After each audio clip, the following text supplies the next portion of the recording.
should be live with all of everyone. Hello and good evening, folks. This is I, your keeper of the arcane lore, Doug, and today I'm joined by a lot of people who you have probably not seen here before. So today those would be Theo, which played with us previously, playing as Arturo De Luca, Anir, Hello. another friend who showed up only a couple times a long time ago, playing Emmett Verheit. Hello. Another friend of ours who's never played with in here, played with me forever ago in a D game. Big Z the Wolf playing John McClane. Rawr. And Leo, who's played also D&D with past, playing Sydney Aaron Mason. Hello. Couldn't fit all of your character name in the in the stream overlay, so that'll be it. In any case, as some of you might be aware, we are playing Call of Cthulhu to celebrate Friday the 13th. Call of Cthulhu is usually a spoopy game where, unlike D&D and other fantasy games, the game is not rigged in the player's favor, and we can all end this with all of these lovely gentlemen absolutely dead or mad or both. So it's going to be possibly chaotic. This is as always in Call of Cthulhu, these are not superheroes. They are just regular people who are gonna start to go and buy themselves some reptiles, so they're gonna investigate her. Other than that, things should be pretty okay, but we shall see how it goes. I take it all of you guys are ready to begin play. Yes. All right, I'm already scared for myself in game. wonderful. Just how it should be. Yeah. Yeah, definitely expect the unexpected and brace yourselves. I'm just gonna read here a little intro to this scenario, and then we're gonna play the intro. And when we come back, we're playing some delicious Call of Cthulhu. So, welcome. Good evening. We reunite in this glorious occasion, gale on a tale of revenge and retribution, of curiosity and chaos, of madmen and monsters. Lovecraft County. Or country, yeah.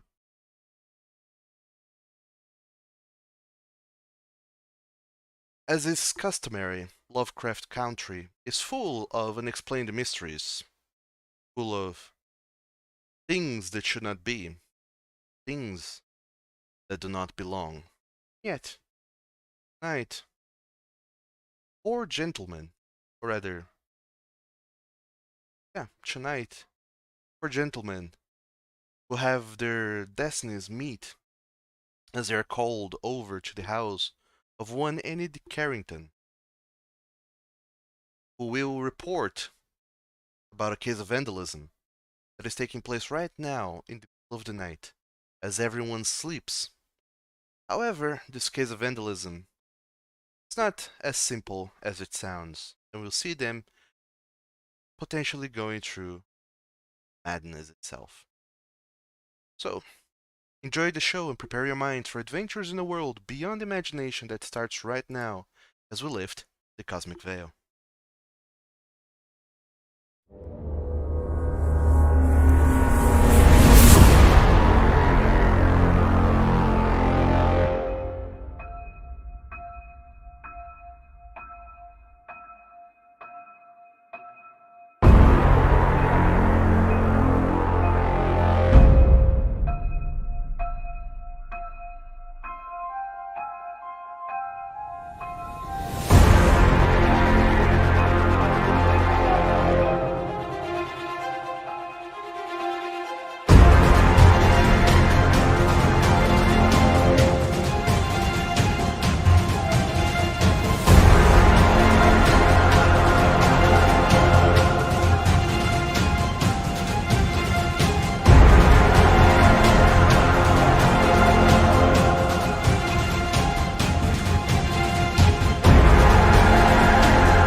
everything will be fine. We are playing Call of Cthulhu. Oh, there he is. Welcome back, Leo. Hey! Is your internet okay? My internet decided to have a hiccup. Uh, Only before the game, too. Ah. no, it's Friday the 13th. Things are gonna get weird. So, like I said previously, all of you are gathered to go to Mrs. Enid Carrington's state. By the way, I just started some music in Foundry. You need to lower it, just go to the second to last tab, audio playlist. Open global volume controls and lower the playlist volume. Got to tell you guys about that. It's okay. But hopefully you guys can hear me. I can. And hopefully the music's not too loud. No. Theo? Z? Theo? Yeah. I'm good. I can hear you. Okay, is the music not too loud?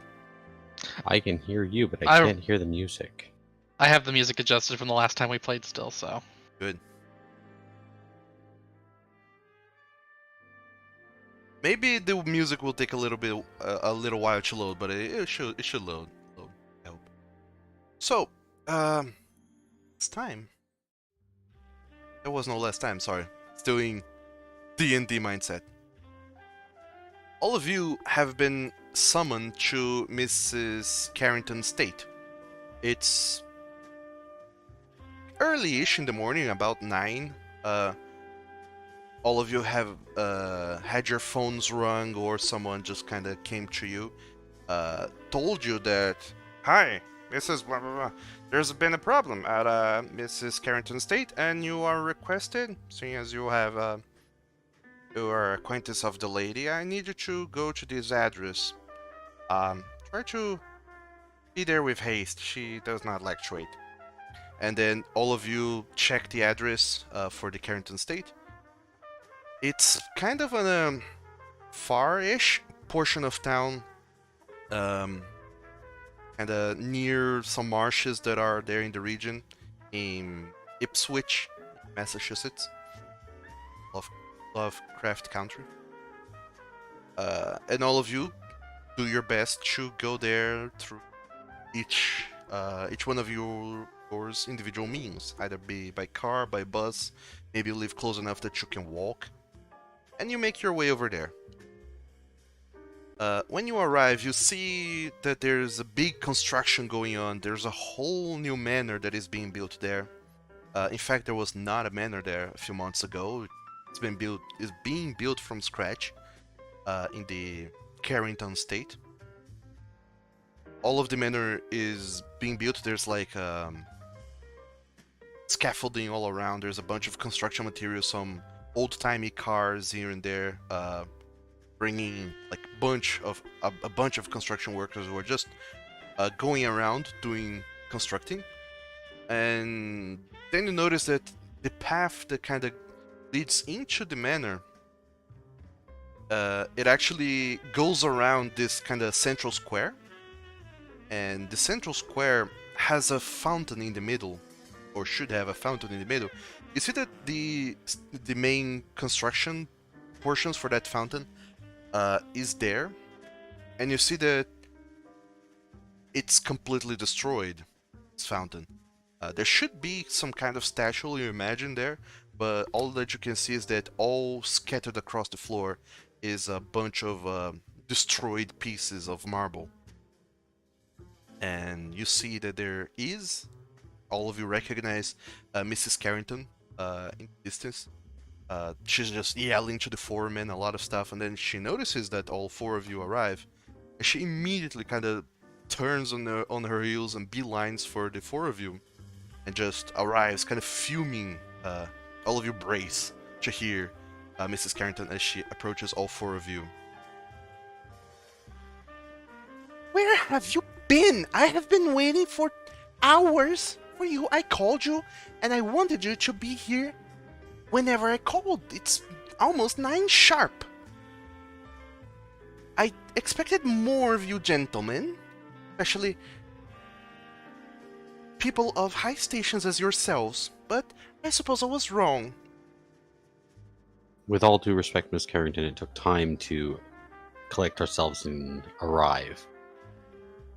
Well, I hope you're collected yourselves enough, because there has been a dreadful case of vandalism here in my manor, and I need you to find the vandals who did this.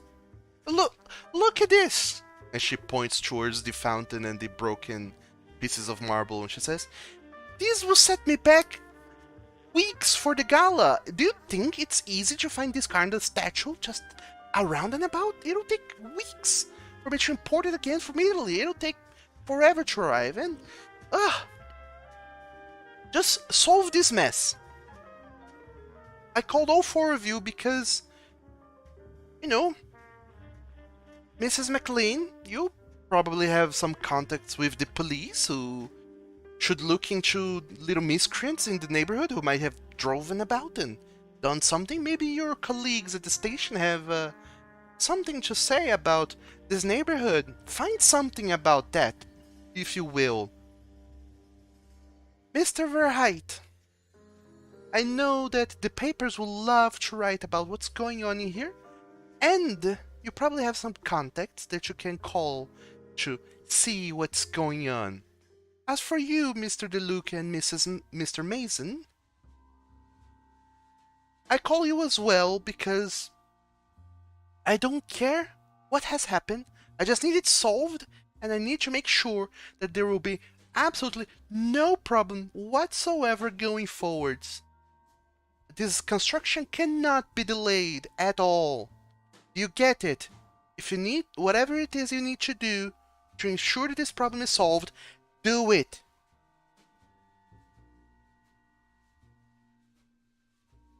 Did you With get your that? permission, we need to check this area and possibly find out where the vandals entered. So maybe you'll want to return inside to safety, comfort, and calm yourself while we begin our investigations. Right, gentlemen? Yes, of course. I believe it would be the best course of action to start talking with all the people working on the site. Well, Very well then. Just go on, do your investigation and make sure that you catch whoever did this and deal with them. And she kind of goes, just kind of turns around and goes away to talk some more, scream at the construction workers, at the foremen. There's some other police officers that have been here at the scene a little bit earlier who are just kind of talking amongst themselves, writing down some notes in their notepads. So you all have the fountain here at the middle, the foremen, some policemen, and your own devices for investigating. I think we should talk with your fellow policemen and get a look at this fountain.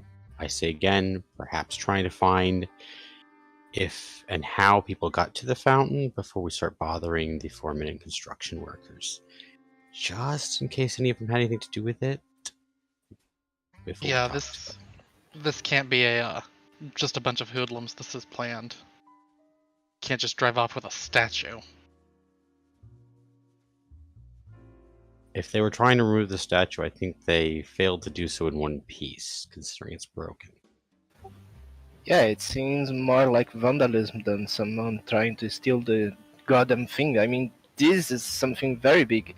In any case, I believe the workers here would see if a gate or if any of the walls have been climbed or something has been disturbed that shows some kind of trespassing. So I believe talking to them first would be better use of our time. Alright, you want to talk to the police? I want to get a closer look at this statue and consider if there's anything unusual about the statue from the fountain. I'll come with you on looking at the statue. I'm curious about it too.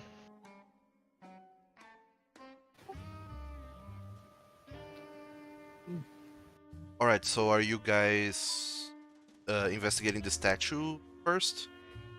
The area inside the fountain, just outside the fountain, and the statue that was broken in the fountain. That's what we're considering first. Alright, so Sydney Mason and Arturo de Luca, the two of you are investigating the fountain, right? Yep. I will go with them. Yeah, I do like that one thing. I move my head to the guys working, to the two of them going to the statue. Go move my head one side to the other, shrug, and go with the two of them. Alright, so all three of you go ahead and make a spot hidden check then. John McClane, are you also following these leagues? Do you want a regular difficulty? Yeah, always regular. Yeah, I will also look around. Okay. So, all of you gather around the statue, start looking around at the destruction, looking for clues, trying to figure out what just happened here with this whole endeavor. You guys see that instead of taking notes, I am drawing the statue or what left of it on my notepad. And indeed, you all kind of do your own sort of investigations around the statue. Arturo, you've been a private investigator for quite a while, so start to look for the unusual sort of stuff instead of looking for the common clues that you imagine all the others might have already be looking into, like the obvious broken statues, where it has been broken off and how. You start to look for the more unusual, trying to use your keen eyes to see if there's any kind of marks around the statue that some rope might have been tied into it. Looking sort of around the region to see if there has been any tire marks around the road or somewhere, and just see if there was something inside the fountain at some point. Even though whenever the fountain was broken and the water being turned off, whole area around it's pretty sodden. There's mud everywhere, and there's a lot of footsteps from the police and the foremen, other construction workers that have been around. But use your own devices to investigate this. And Emmett, you, as a journalist, have been Yes. trained to look at those things from a different perspective, trying to really see, trying to really find not necessarily exactly what happened, but what's the most interesting point to show this to an outsider.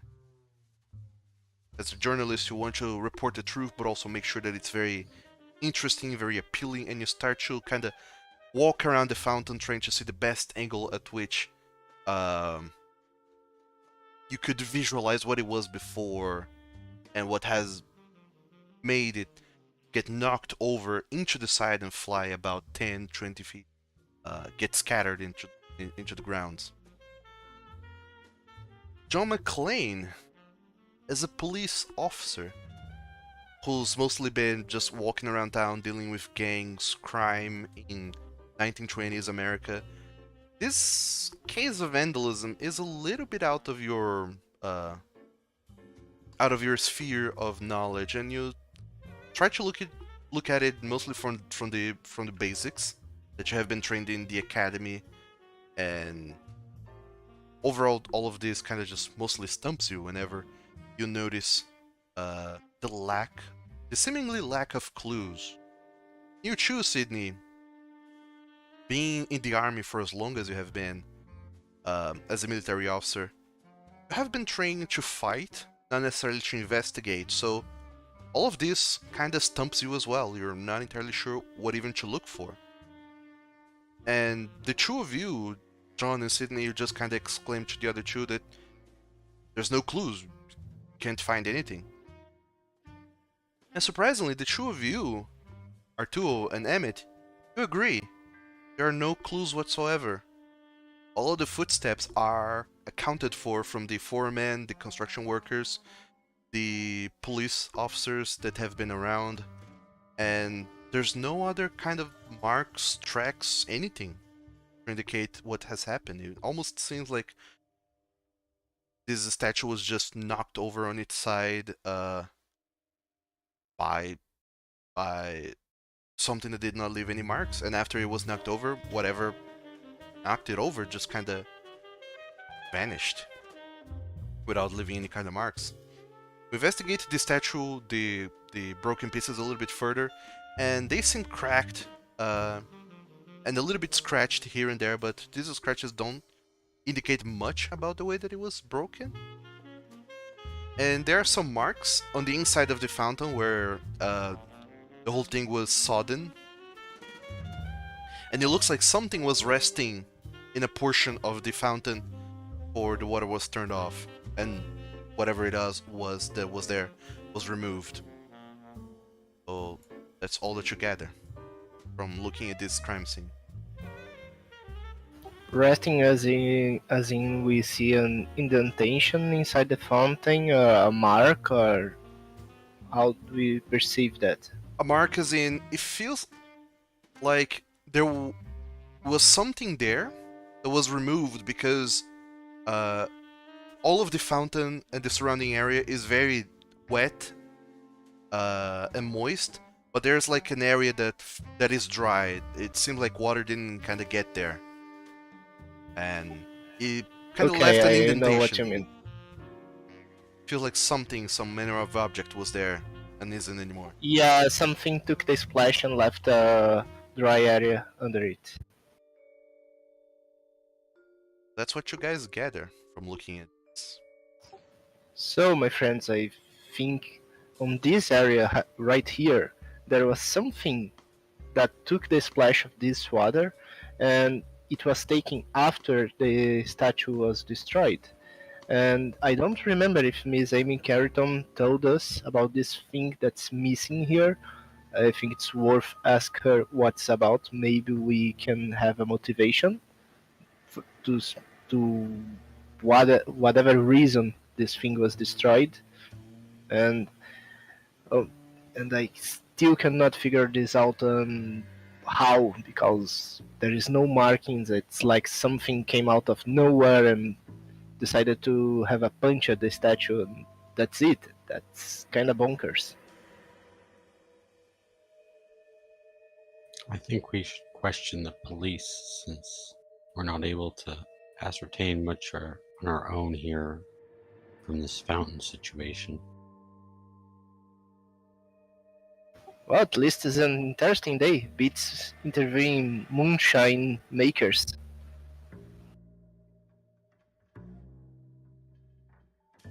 So let's talk with the police and then maybe with some of the workers. Should we Alright. split up to do this, or? I think we should stay together so we have the same knowledge to work off of, for now at least. Yeah, we gather the same information, and then if we needed to go somewhere else, we can split. Okay. I agree. Let's go. So you all kind of go towards where these two policemen are talking to one another. You recognize one of them, John. Officer Simmons, is just talking to his partner, and whenever he sees you showing up, he kind of drops himself. Hey, McLean, how's it going?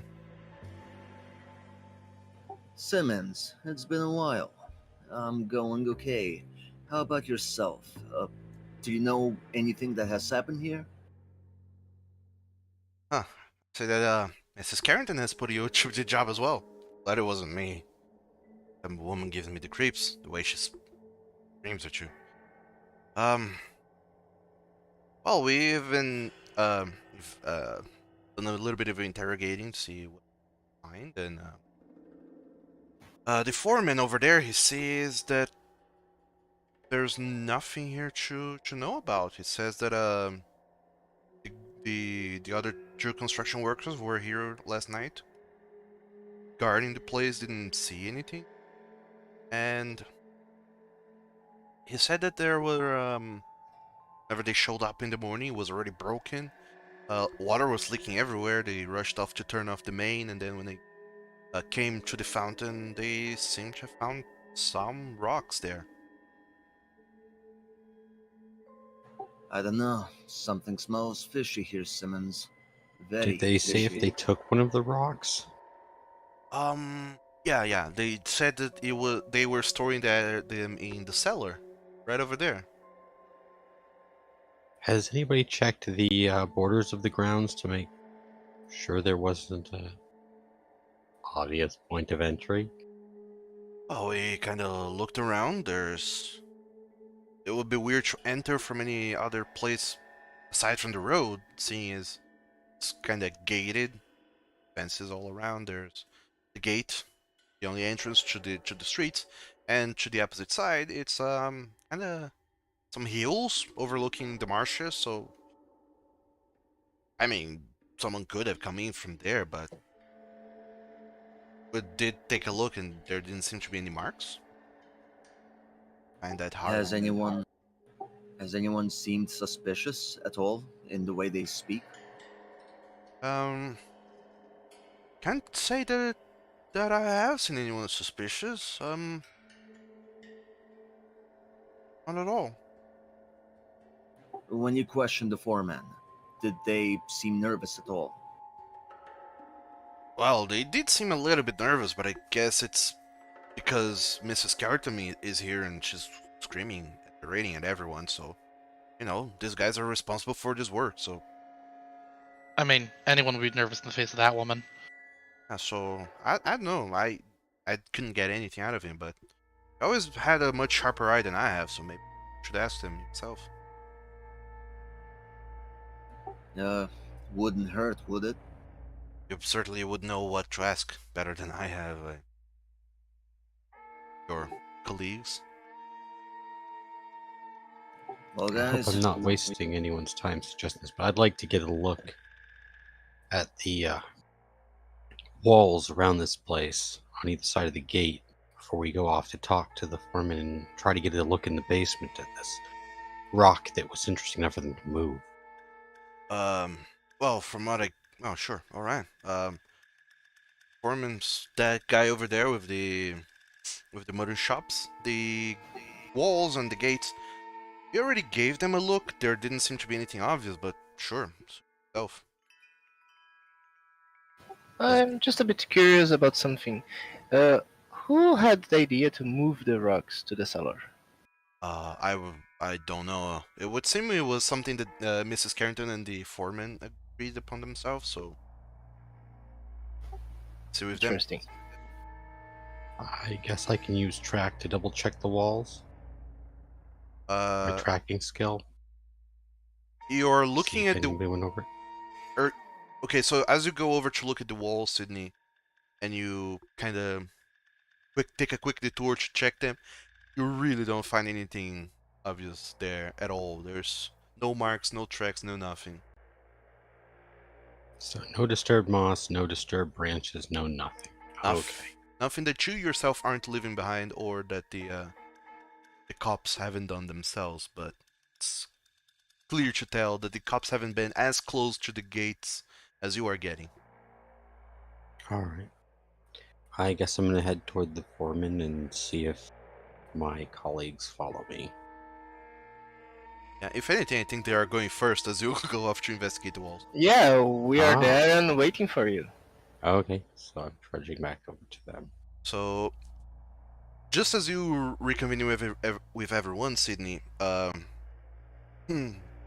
Mrs. Carrington is finishing discussing some things with the foreman. She just looks back at all of you, says, "Oh, did you find anything already?" No, not really, but we hope to ask you a few questions to help in the search. Very well. I don't know anything. That's why I hired you. Okay, but maybe you know something that you don't think it's important, but it's important for the investigation. So let us ask you a few questions. Very well. Okay, madam? I'm here anyways already. Has pulled off to sort this mess out, so let's get this over with. Prior to the fountain being damaged, when was it installed?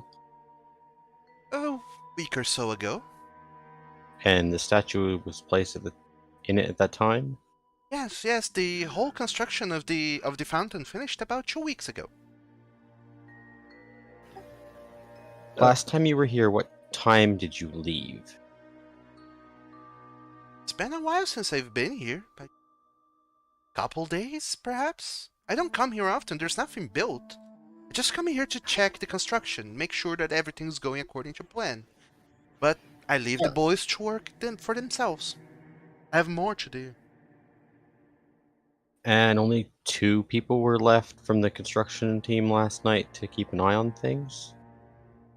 But yes, the construction workers organize themselves. Isn't that right, Collier? And the foreman with the modern shops, he kind of looks at you all. Ah, yes, yes. There were 2 gentlemen here last night that they were. We've already called them. They are over there.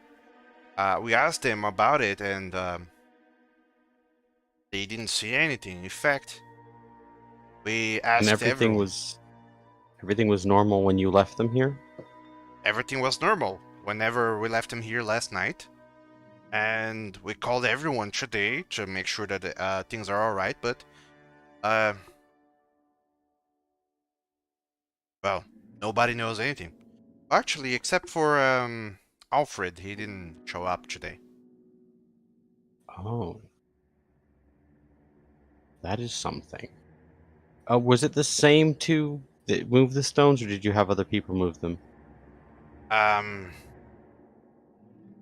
yes, I had Ethan and Frederick move the stones. They're over there. They didn't see anything. They just showed up this morning with me and the rest of the boys. Why did Well, you decide to move the stones? Just that ones and leave all the rest of the statue back there?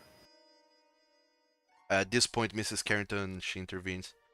Well, I find them very interesting little gems. They don't look like stones, as you call them.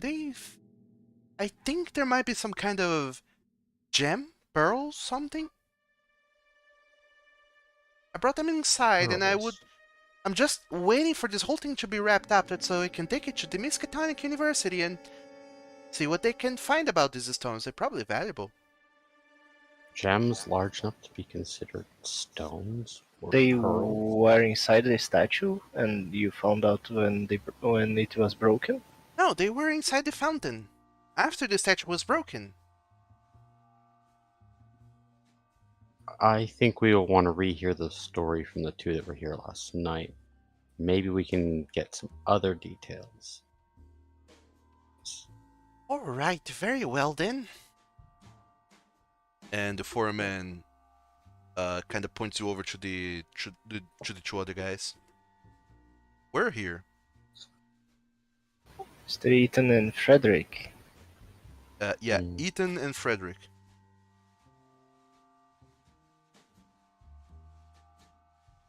Wait, they were here yesterday or they just came in this morning? I got this a bit confused. They were here guarding this place last night, like guarding the entrances, the gate, or so goes the story. And then they were here last night guarding the place. Whenever morning came, it was time for them to go home. So they went home to go to sleep and such. But then they were called over because of this whole happenstance. As we Okay. head toward these 2, I want to stop and catch the foreman for one quick moment on this thought. When was the last time you saw Alfred? Alfred, he came. You're asking this to the other 2 guys, or to the foreman? No, this is to the foreman. Right. The foreman, he kind of thinks about it for a little bit. Well, the Alfred, the guy said that he was here earlier this morning, but then he didn't stick around. He just vanished. That is very curious. I think he went home. He's one of the boys. He wasn't here last night. He didn't see anything, so well, It's Wait, so this Alfred guy, he showed up and then went home? That's it? well, that's what the boys tell me. Ethan and Frederick told you that. Yes. I really wanna talk to these guys more now. All right. Then I get Sydney by his arm and come on, mate, let's talk with these fellas. All right. So You don't have to drag me. I'm perfectly willing to go talk to them. In fact, I'm I don't very need- curious on their answers. I don't need to drag you, but I want to drag you. So, you guys are all sticking together still, or splitting up to? I think so. I'll stick with the group, but I'm kind of like on the fringe, looking around still. Mm-hmm. I'm staying with the group as well. All right. It doesn't Did take. we ever decide on if I had a camera or not? Sure, you probably have a camera of your own, a portable camera. It's I kind think of I should have one too, but I am not using it. yeah. The two of you, Arturo, you probably have like a portable camera that you can kind of house within your jacket. But it's kind of Okay. very unhandy for you to use. Emmett, you're wearing a more professional camera. It's probably hanging around your neck. It's kind of heavy and bulky to just carry around like that. But No, I hid that inside my hat. It's very bulky, but it's inside the hat. it's too heavy and cumbersome to carry around. But still, you don't know whenever you might need to take a photo, so you're just having it with you. Having it at the ready. There seems to be nothing weird around for you guys I wanna to. have a Leica one. A what? It's a 1925 camera. Alright. Fair enough, you have one of those then. Long exposure, at least no flash powder. Ugh. You talk to the two construction workers, Jake Eaton and Christopher Frederick. They tell you that. What are they? Come again? I mean, we are going to talk with these guys. Are they on the law with Yeah, the yeah. judges? They are inside the house. What are they? They are just like around the construction itself. Like while the crime scene is being investigated, the rest of the construction is going on as the manor is being built. Approach them, talk to them, two of them, and they retell the story that they were keeping guard here until during the night. They do mention that they did hear some odd noises, but since they were at the gates, they couldn't really tell where the noises were coming from. But they didn't see Okay, so anyone they were coming at the in. gate. They didn't see anyone coming in, so they assumed it was not at the property. Whenever the crew came in, everyone was accounted for, including Alfred. They let them in and got relieved, went back to their places, to the hotel where most of these four men are staying at the Gordon Arms Hotel, where most of these construction workers that are from out of town are staying at. They they went back there to sleep, but then not soon thereafter, like Gentlemen, can I stop you for a moment for a point of clarification? At about what time last night do you think you heard the noises? one of them thinks, hard to say. It might have been kinda midnight-ish, 1 in the morning. Still see a lot of movement around town in these parts at that late in the night, so we just assumed it was someone crashing their car somewhere down the street. Oh my, so it sounded like a crash if you were to describe the actual sounds. Yeah, sounded like someone drove a car into bricks, to a stone wall, but to check anything. And then the next Okay. morning you found the statue and found broken. Oh, yeah, that's the thing. And then they continue telling that they went to the hotel to sleep. Less than like half an hour later, the phone rang and they recalled them over to the state. They came back in, and Alfred was no longer there. Mrs. Carrington was there, and she had ordered the man to turn off the main. Had already ordered the man to turn off the main water for the whole place, so the fountain would stop just spraying water everywhere. Uh, they say that the eggs had already been found. Just a moment.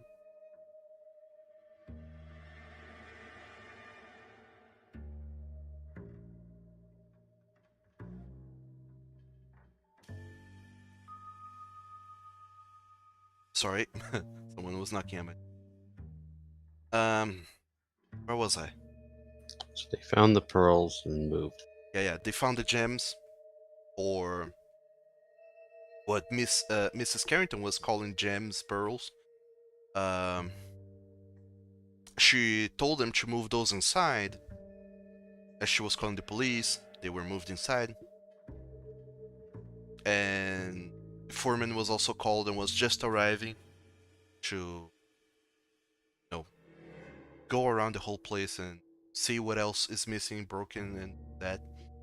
And then they all. So there was only a handful of workers and Miss Carrington here when Alfred was here. Yes. Alfred showed up in the morning with everyone. Then Mrs. Carrington showed up right after. Um, we, we called them both. We called the foreman and Mrs. Carrington. Mrs. Carrington arrived first. She saw the rocks. Ordered us to take those inside. And whenever the foreman arrived, she and him have been talking ever since. Thank you, gentlemen. I think we need to speak with Miss Carrington again and get a look at those gemstones, pearls, whatever they are. All right. Yeah, just so I can make my notes a little bit clear and I can talk to this Alfred guy. He's staying on the same hotel that you guys in this Brother Arms something. Yeah. At 488 West High Lane, North Side. You can find the hotel over there. Okay, Alfred, thank you, gentlemen. you're welcome. And then they go back to a little bit more of working. And all of you go back to Mrs. Carrington, I assume. Yeah, on the way to Miss Carrington, I'm going to mention to the others, maybe we should see if those two can be sent to get some sleep if they've been up all night. Indeed, and if nothing pays out here and if you don't hear anything interesting from this Alfred guy later, maybe we should check the hospital. I mean, he heard a car crash. Someone got injured. So unless there's someone I have a that sneaking suspicion that what they thought was a car crash was whatever happened to the fountain statue. that's also a possibility. Were there any tire marks? No. Not that we could No. find. Not in the property. Nope. And no unaccounted for footprints either. So you go back to Mrs. Carrington, who looks very unamused. What is it this time? Did you see Alfred when he arrived, and how much did he interact with the statue aside from possibly one of the people that you had move those pearls or gemstones into the basement? She kind of looks at you with a weird face, turns over to the foreman. Who is this Alfred again? Foreman says, "Oh, it's the fella with the He's always wearing a hat. He has this short brown hair, kind of freckles around his face." She thinks for a moment. I don't recall. Sure, I think I saw someone like that. Was here, I think. I have a sneaking suspicion he may have taken one of those stones and disappeared. Who was sent to turn off the Speaking water? of the stones, can we see them now?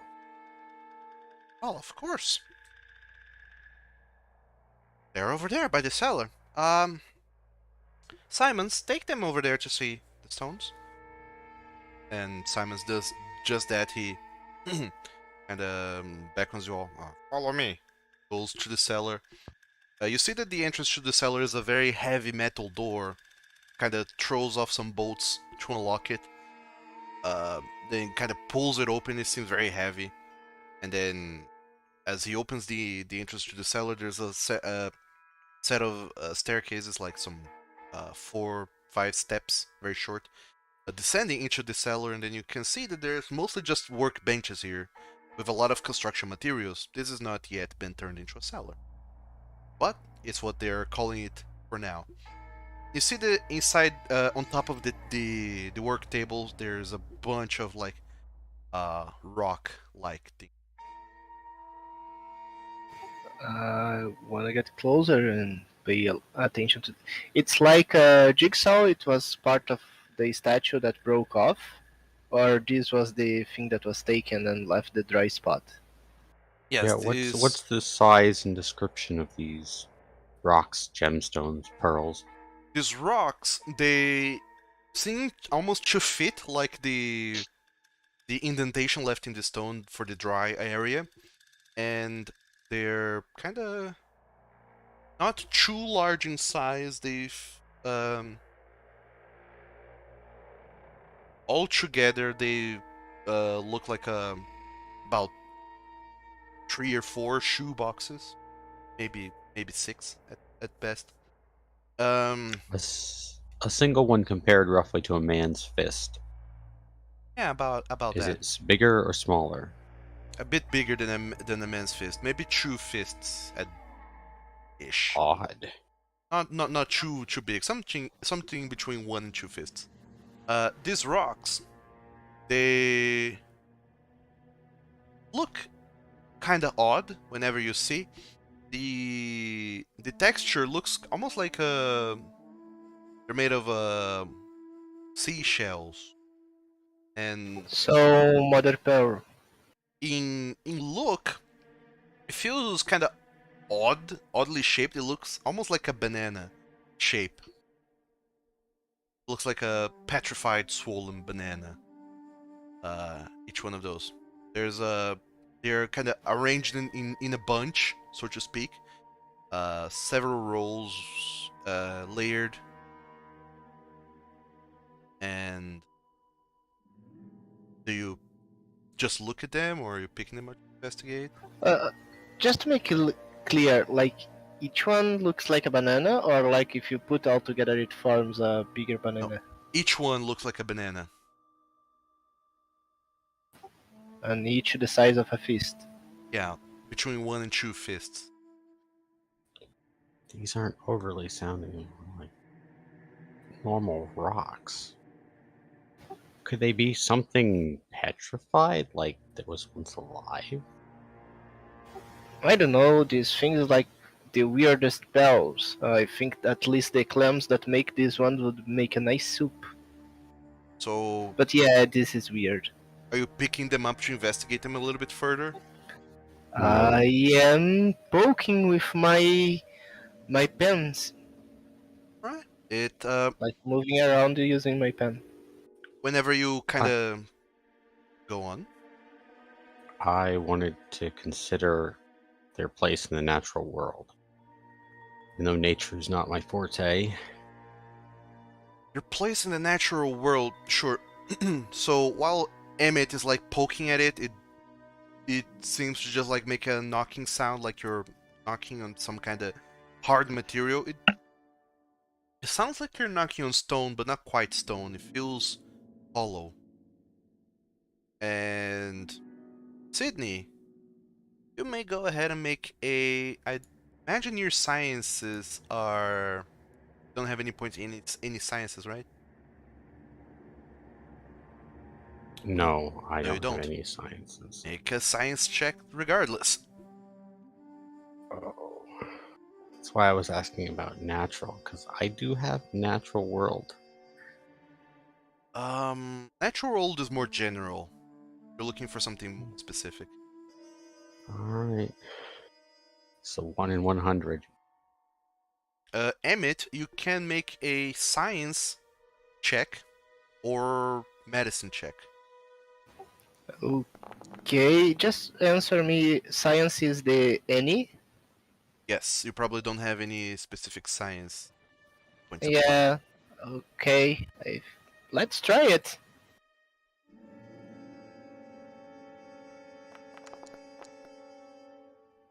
I Right. didn't do anything. Neither of you passed, and this is an interesting point to remind you guys that you have luck points. You can spend those luck points to reduce the value of any skill check you make. If you click in the chat log or in the number of the skill, in the number of the result, if you click, it'll expand the roll to show you what you can do. You can spend luck points to try and pass, or rather, spend luck to automatically pass. So you will reduce your luck permanently, but you will pass the skill check. Or you can try to push. If you want to push, you have to tell me what exactly you're doing to push yourself to potentially doing something dangerous or risky to justify re-rolling this. And if you fail the push check, there will be a penalty. I think just outright spending 13 luck points right now to get a better idea on this is worth it. All right. Go on. Case. Okay. So, Sydney, you spend 13 luck points to reduce that check value to a 1, which grants you a success. You rolled low enough. You have been around the world, what with your career of being a military officer. You have been to portions of Europe, of Asia, maybe even Africa. And you have seen and eaten a lot of things all over the place. And when you examine these stones, they do feel like they're eggs. You kind of pick one of them up very gently, and you feel like the outer shell is not made of stone. It looks like petrified banana, but the outer shell looks like it might be brittle even, and any kind of aggravating motions would break it, like any egg would. But when you hold it up, kind of against the light, you can see that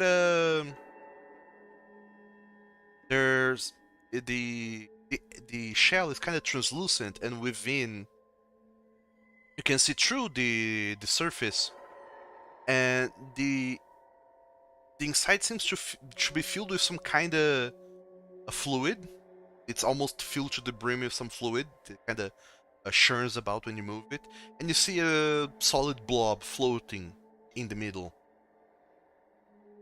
and you can tell that this seems to be an egg of some not yet identified species. Cannot recall ever seeing this in any of your many travels. I'm definitely going to point this out to the others that these stones are not stones. They're egg cases of something, and they should probably be better secured. And getting them to this science lab that was once mentioned is probably in the best interest. More of it than that, I think it's high time we take our leave and get to where this Alfred fellow might be and see if he's messing with one of these strange eggs. Yeah, he say it's eggs. I stop poking around with my pen. I beg your pardon. Did you just say those are eggs? Yes, they're large, unusual, unidentified eggs. So what's the idea? A big bird flew up, crashed against the statue, laid some eggs, and flew off? I don't think these are bird eggs. Could be some sort of squid. So a squid A squid this flew far on against the land. wind, against the statue? Mm. I think we should mention to the missus of the house to get these in a container and let her know that we're going to see if we can find Alfred. Also, where the hell did she get them anyway? They were in the fountain space. And that's considering if she even knew they were there in the first place. Well, she thought they were some type of pearls or gemstones, which now we know they're not. Let's hope the laboratory can give us some answers. Yes, let's hope. So you all But I gathered. think I'm sorry. But I do think your fear of Alfred having maybe taken one might be a bit more urgent now. Indeed. So you go back to Mrs. Carrington and Enid. Enid Carrington, she looks at the four of you. So, have you finally figured something out? Yes, my good friend here, Sydney, found out that your precious pearls are actually eggs, and this thing got a little bit more complicated and strange. Eggs, you say? Some Eggs, I say. beast came in here and laid eggs and broke my fountain? Could That's very a well possibility. Lord. Oh then,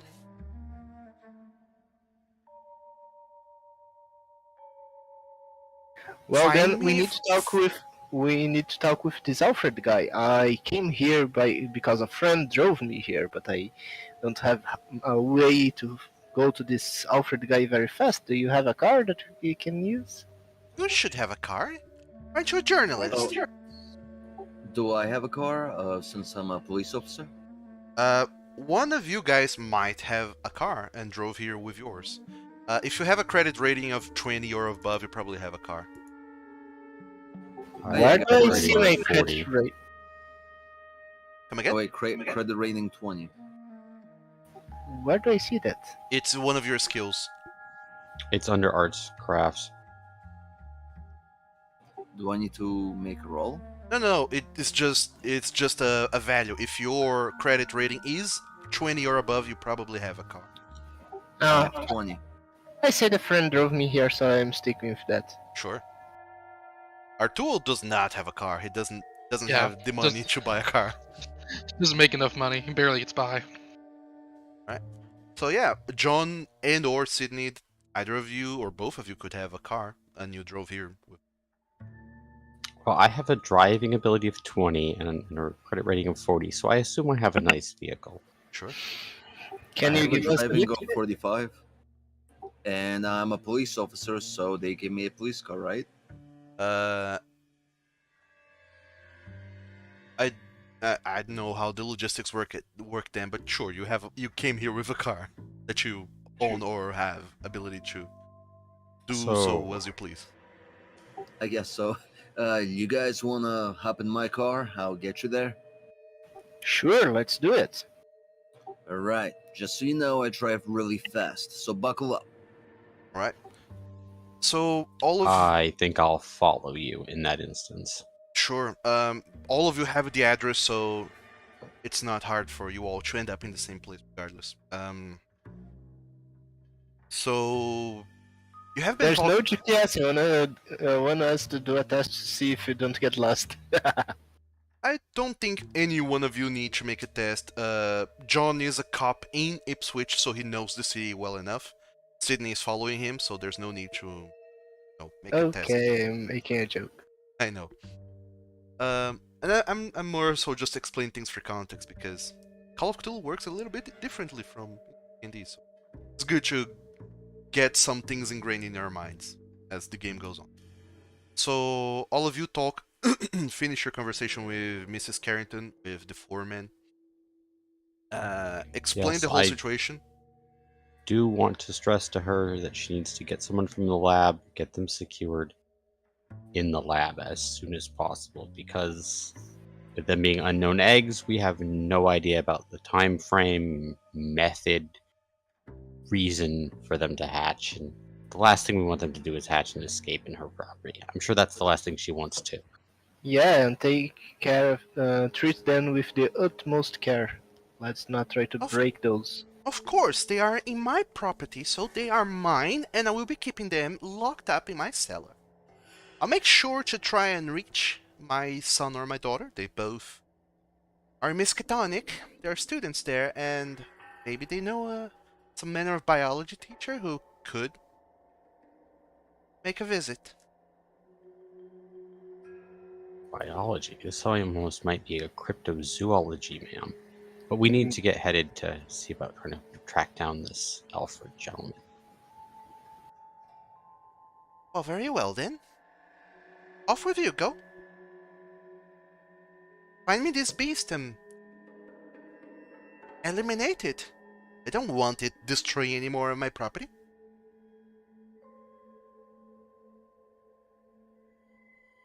And so all four of you divide yourselves amongst cars and drive off to north side, Ipswich, towards the hotel where Alfred is at, right?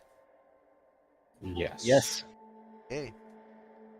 Assuming nothing drastic happens here, I think heading to the college and the lab to try and speed along this transport of the eggs will be next.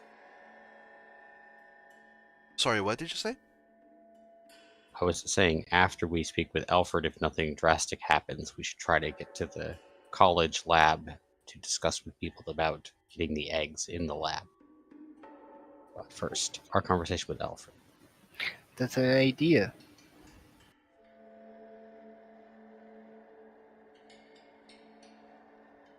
But I'm still very curious why something would like crash against a statue and then they lay the eggs around it. Or maybe it was the eggs inside the statue. Either or, it is strange for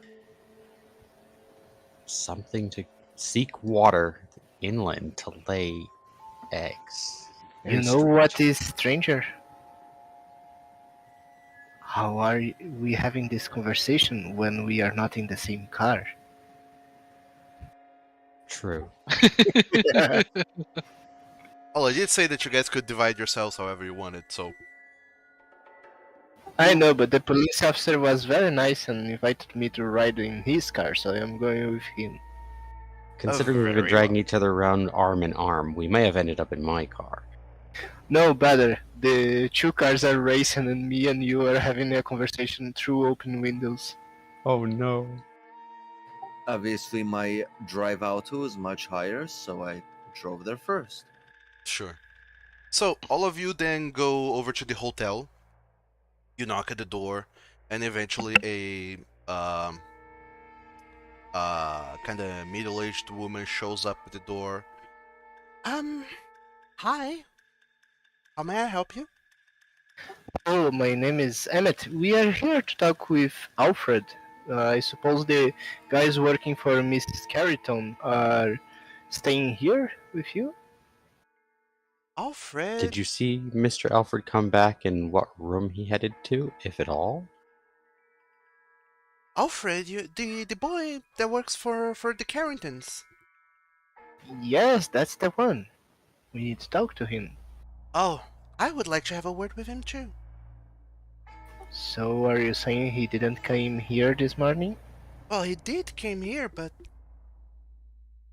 he left in the morning and then he came back right afterwards. I don't nose into the affairs of my tenants, but found it on. So, And okay, you said he came back just after, so he's still here?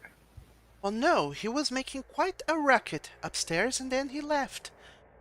Without Can we see his room? We have reason to believe he may have stolen possessions. Yeah, and if you don't believe us, we have a police officer with us. So you had a very valid reason. We just want to make sure that he didn't leave anything in the room. he has stolen possessions in my hotel? No, not from you, and it's a maybe, so we are not going to Well, I know. conclusions yet, but we need to investigate. I know that it's not from me, but if he stole anything from the Carringtons, I don't want to be involved in it. So please show us to his room. Of course. Come on over. I'll show you the way. Okay. She takes Also, do you. you have something to eat? Because I didn't have breakfast. This is a hotel, not a restaurant. Sir Emmett. But hotels serve food. Oh, not at this time. It's during the So afternoon. you are not a good hotel. Emmett, don't be rude. Maybe if you were nicer, she'd make you a small sandwich while we go check the room. I'm okay. She guides you over to the room, all the while just complaining.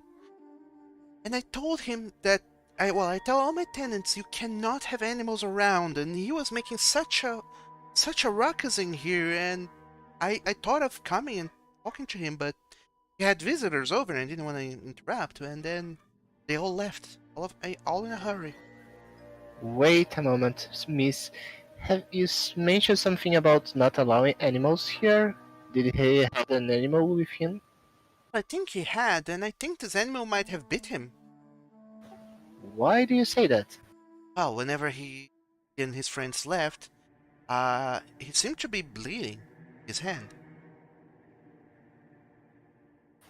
Can you Like, describe these individuals that were with him? It was a young lady, way too young for the likes of him, and an older gentleman, seemed nice, groomed looking. But these weren't any part of the crew that had been with them. Oh no, not at all. In fact, I would say that the gentleman that was with him seemed like some manner of a professor of some kind. And the girl, I think, I think she might be a student as well. She had some books with her and other things. Didn't Miss Carrington say that her daughter was studying in an university? Maybe she's knows something that's happening in her mother property and came to investigate by herself? Would be weird, but it's not the first time that I see something like that happen. Well, I don't know the Carringtons personally, so can't answer that. I think we need to investigate that room and then get to the college as soon as possible. Try to find out if this One professor last, guy yeah, was one from the last question college. for you, Miss. I haven't not gotten your name. Oh, sorry, my name is Pansy Osborne. Okay, Miss Pansy, you said he was bleeding, like dripping blood everywhere, or you saw like Oh a no, blood stain in his shirt. no, he wasn't dripping blood anywhere. He just seemed to have some kind of bite on his hand, and he was bleeding. He was holding it. They all rushed him out of here. How long ago? It's been about an hour. Okay, so guys, let's see his room very quickly and let's try to see where he might have gone. All right, so you're going to, oh yeah, his room. Pansy, she brings you guys to the door leading into his room. She picks up an spare key, unlocks the door, opens it up, and you guys can see the inside. What do we see? You see that this is a bachelor's sort of apartment lodgings. There's nothing too weird, too specific to see. It looks pretty common, pretty normal. Okay, do we have to make a test like Sydney just did? Wait, what kind of test was that? I made a spot hidden Spot check. hidden, trying to see if I noted anything unusual in Yeah. the room, but I failed miserably. I wanna see if it's a room. I wanna see if it's messy, if things are thrown together, throw around. He had his possession because he was staying here. I wanna see if his stuff is still in the room, or if he took everything that was with him. I wanna see how the things are going. Okay, just for reference in the future, please do not roll anything before I say so. Sorry, jumped the gun.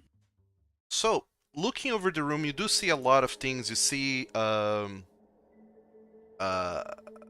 small as the whole apartment is, it's still big enough to have like several rooms. There's like a makeshift kitchen, living room sort of combo there, and you see that over at the sink there seems to be a lot of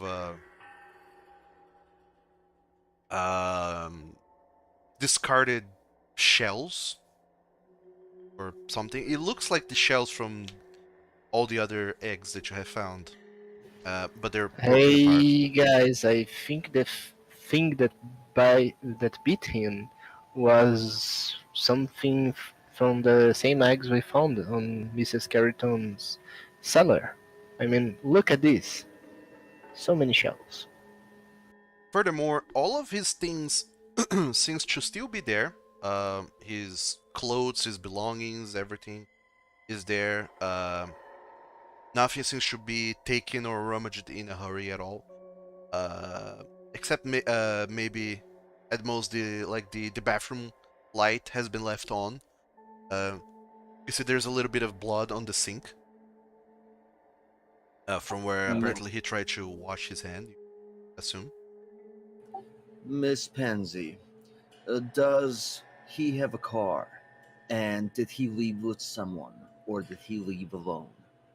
He does not have a car, as far as I am aware, and like I said, he left with these The old. professor guy and the girl with the books. Yes, they all left together. I didn't see where they went. Uh,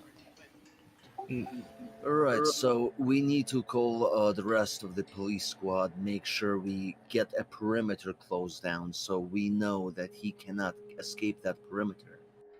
Well, Can That is very you give reasonable. us a little bit brief description of how the guys look, like color of hair, stature? all right. The description you guys already kind of have from the foreman. He has always wears a hat. Has No, no, no, no, short. no, Yes, no. that's what We have for Alfred. Alfred. I mean for the professor and the girl. Okay. The girl. She describes the girl. Also having kind of shoulder length hair. Darkish brown, like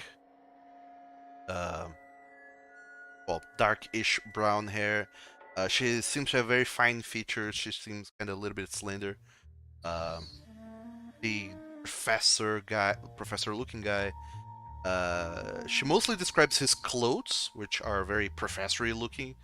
His face, she just describes that he's like seems to be very clean shaven, except for a mustache and a pair of round glasses that he wears, and he's balding. Well,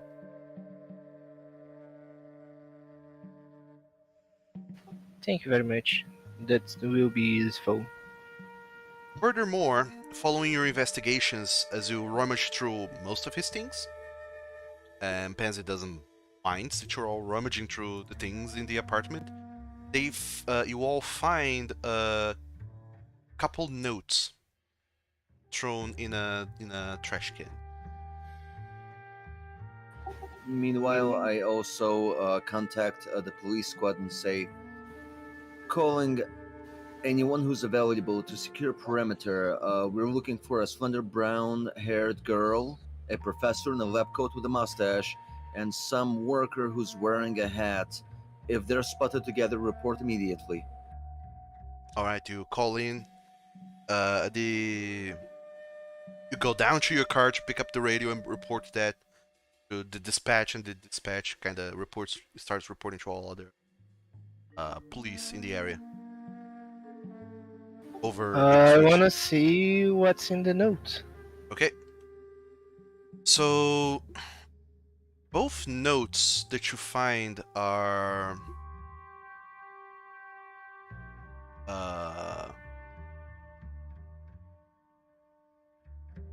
they're they seem to be hand scribbled, and let me throw in the handout in Discord. So you should find the folder. It's okay. Be able to do.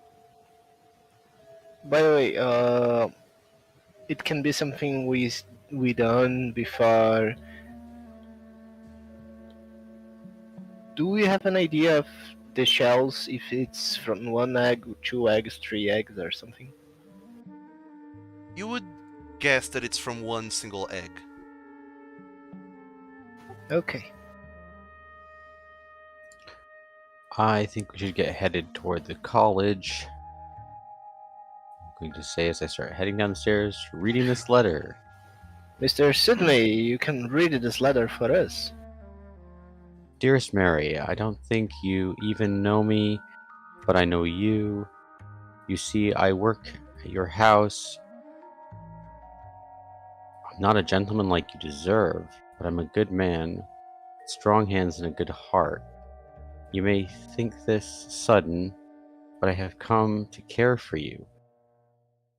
I've seen you and watched you when you come to the site. I want to see you again.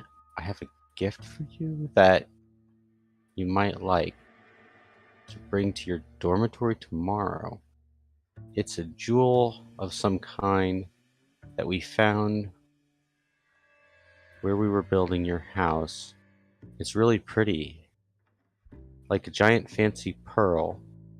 As you're studying at wow, I'm gonna have a hard time pronouncing that word. Miskatonic? University. Yes, thank you. I thought you would think it was interesting. I will be at my room, the Bird Arms, tonight and tomorrow, so you can reach me there. With deepest affection, Alfred Hawk. This guy seems to have developed a quick and unhealthy attachment to this girl. And now Uh, maybe in the possession of a dangerous creature. just to make sure, my friend, isn't Mary the name of our Mrs. Amy Carrington? So isn't her daughter the one on the university? I believe so. And he went out with someone that looks like which is a young girl and a professor-looking guy. And I think our next stopping point should be this university place. Yes, I think we should get over to the university as soon as possible and try to find them. Alright, so Find out what the fuck was inside that egg. And by the way, I go to the sink and get the part of the shells and put in my pocket. alright. So all of you then, after doing the dispatch at with John's police car, you are all bounding together and going to the university, right? Yeah, we explained to John that probably the girl is the daughter of Miss Carrington, and we are going to head to the university where she's supposed to be studying. Maybe I'm she also going was to the point girl. out Go on. I'm also going to point out to the three others that I have something of a lingering concern to make sure that the creature is not here. Yeah, that Ah, was a thought that passed through my mind too. I think we would be hearing something else, but let's check out. So we start to look for any trace of a creature. You look around, but you see no traces in this apartment that any creature is here. You try to look around at the whole hotel. It's not that big, and Fancy kind of guides you guys around, and there isn't any. Don't find anything. I think searching the whole hotel doesn't make sense. Just the rooms that She he was in and the floor it's on, maybe. she thinks for a little And then bit head and out. says, I think that whenever they were rushing, they might have been carrying something with them, A bundled up. container, Well, something a bundled up bundle, in cloth. rags. Yeah, in rags and cloth, and I wasn't really paying attention to whatever it was. I just noticed that Alfred was bleeding, so and they all seemed in a hurry and rushed out of here, so I didn't get time to inquire. But all the ruckus that was happening stopped as soon as they all left. So I imagine that they brought this animal with them. Okay, my friend. So we kind of know that the thing is with them, and they are probably in the university. We should go there and Yes. make haste. Sorry to trouble you and then rush off so quickly. No, you're all okay. Just make sure if you find that man, to that you deal with him. I don't want any criminals in my establishment. It's okay. We will do our best. I have one last question for you, miss. Very well. What? Do you serve dinner here? Yes, dinner will be served at 5 in 1.5 hours. Okay, I will be here. Very well then. Considering that time frame, we might be at the college. Perhaps we could hit the cafeteria. Sure. So you're all And just heading. go all the way to You're all go all the way to the heading. college and head back for dinner here seems redundant. Yes, we're heading to the college. Okay, all of you get inside the police mobile and just wheel towards the college then to Miskatonic University. Really? Is Sydney going to leave his car behind? No. All right. I'm gonna drag you into the car. I'm not letting you get away. I mean, So you all split. Artu and John going into the police car. Emmett and Sydney go Sydney's car, and you all Oh no, drive. I am going with the cop. Okay, fine then. all right. All go to the Miskatonic University, and you get there. Whereabouts in Miskatonic are you going? It's Makes a sense. whole college grounds. There's a bunch of buildings. Is there anywhere specific in the true? Makes Uh, sense to head straight to the labs and the like life sciences buildings. Yeah, we are going to ask around to see where the labs and that place is. And in the meantime, we are going to ask if they know about Miss Mary Carrington. So maybe we can get someone to tell us about her if they know her, or if they don't know about her and know where the lab is, we're going there. And I also call in to make sure perimeter is secured around the college. That way, there is no way for someone to get out or get in. All right, you call this in, John. Uh, they do kind of dispatch a few cars to guard the university grounds. Make a luck check actually on the left hand side of your character sheet.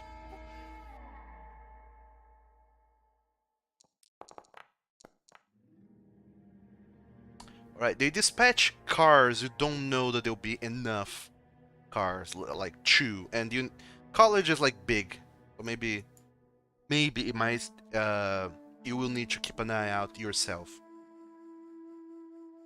I have to say, I don't think one creature is reason enough to call in for military backup yet. So we're just Military relying on is just local law enforcement. yeah, it's just the police. So you inquire about the lab and a Mary Carrington. This is a police car from that time. One such possible. So they look in the student records whenever they see that the police has been called in, and they're like, "Well, just a moment, let me see. You said Carrington, yes. There are two. Both the Carrington children are students here at Miskatonic. We have both William and Mary."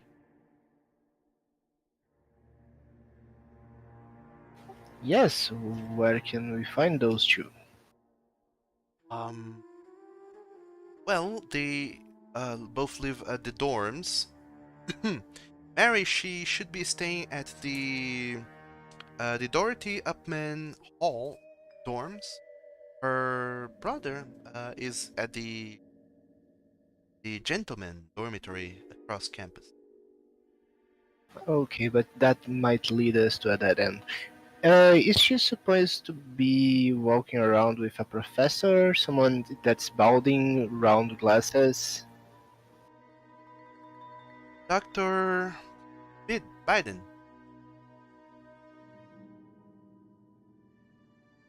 Is that who you're looking for?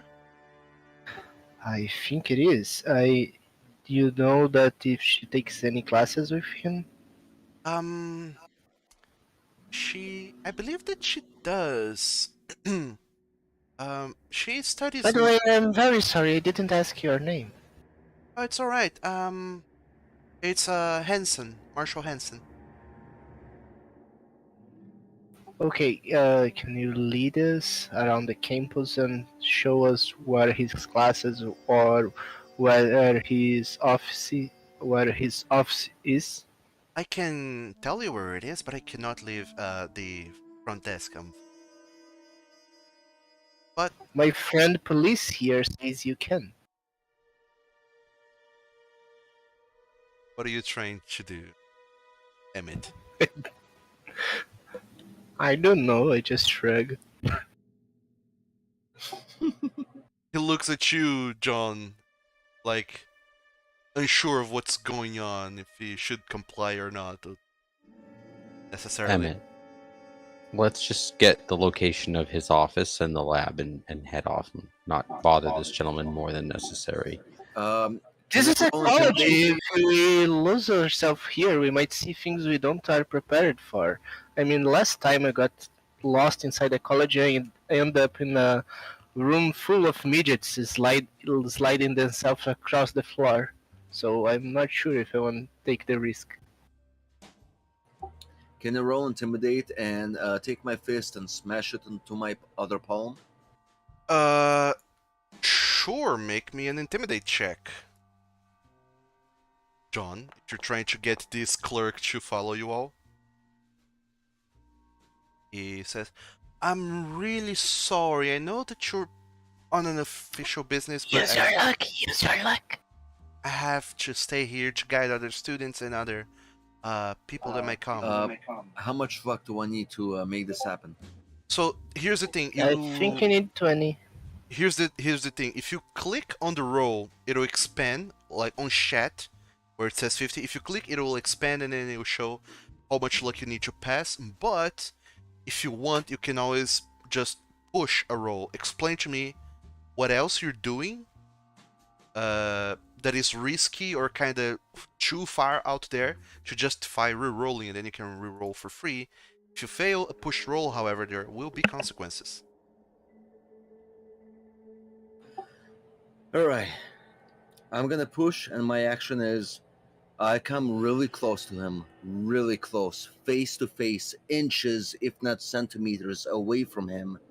Then I put my hand up against the wall, pushing him up against the wall, and saying, You will tell me everything you know. Douglas, if he misses, can I say what happens? No.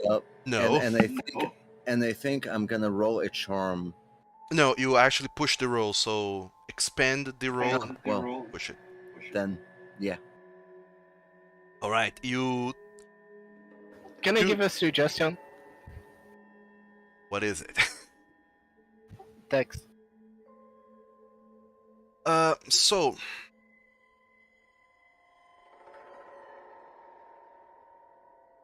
What happens, instead of that, is that, John, as you're kind of grabbing this college clerk by his shirt, pressing him against the wall and doing all this, he's like wide-eyed looking at you and like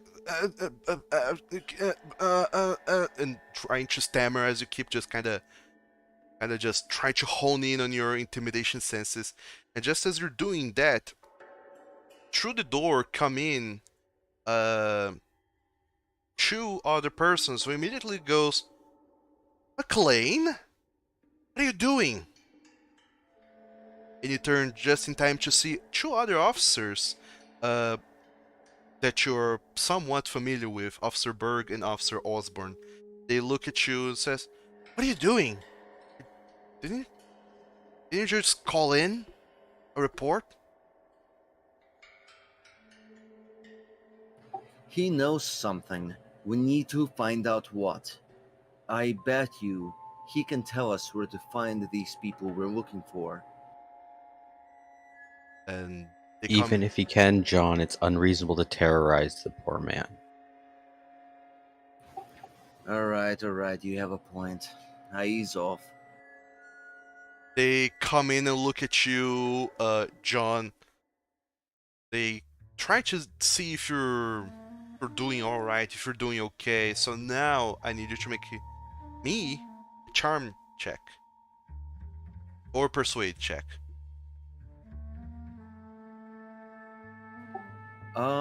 With that, I'm gonna go ahead and do a persuade. Sure.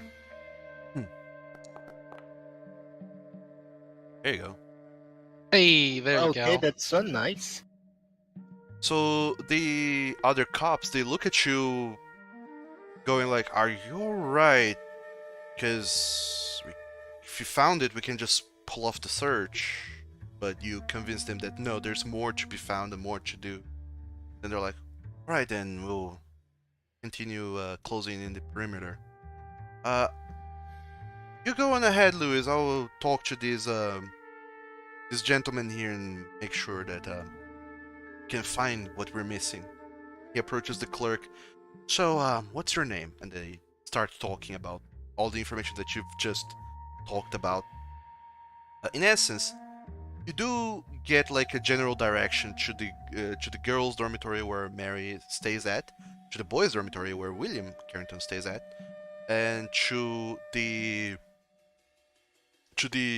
medicine department of the academy, where the entire like medicine hall has been founded by the Carringtons. They're a very affluent family in the city. They have donated a lot of money to the academy, and part of the medicine hall is named after them. And over the medicine hall, there's like a bunch of rooms, things here and there. There is a biology lab, which is right next to the office of this Dr. Biden.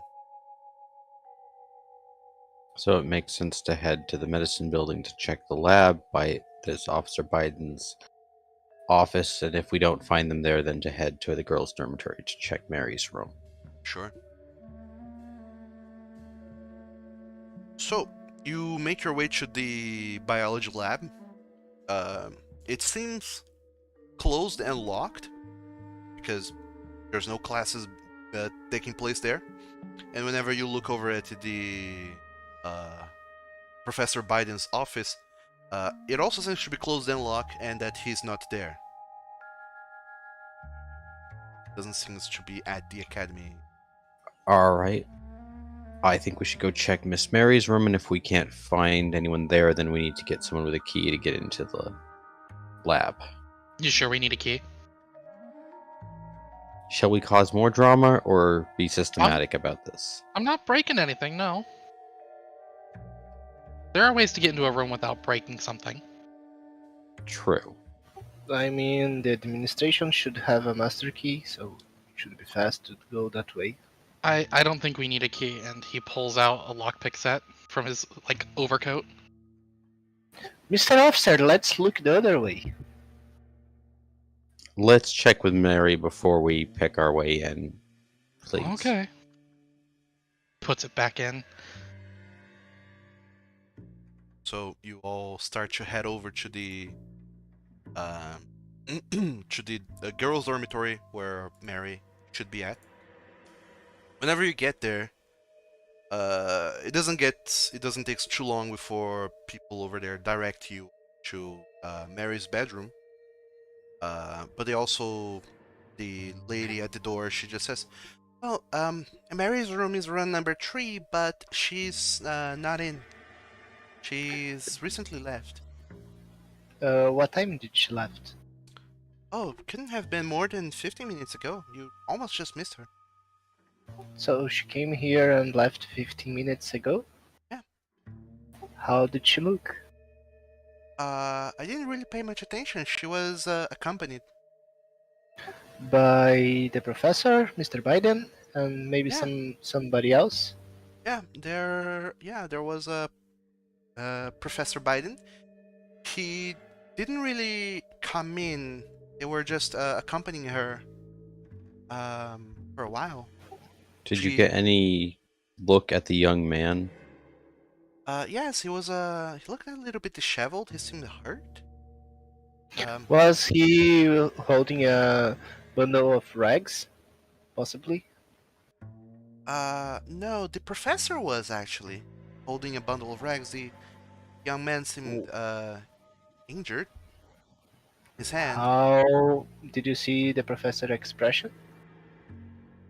I didn't really pay attention. They all seemed, I suppose they were kind of. Forgive my rudeness, miss. I think we need to get back over to the labs right now. Yeah, we are going out to do some stuff. Oh, all But right. thank you. Oh no, you're fine, fine. So So I'm guessing we're all headed back to the labs, keeping an eye out for this trio. Yeah, Arturo, take out your lockpick acting and let's do this. Yeah, if we don't happen to find them before we get back there, you're definitely picking your way in now. Roger in that. to the biology lab, Yes. right? So I mean, does the biology lab, where does it stay in the building? Is like first floor, second floor? it is first floor, and Does it has any windows to the outside? before we all get to that, to the whole breaking into this room, you are making your way back to the biology office, right? It's Yes, and keeping an supposedly. eye out for the professor, Miss Mary, and Alfred, their I, other I would companion. suggest like if there is a window to the outside, like we take a look from the outside, like peek. But it so depends of the other guys. That's why I asked if it has a window to the outside. Sure. Whenever you go back into the academy main hall, you see that the clerk is still there behind the desk. The other two policemen are gone. Uh, back to patrol or guarding the perimeter, imagine. And the both from in the hall, the corridor, or from outside, looking through the windows, you can see that the biology lab is empty, and the Professor Biden's office is also empty. But does it look? We are looking from the outside, right? Yeah, from the outside, you can see that it's empty. Can we see that everything is in order? There's lots of broken stuff inside. It's messy. It's okay. It's like there was a struggle. How does it look? It looks tidy. It looks normal. It doesn't look like there has been any commotion that happened at all. In fact, you Oh, imagine, Emmett, that if there was any kind of commotion, no matter how small, there would be some kind of talk at the academy. But everyone seems to just be going about their days. that feels weird, my friends, because like they came here, but everything inside looks in order. So maybe when Mrs. Mary went to the dormitory and left with the professor, they didn't came to the lab. I don't know. Did the guy True, on but the reception say if they went out or are they still on campus? The I guy don't who think they tried to just leave campus because they would have been noticed. the guy just goes like, "Well, the I think I saw Professor Biden. He came in, rushed in to pick some books, and then left in a hurry. Hasn't been that long ago. Did you see which Left. wing or building he was headed to? He seemed to be headed out of the university. Okay. Do you know if the professor has where does he live? His residence? Um, yes, he lives a little bit further in town. Can Not we get that address and a description of his vehicle? Yes, that would be very important to us. sure. Professor Biden sees at 375 George Lane at the west side. And you said we wouldn't make any notes. I have like 3 pages. There you go. Okay, gentlemen, I think we need to head over there. John, if you would radio that out, see if we can get some officers to be looking for those people in in his vehicle, and then surround his property. So let's get moving, right? I tell all officers who are on the case of the college as well as the perimeters that were outside the college to change their perimeters to that location.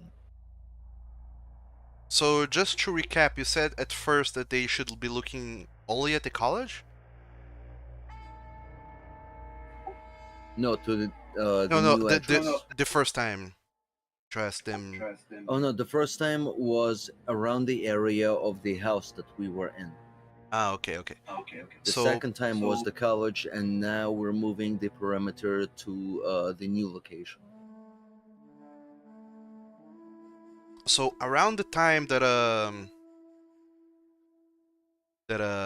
you all go back to the cars to start going off and chasing after things, you hear John, now that you're close to your car, that your radio is kind of going on as if someone is trying to get your attention. And whenever you go to answer the dispatch from the other side, the police dispatch just goes, Officer Joe McLean, Officer Joe McLean. Calling, Officer Joe I McLean. answered the radio. Yes, Officer John McLean, ready? What's going on? Dispatch has informed us 3 suspects matching your description have been seen at the 488 West High Lane North Side address at the Hotel Border Arms. Guys, change of plans. You all heard the radio, right? We have to go this way. I think Sydney didn't hear the radio, so I shoved my head outside and screamed to Sydney about the new direction we are taking. Sure. Yeah, I know where the professor's dress is, but update them on the fact that the suspects have been to the college and are now possibly headed to No, the professor's address. you just got radioing and confirmed that they are back at the hotel. They're back at the hotel. Yeah. So we're headed off to the hotel.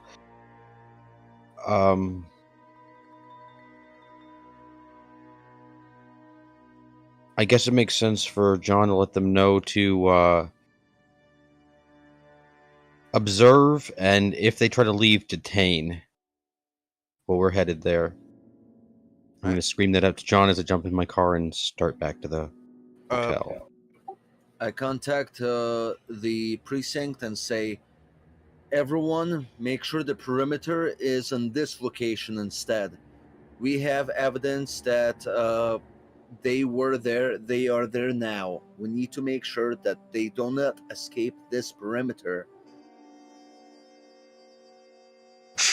I am grinning here from here because I am making a new, more interesting story than the one I was working for. The dispatch just goes off in the car. Officers calling dispatch. Secure perimeter around 488 West High Lane North Side. They are advised to detain suspects if they try to leave. Keep an eye out for suspects. And dispatch hangs, and you all start driving that direction then, right? Yes. Alright. The town is kind of sort of big, and as you're driving over there, still kind of on the way, I imagine everyone but Sydney is on the cop car, right? Yes. Okay, so Arturo, Emmett, and John, the three of you, as you are driving, like halfway through to towards the address, where to the hotel where the construction worker Alfred Hackett lives, your radio goes off again. The police radio alert.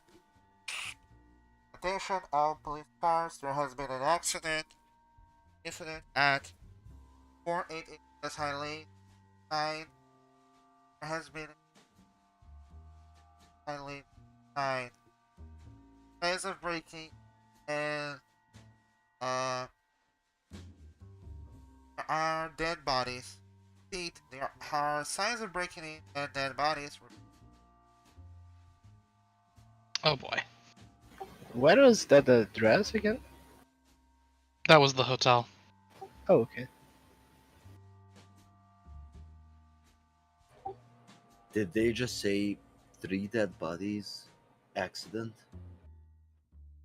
They They did. say they They did say did that there say are dead bodies. they didn't say how many dead bodies. Yeah, they're just calling cars in the area to go over. Ah, shit. Alright. I think we gotta check that out. Come on, step on it. Let's go there. Fast, fast, fast. Can I do a drive out to check to make sure we get there as quick as possible, if not be the first ones there? Uh, there's no need to. You are already on your way, so you don't need to make any sort of detours.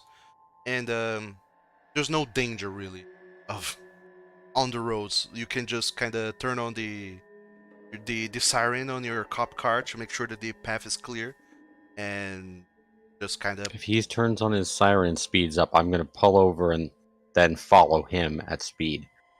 sure. So you're following right behind him. You're tailing him, Cindy, and all of you guys just go as fast as you can towards the address. Does your Car car length and a have a half. I don't want pedestrian to. catcher?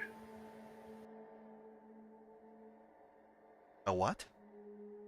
It's something old cars had, like it was, oh, it's a jaywalker, you go and open the pedestrian catcher and you catch the guy. Idea what that? Really?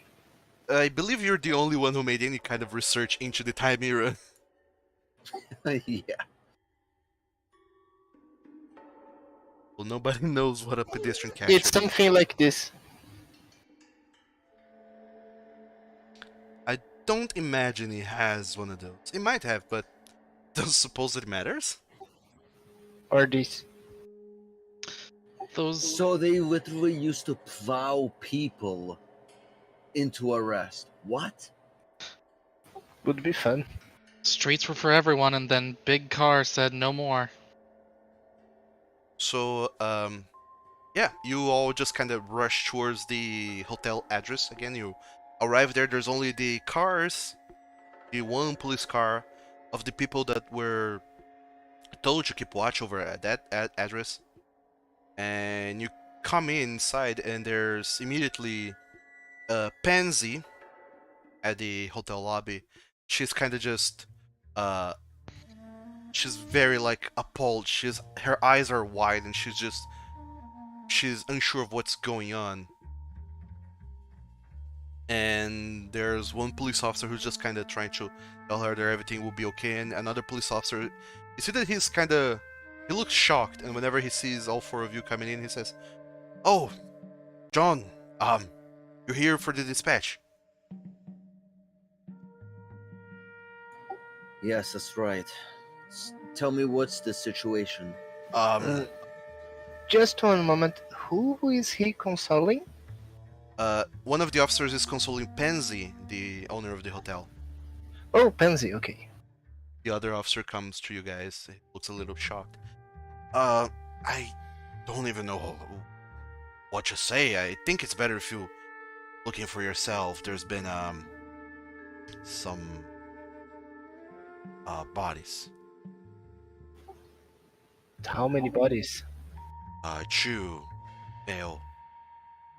Come on. Alright, show me what you have.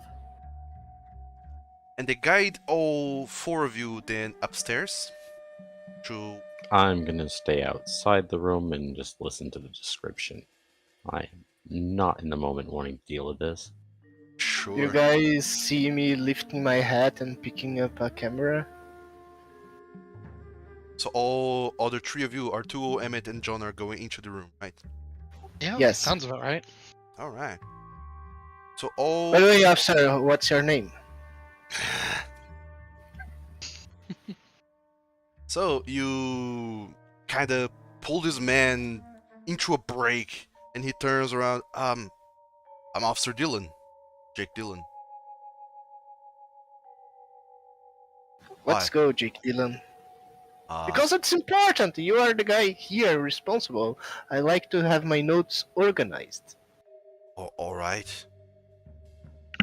Sure. Oh, I didn't catch your name. I am Emmett. Emmett.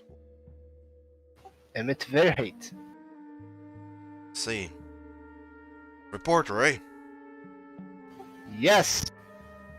Alright, you're all first at the scene, so No, you yes. are the first at the scene. Well, you're first reporter at the scene, so I ask that you have a little bit of respect. And he I will try my best. opens up the door to the potential crime scene. All three of you, except for Sydney, are going in, right? Yes. Yes. Okay.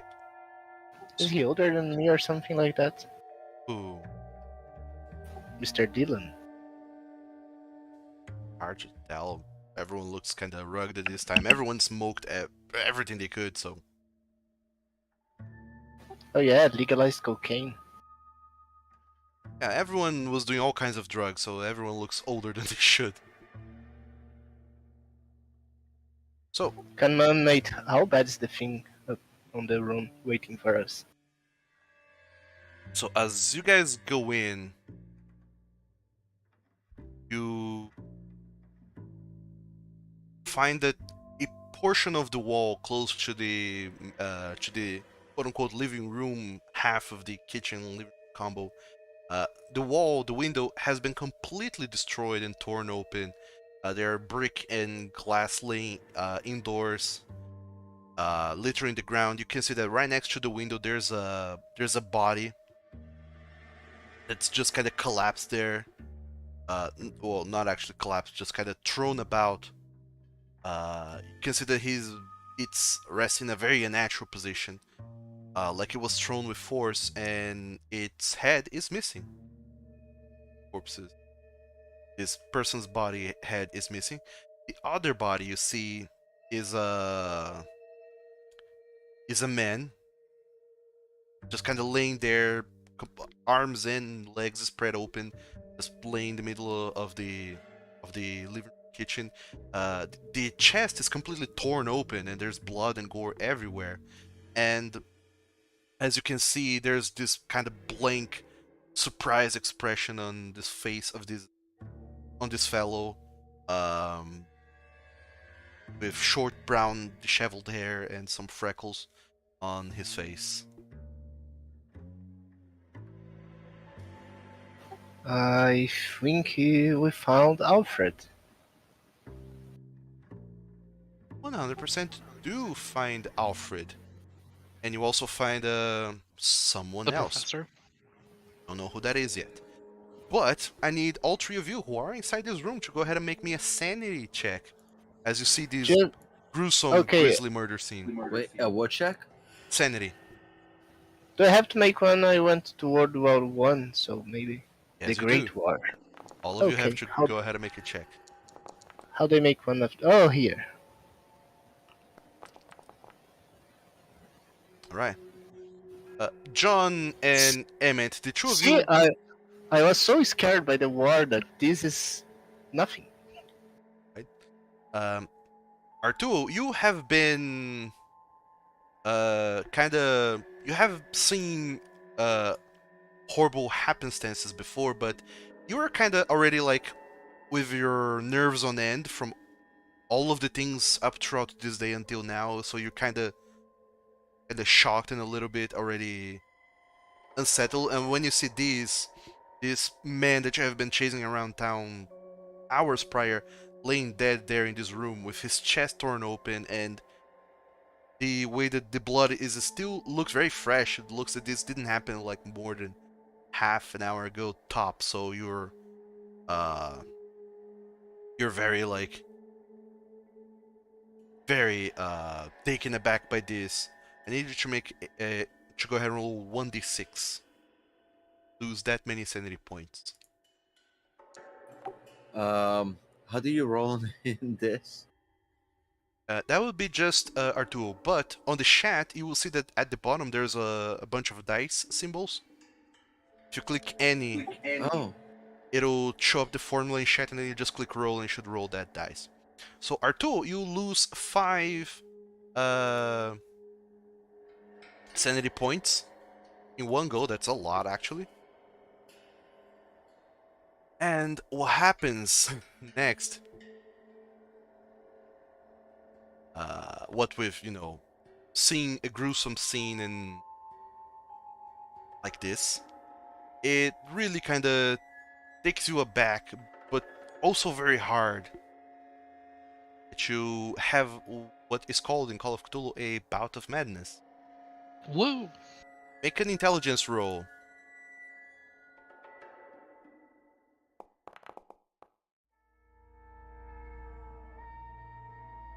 You fail, and that is good because you have in your mind some ideas about what might have happened, but your mind thinks that this is just too bad, too gruesome, too horrible that you refuse to make the connection between what might have happened with this man based on all the clues that you have gathered thus far. Just shudder, shake your head, try not to think too much about it. So Ignorance is bliss. you do not Can get a bout of I madness. see that he's bad and try to help him using psychology? Not in this case. It's only when they actually have a bout of madness. So you did resist because you did not want to succeed in your intelligence check. So you're good.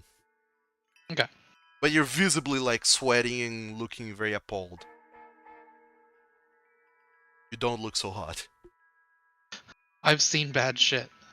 Nothing like this, though. Are you actually saying that? Yeah, that was in character. Okay, I'm gonna yell it back into the room. Alright, it's bad, there's dead people. I'm gonna draw my Luger and make sure it's loaded and say, we need to get outside and see if we can catch anybody before they leave. My friend, these people are dead here. We should maybe talk to Mr. Pansy. How many are dead? True. 2? We were pursuing 3 and we assume there's an animal with them, yes? Yes, I would suggest you try to talk with Miss Pansy. You don't look so great, so maybe you can talk to her and find out if the girl was here.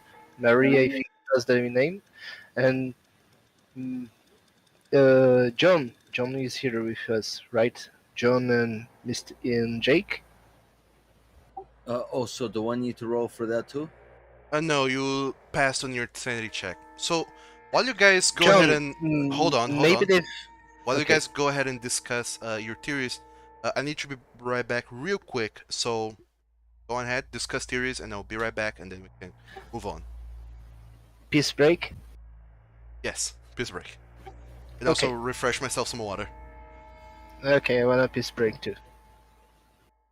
I think we should detain or delay on active investigation and try to detain whoever murdered them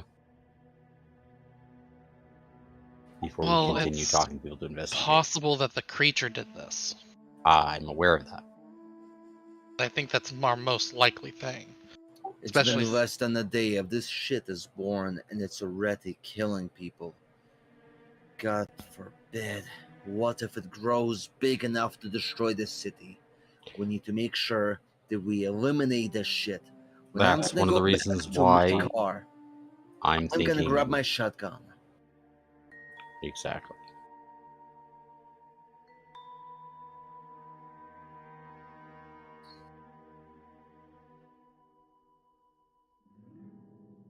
Do a thorough check on this perimeter.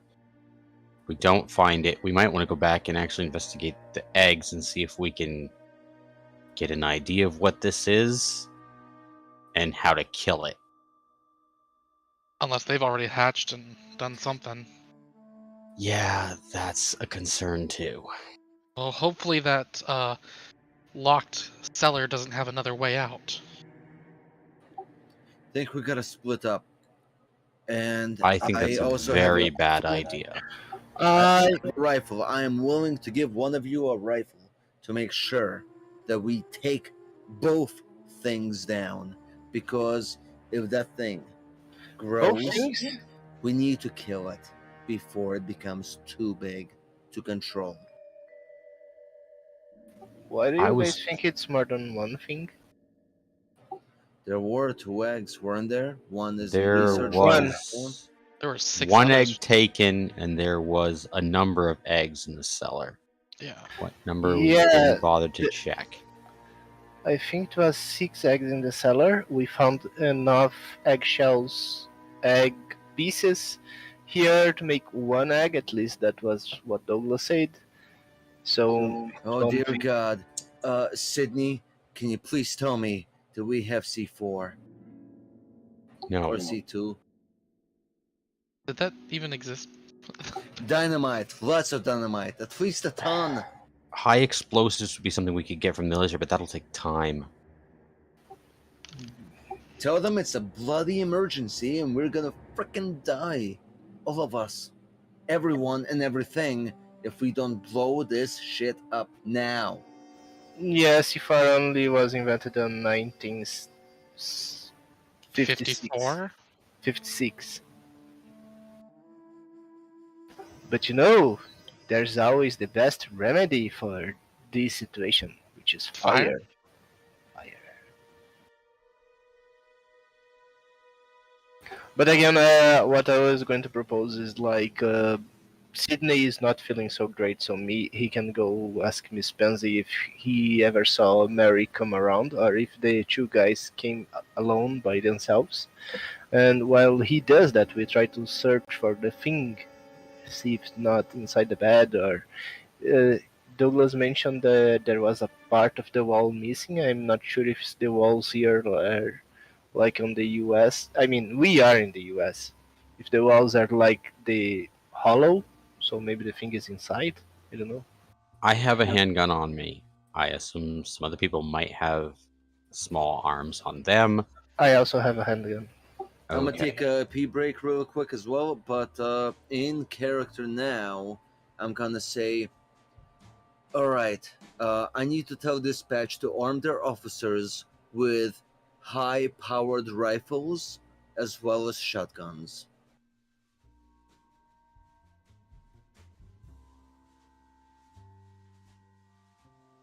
I'd also recommend to have them be on a lookout for Miss Mary and something with her.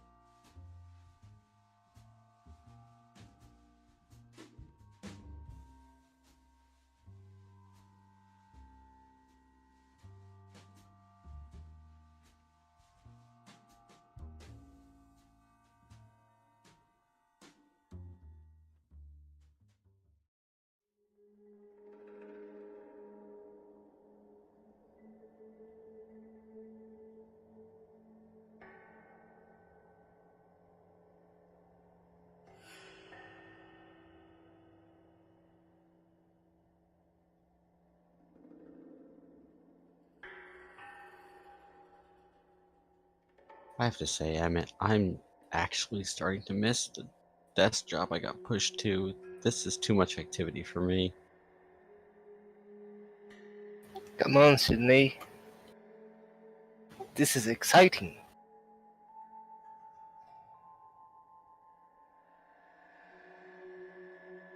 I don't know what's so exciting about it.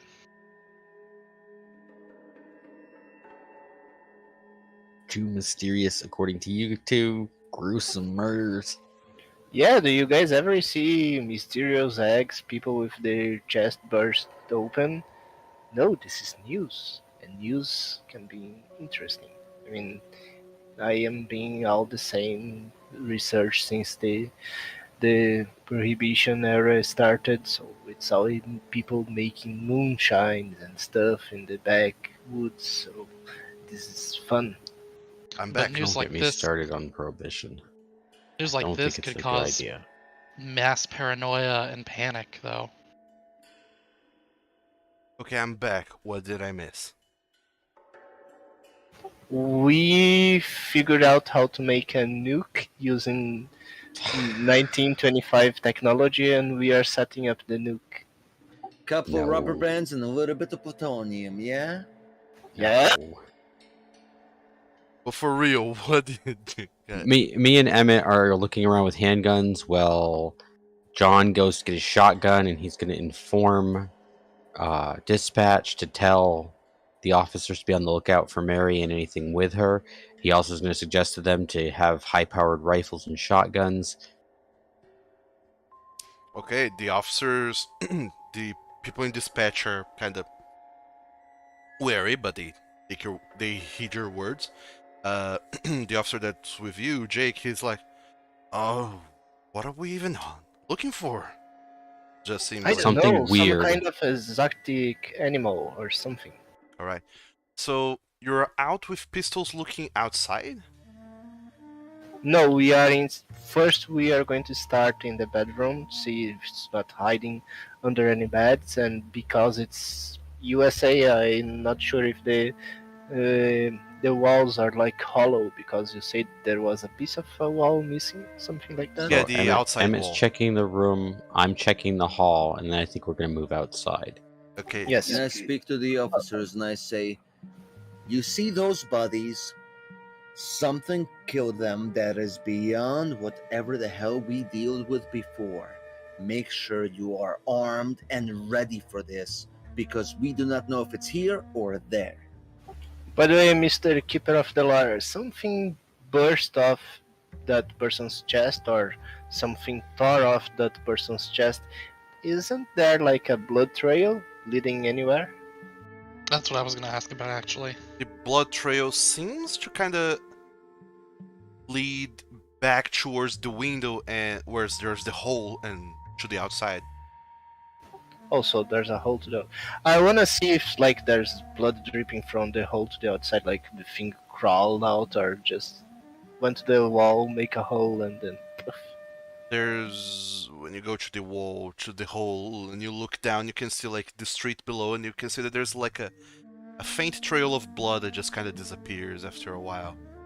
And it's kind of faint and very like spaced out, not like super consistent. Not a How long line does like it a. take Okay, me and John, John to get outside? I kind of tried to scream so I get Hold John's on. attention. Before you guys go on, what else is Arturo doing? R2 was looking for a blood trail too, Okay, so because this sort of attack doesn't happen and no one gets covered in blood. as you are looking around in the bedroom, or rather the hotel room, you see that these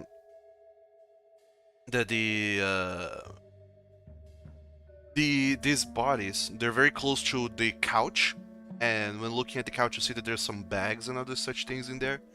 There seems to be like a notebook of sorts that's drenched in blood, except for some pages that are kind of scattered about. I wanna check the notebook. Uh, Checking the notebook with the notes that are scattered about, you find uh, one very concerning note sent on Discord.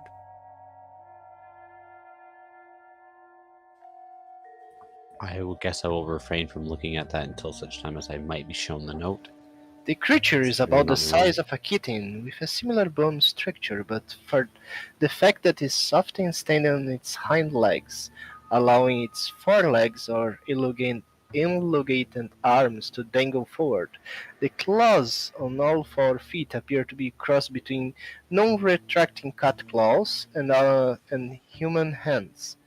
Growing from complex bone structure and musculature on its back and bat-like wings, its head is reminiscent of that of a horse, but the vicious fangs in its mouth and barbed horns behind its eyes dispel a further similarity. Its skin's rough and reptilian, but not scaly. In other words, the skin has the texture of scales, but they are not scales. And Sounds. along that note, whenever you flip the page, on the other side you see an illustration.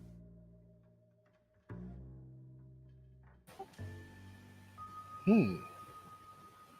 You know, guys, when I first heard of something called the platypus, I thought it was strange, but this thing here is stranger.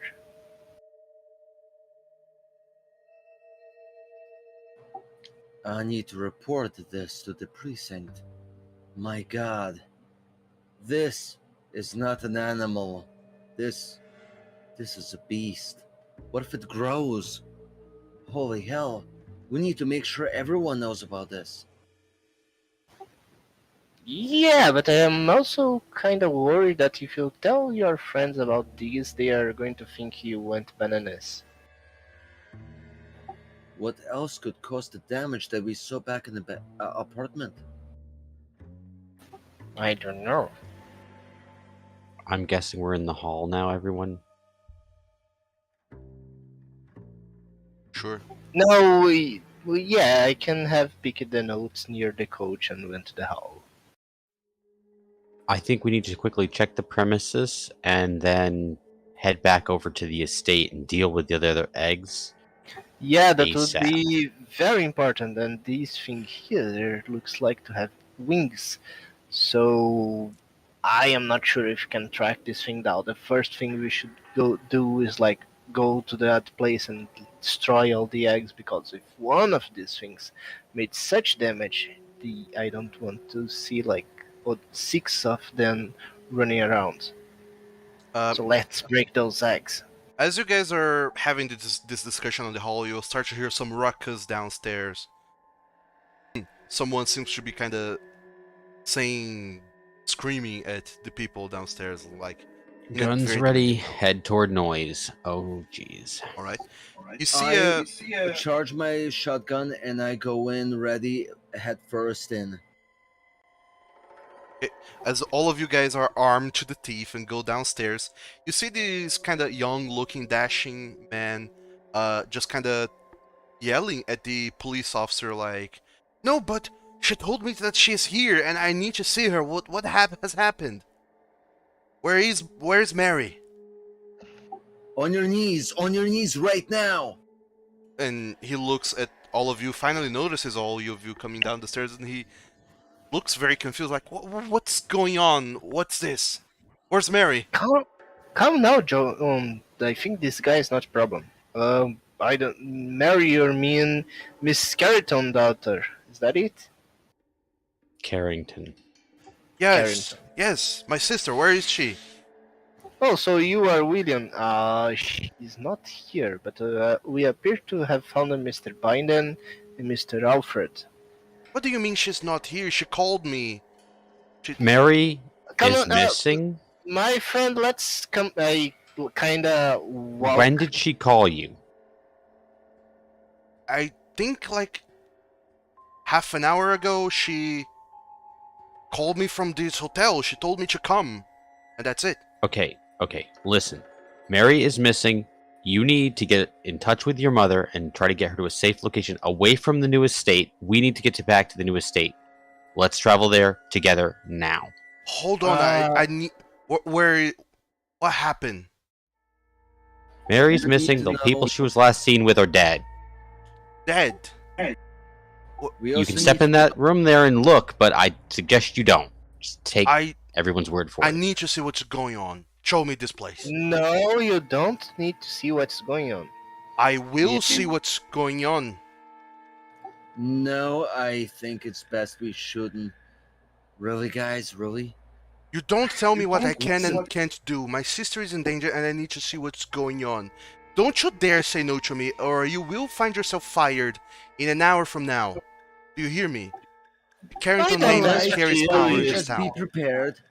You just be prepared, and I hope you're ready to see a gruesome sight.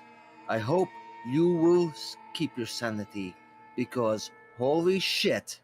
Listen, I think it's best you don't see, and you just tell us if there's anything suspicious right now. What's going on with your sister before you see the sight? Before you give yourself some PTSD shit, give us any clues of what's going on with your sister. Because if you don't, then we're just gonna assume, and it's gonna be worse for you.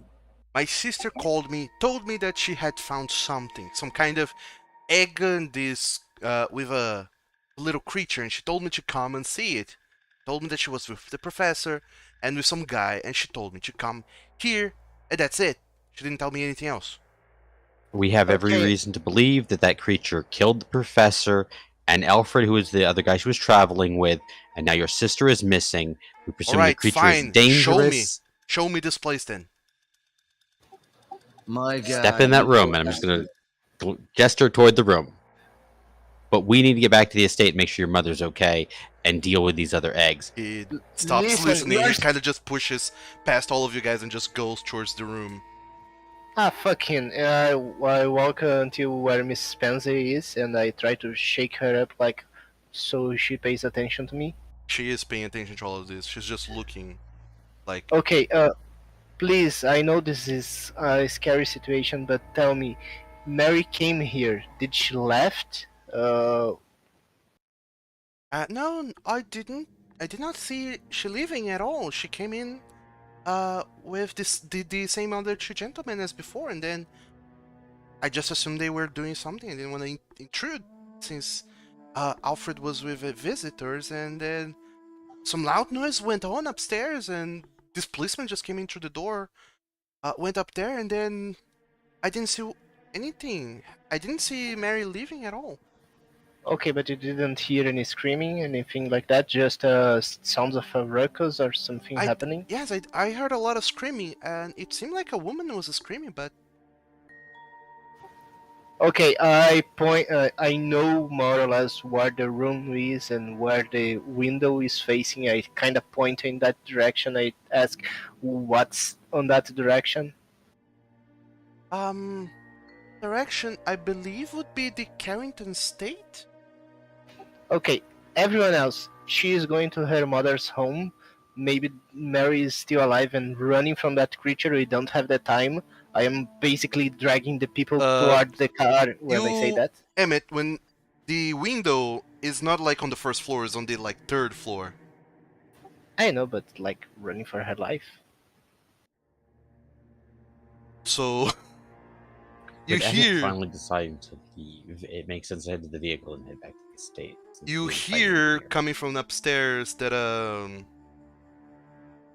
William kind of just comes in, and you just kind of hear very faintly from below, like, "Oh God, what's happened here? Mary, Mary, where are you? Mary, Mary, where? Mary, what happened? What's going on?" Seriously, we didn't saw her. And you can just hear him from downstairs shouting all of this. Well, I guess makes sense to go check on the state of Mary, since we miraculously found her. Okay, so the bitch was here and hiding. What now? You all go back upstairs, rush back into the room, and whenever you arrive, you just see William kind of hunked over the kitchen counter, just say, "Mary, come on, get out of there!" And whenever you get in, you just see that she's curled up inside the cupboard, just kind of shaking, hugging her legs to her chest, kind of just in a catatonic state of sorts. Okay, so she was here. Doug, just for reference, I am not entering that room. I am out in the hall, just Of course. possibly able to see one of them crouching down. Mm-hmm. Okay, can I try to do a psychology test so I can talk to her? Or Sure. it's worthless? Sure, you can attempt a psychology check. Just can bring her back to some sense of normalcy. All right. So Emmett, you kind of go over to her, to Mary. I kinda saw several soldiers that were shaken by the war, the Great War, and I tried to talk to her in a very calm way until she paid attention to me. You not only do that, try to talk to her in a more calming, reassuring way, but you also try to get her attention without really touching her. And eventually, it seems like she snaps out of this catatonic state, and she just turns to you. Finally, seems to notice all of you for the first time, and she finally starts kind of babbling. Emmett, if you have her attention, will you get her out of the room? I am trying to do that, my friend Sydney. I just Kinda. looks over. Is it gone? Is it gone? Yes, it's gone, and I'm afraid it's heading to your mother's house. Can you please leave this cupboard so we can try to stop more things like that from hatching? Okay. And she steps out of the cupboard, kind of William, cannot. can you be with your sister? Can you take care of her? Yes, of course. Mary, what happened? You called me, and I came here. What happened? She just kind of looks around. I was with the doctor, Biden, and Alfred, and the creature. We were Uh, studying it, and Mr. Keeper of the Lar, she's talking, William is talking, but we are like dragging her out of the room, and I am trying to get myself in between her and the body so she doesn't have to see them. And we take her out of the room and downstairs. sure, you very carefully drag her out of the room, making sure that she doesn't see the gruesome scene behind her. Although, on her state, you imagine that she did see something, and she confirms that by continuing with her account of of what happened. I know, but she doesn't have to see that again. The three of us were looking at studying the creature. Dr. Biden was writing something and sketching it, making notes, and we were trying to figure it out, and then that's when the creature got agitated. It started jumping towards the window, and that's when he came. Something huge broke through the wall. So, the creature you originally caught was still the same size when something took it away? Yes, I was And attacked- right! I was right! Something big came, crashed against the statue, and laid eggs! Okay. Wait, So- I should not be happy.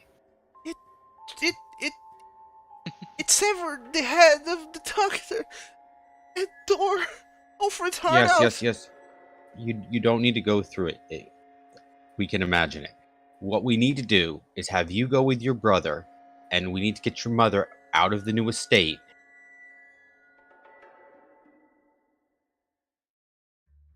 Yes, And the brother is John, let's... the brother is immediately like, "What creature are you talking about? What is this?" And when she doesn't elaborate a whole lot, he turns to you all. What is? You don't need to know the shape. You just need to know that the same thing that killed those guys, you saw the bodies, that same thing is probably heading to the state where your mother is. What So do you let's mean? I make don't have haste. to know the shape. Tell me what's going on. Tell me what you have I found. get And then okay. I get elaborate. this sketch and give it to him. Okay, it's this thing but bigger. He looks at it. And then I elaborate. This creature is very dangerous. It's big, growing bigger. Even if it's not big enough to scare you, like a small dog, it can kill. It's growing bigger by the minute. We need to hunt it down. Listen, I am willing to send a couple of officers to make sure that you guys are safe. I will make the call right now. And I go to my car and I make sure that the officers know to guard this area in case the creature comes back, to make sure these people are safe. You don't Right. stop, John. Let's hop in the car and let's head to the state while you make the call. It is at this point that William, after taking a look at the sketch for some time, he cocks his head and goes, "Wait a second. I've seen this before." Where? What? How and where? He looks at you all. At the library, we have a book club where we look into. Well, we study and look into some older tales from this town, and I've seen this before in a book at the Okay, Orne where is Library. this book? It's called Superstitions and Folklore of Essex County. I think I saw something in that book that looks kind of like this. Superstition? You expect us to believe in superstition? If that's all we have for reference, it's at least some information, though it's questionable at best. Let him handle his sister, maybe even retrieve the book. Where are you, your mother, and your sister were normally staying while the new estate's being built? Staying at a hotel downtown. All right. Get the book, get your sister, hold up at that hotel. There'll be some police there to keep an eye on the both of you. We're going to try to get your mother after we deal with the eggs if they're still at the estate, and then we'll come back and review the book. Sound like a plan, gentlemen? Sounds like a plan. I also think we should spend a little time to break all the other eggs so nothing more like that hatches. Well, if Yeah, we're I breaking think eggs, that's we're the going to go killing priority. monsters. We need to remove the rest of the eggs before we engage something that's already adult Yeah. or teenager, whatever it is at this point. But let's get the eggs, prepare the book. Alright, so all of you go down to the car finally, and You know, then you kinda quoted an actual book from 1916. come again? There's actually a book named that from 1916. Go back to the car, and then uh, as you're like sharing information and this and that, your car, John, and the other police car, they start getting a dispatch signal from the police. Come in, all officers in the vicinity. We have a report. There has been an accident at the offside Cliffside Hills. Repeat, there has been an incident at the offside Cliffside Hills where the Carrington State constructions are taking place. Officers on dispatch, please respond. Son of a bitch. Alright, guys, we need to go there now. John, may I suggest we actually go with William and get this book before we head there, since something's already happened? Something happened, but something can get worse. Okay, listen. One of us needs to investigate that while everyone else does this. Okay? Because we need to find out exactly what's going on. We can't be at two places at once. So, True. who's it gonna be? But Well, John, we have two cars. Maybe Sydney can get William and get the book, and while we go to the estate. and Sounds like a plan. Let's do it it. may be a suicide mission for the people who opt to go to the estate alone, considering what happened in that room. You Alright, guys let's saw mix it. them up. Investigator number one, either Emmett or Artnu. Or no, come with me, and we will go and find out what's going on. The other two, whoever you guys decide, will go investigate the estate. I think you're being reckless.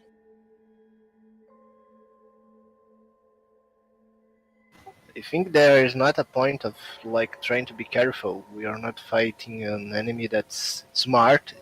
We're fighting an animal that's killing around, and it's not going to wait us to make a plan. Well, considering that this might be mythological or supernatural, knowing what we're up against, even vague It can theory also is be something. preternatural. You think that thing's natural? Look at the picture again. No, I said preternatural. I mean supernatural. I point up. Preternatural. I point downwards. You think it's a demon? You think it's an angel? I don't know what it is, but I don't think we should go up against it without some information. It's a fucking dog with wings. We gotta kill it. Yeah, we gotta I'm, kill it, I'm, but I'm not trying to kill the big how? one. I am just trying to smash some eggs so we don't have lots of small ones. Considering there was an incident, I wonder if the eggs will even be there when you guys get there. And if Listen, there's we need 8 of those things or better, one adult and a bunch of small ones, that's not good numbers. Those are bad odds. What if they're not still hatched? Okay? You guys are better off killing the babies while we kill something that's not a baby. All right, That all might right, take all two right, all people right, at the minimum, all right. okay? All right, you guys are hell bent on going, so let's let William collect the book. We'll go meet up with him afterward. Let's go over to the estate. If at least we stay together, we'll have some chance. You have a radio in your car, right? Yeah, but it's set to military frequency. What were you using? Police frequency. And I share my police frequency with him. Fine. You have any trouble, you need backup, we will abandon our shit and we will come to you immediately. Got it? All right, all right. Running away is always an option. So So who's you going can with me and survive William to and we get the can book? Well, you reconvene got and well. go Two other people go to together. the estate. I'm not so good with the firearms. I'll go with you guys. Okay, so me and Theo are going with William to get the book. Emmett, John, try to stay alive. Go check the estate. Smash some eggs, kill some little critters if you can, and then get out of there. Sound like a plan? Hell to the yeah. I go into the back of my car and I grab a shotgun. I lock and load, make sure it's loaded, and put all the ammo as I can, every single one of the shells of the shotgun, into my pockets, loading them up completely as I could before they become too full. And then I go back in my car and I say, make sure you have enough bullets to last you, because whatever this thing is, and if it's not really of this world, we're gonna have to take it down by force, any means necessary, no matter how hard we have to try.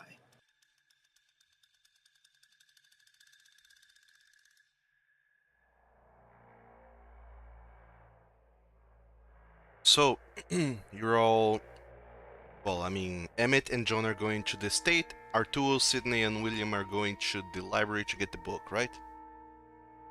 Yes, and if possible, Mary with us because she's gonna want to be with her brother. Her brother's gonna want to be with her. Sure, alright. Yeah, both of them are together.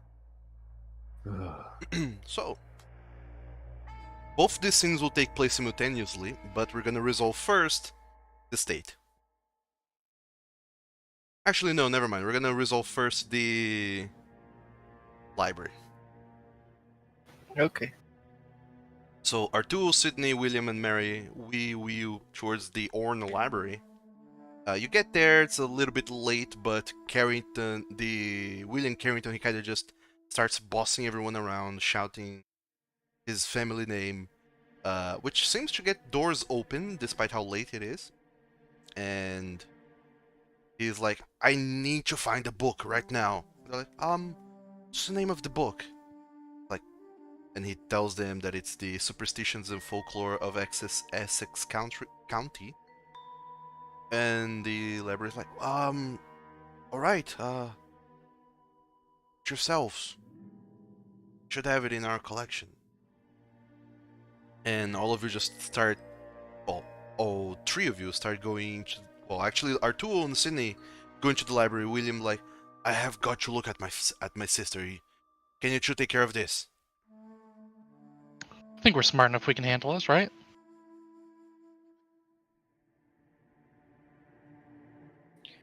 I hope so.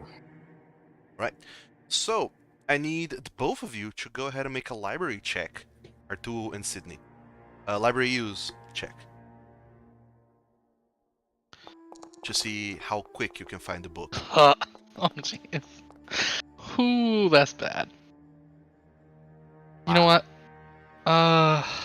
can push or you spend luck. If you're pushing, tell me how you're overexerting yourself to push. I'm gonna go look through if there's any old reference cards or other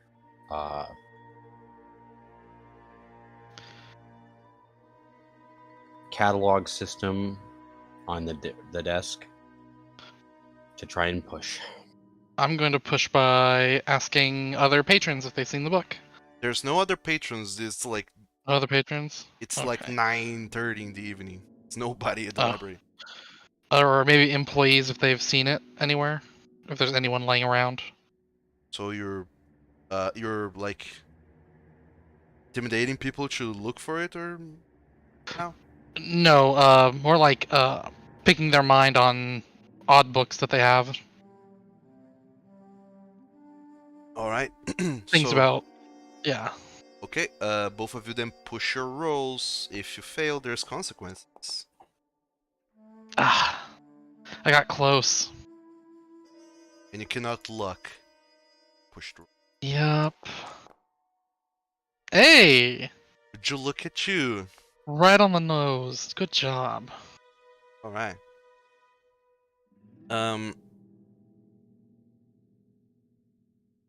So Sydney, you instead of looking into the bookshelves themselves, you just kind of go back into the counter, like hop over the library counter to look into their own personal catalogs and other such things to make sure that you find mostly exactly where the book should be at.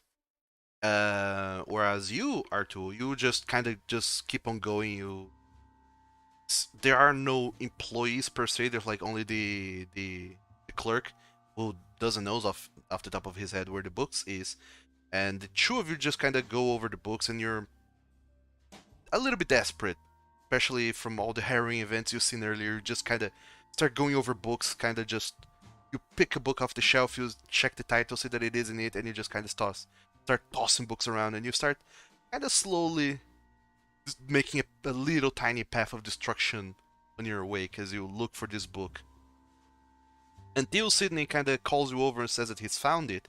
When you look back, you notice that you damaged several books as you kind of were just tossing them about, and knowing that there's valuable knowledge here that you're just so recklessly disregarding and damaging even, and pains your conscience a little bit, and then to make a sanity check.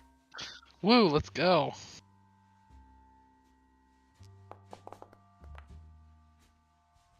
Alright. You will lose 1 sanity point from that. Okay. It's not like the most mind-shattering event to do this, but still, He's having a rough day. yeah, it's not bad to have on your conscience that you're doing this. But otherwise, the two of you kind of rush back to the book, and then you start flipping through the pages to get to the page proper where there's this, where you find the article that William had mentioned, where he saw the thing at beforehand. Now let me see. Handout is one. We got the book. It's got the information. Let's get headed toward the estate So as we review the book. you just start driving towards the estate. Sydney, you hop on the car and just starts driving back as you tell William that you found the book, and he and Mary will find their way back to the Chandelier Hotel. Artu, as you're on the car with Sydney, you start reading the book aloud, I imagine. Yeah. The infamous Marsh Wizard of Ipswich has been haunting Essex County for centuries, according to many local accounts. Evidence of his existence goes back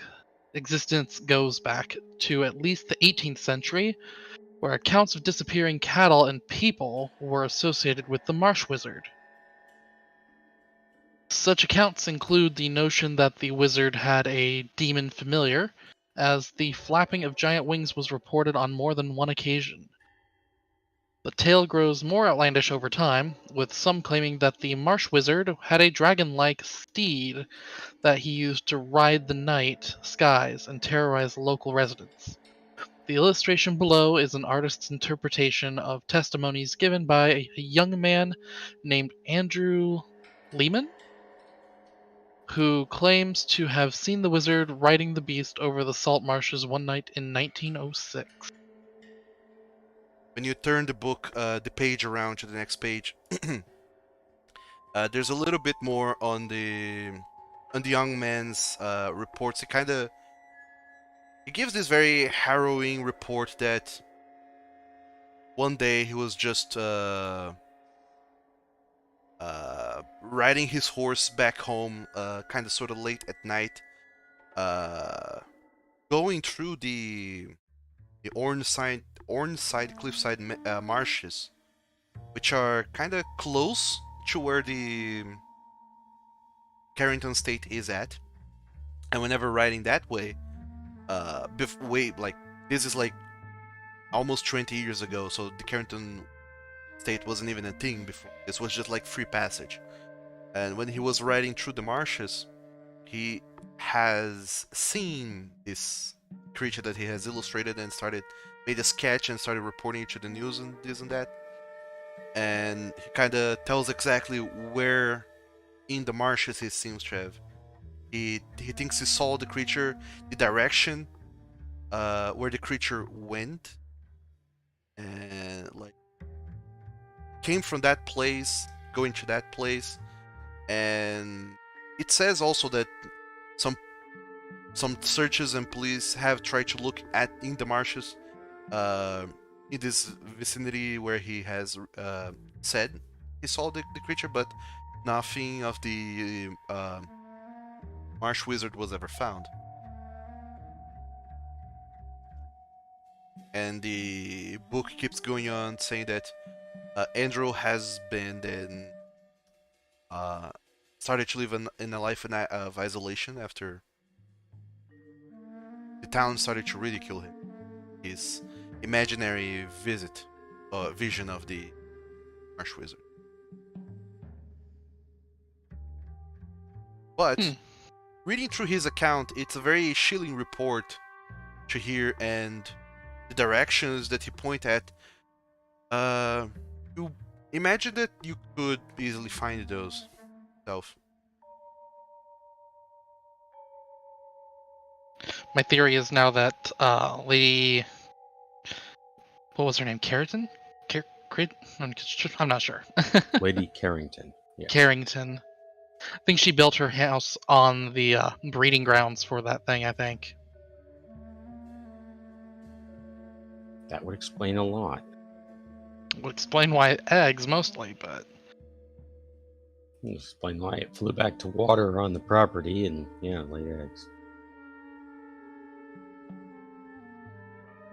Well, we better book it. They're probably in trouble. Yeah. So, Arturo and Sydney, the two of you, get back in the Maison Mobile and go book it towards the Carrington State. Meanwhile, Emmett and John, the two of you, have reached the Carrington State already. As you get there, you see that there's like a couple police cars parked inside the property already. There's some policemen kind of just going around the scene. I just make sure my weapon is ready, my handgun, and I get out of the car and follow John to the police officers so we can ask them what they saw, what's happening here. I say, we need to go to the basement. That's where they kept those quote unquote rocks. Because You mean the cellar? Cellar. Is cellar not the same as basement? I don't know. To me, a cellar is a basement that's underground. So, I guess I'm gonna say that. Okay. Let's go to the cellar and make sure those quote unquote eggs are still intact. If they're not, holy shit, we have one hell of a hunt.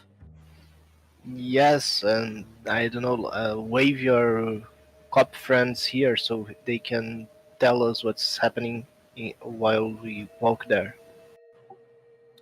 I tell my men to rally up. Guys, get over here. All of you, listen up. This is serious. I know you guys might have a hard time believing me.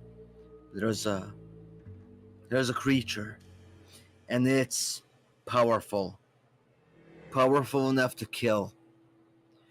If there is such a thing, I need to make sure you guys are armed. Everyone, get high powered rifles, shotguns. Be prepared, because whatever this is, I want to make sure that we are ready to face it.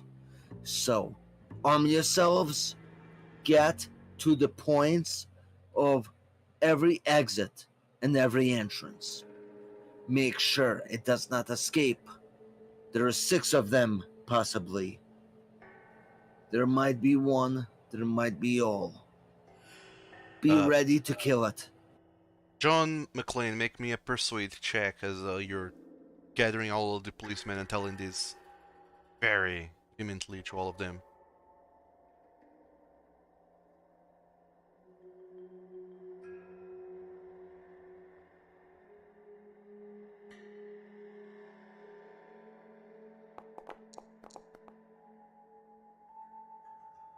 Right.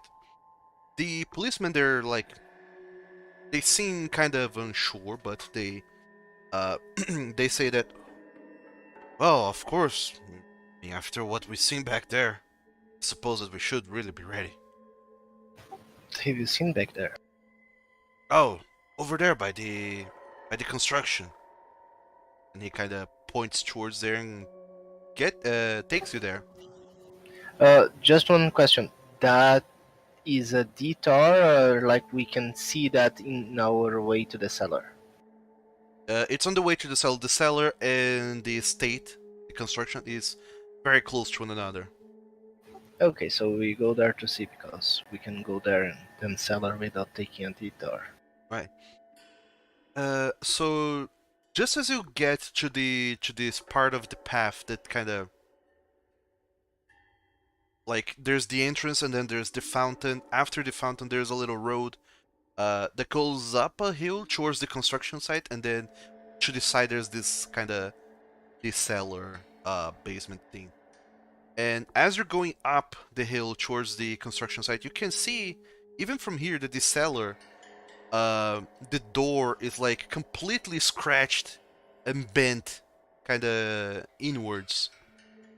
Like a lot of force Inwards, was so from the outside inwards. yeah, it's like a lot of force was applied from the outside, trying to push inside. But the door is still there, and it doesn't look like it's been opened. Have you guys went inside there, or you just saw the markings and the destruction and stayed outside? I asked that to the cops. We tried to get inside, but we couldn't really send Officer Lancaster to get some crowbars because the door seems to have gotten stuck. Need a little bit of help to open it up. We are gonna need full backup. We're not gonna go in there alone. Can we radio in the other squad? Of course, but first you should see this. And they take you back up to the manor, to the construction site. And you can see that looking up Can at we go on then? I say that later.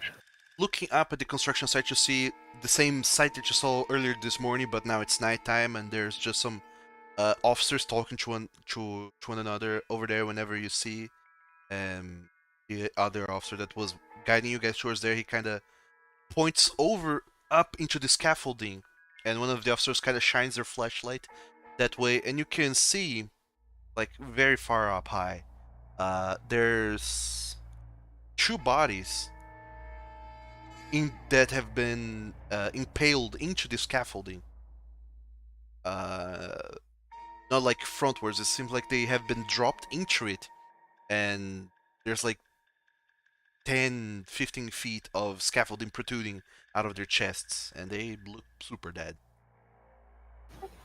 Can we like have an idea of who those might be from this distance?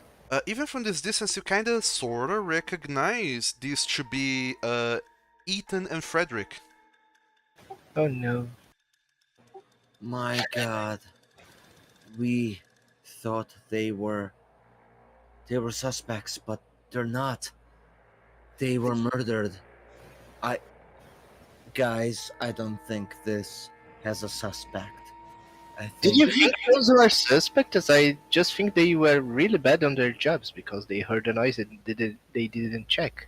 So I need you, Emmett and John, to make a sanity check. Oh, okay.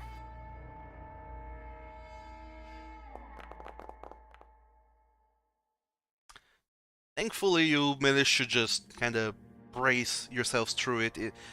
These are people that you have met just today, and they look sleepy and kind of miserable to be there, but they still like were alive and had such a life full of prospects ahead of them, and to see their lives cut short so abruptly and violently sends a shiver down your spines, but you still manage to maintain composure.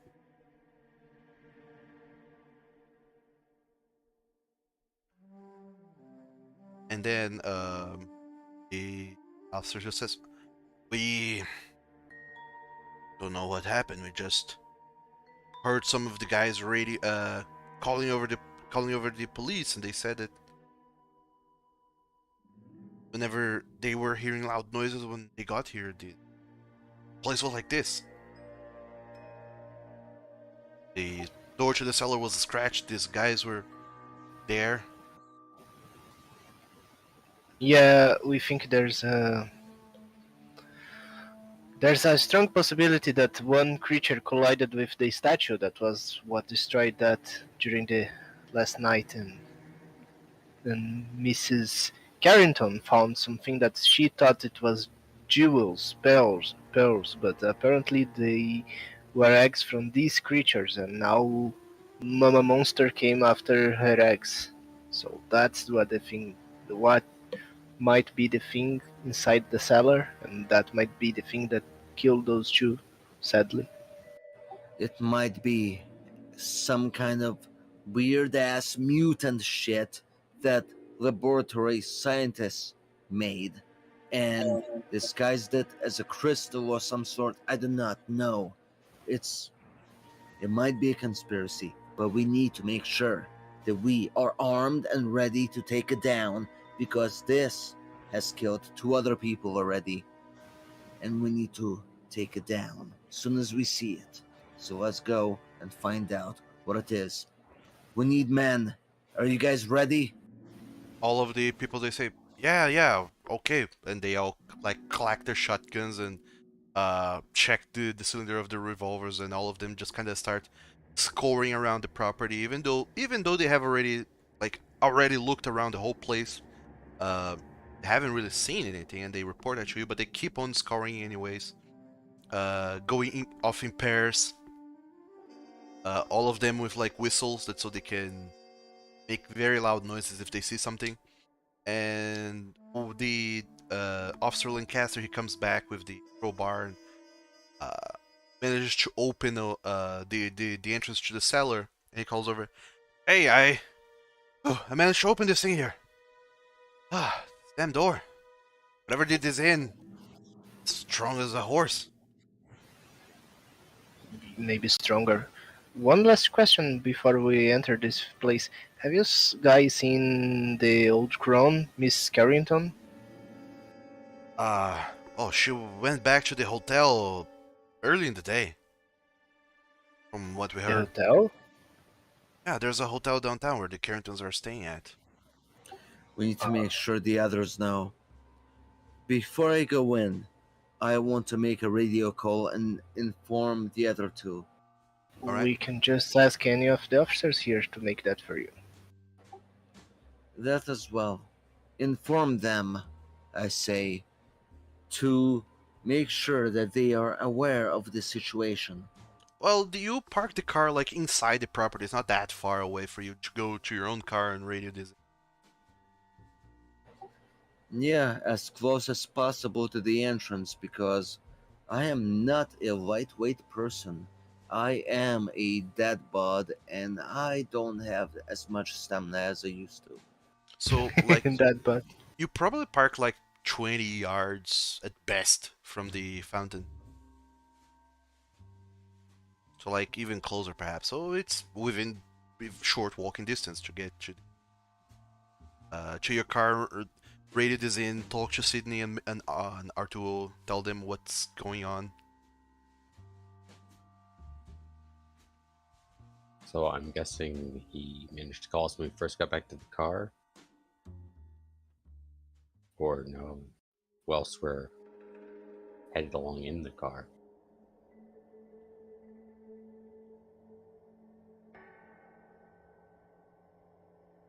Anyways, we'll inform him we have the book and we are headed there.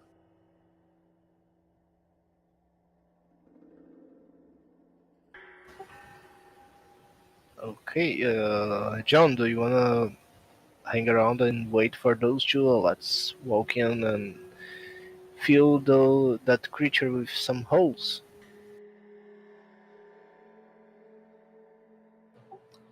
At this point, sooner the better. If this thing grows any bigger, I am afraid to find out what kind of damage it might cause. You have a high powered rifle or shotgun ready? I have my handgun here. Let's get you armed. I call one of the officers and I say, hey, trade the handgun for your high powered rifle or shotgun. No, thank you, my friend. But this little thing here kept me alive during the Great War, so I am keeping my bets on it. Hey, if you're sure, then fine. Alright. Let's just kill make a sure- monster or die trying. You got some balls on you, I like that. Alright. Just one. I lost the left one in the war. Too much information, but okay.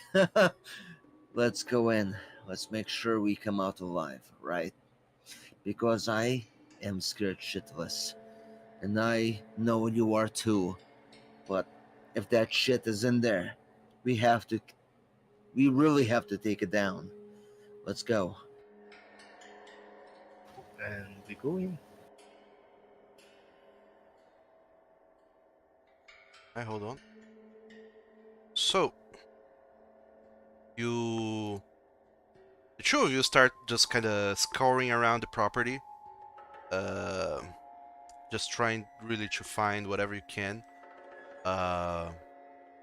about this creature, and you walk around the entirety of the property. You see that you like do 2 laps around the house, go back down the hill a little bit further into the property, kind of start to precariously go into the backyard of the property, where it kind of almost leads into the marshes, and you stop there. Uh, um, and then start going back and just do a whole back and forth throughout the entire entire property. You can, however, see there are tracks around the entire around the entire place. Not leading anywhere specifically, but you can see that there are tracks that leads from the fountain to the cellar door, and these tracks they look fresh and they don't look like anything seen before. How do they look? How big they are? What are they leading?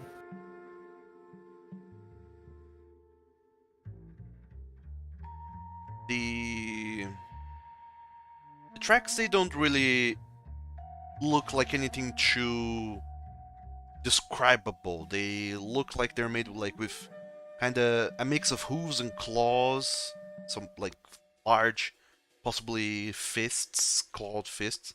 It's hard to describe, but it doesn't look like anything that you are aware of in this region or anything that has been described by anyone.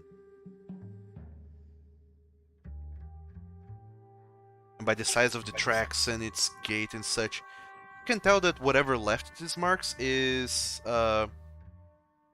big-ish, like almost as big as John, if not bigger. And he is a big guy. Okay, but My bad. the trucks are leading into the place we are trying to go, or where? No, they're just leading from the fountain to the cellar doors, and then back to the fountain, then kind of around the fountain a little bit, and then they just kind of vanish, just like they appeared out of nowhere. Okay, so John, I think the thing landed here, went to the cellar, came back this way, circled around, and because the drawing had wings, I think that thing flew away. So let's get down there because it's now or never. Let's get a few well-armed officers with us, because, goddamn, if we are facing something big, we need to face it with all the firepower that we can muster. Alright, so from getting to the state, you examine the cellar door, the state, saw the victims, talked to all the other officers to get armed and start like doing rounds around the property looking for something and then shooting it down, whatever it is. The officer opened the cellar door, and then you guys just radio in to the other two that you're here, that the thing might have been here, and then you did some laps around the whole property. And where are you going now?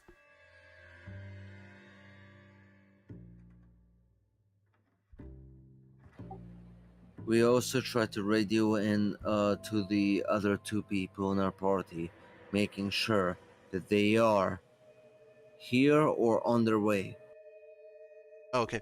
Yeah, you've been kind of around for long enough that they have shown up already. In fact, just after you finish your several rounds of the property, come back. Whenever you hear noises of some car entering the property, you return and you see Sydney and their two just leaving the car. They just came into. Guys, you have to come quick. Now! We have isolated the area where those eggs are. They are not eggs anymore. Get the best of the best weapons you have. We need to make sure we take every single, whatever the fuck it is, down right now. Okay, John. I got it. We're going to try to kill what hatched from those eggs. What do you mean? They're... He's assuming they've hatched. Well, you haven't seen the eggs. Yeah, I was No going one's to been in the say basement that, yet. John, we didn't go down there. We didn't see if those things hatched. I just think Mama Monster came here, walked around, and then flew off.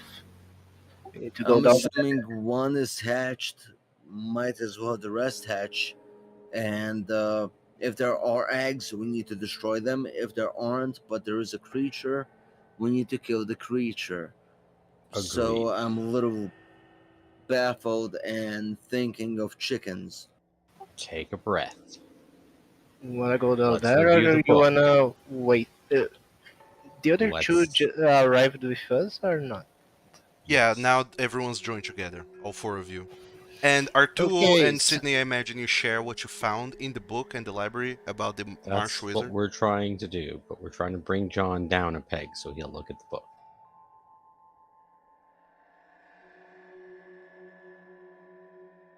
Because he seems tacked up there right now. Which I understand, but we need him level headed with us.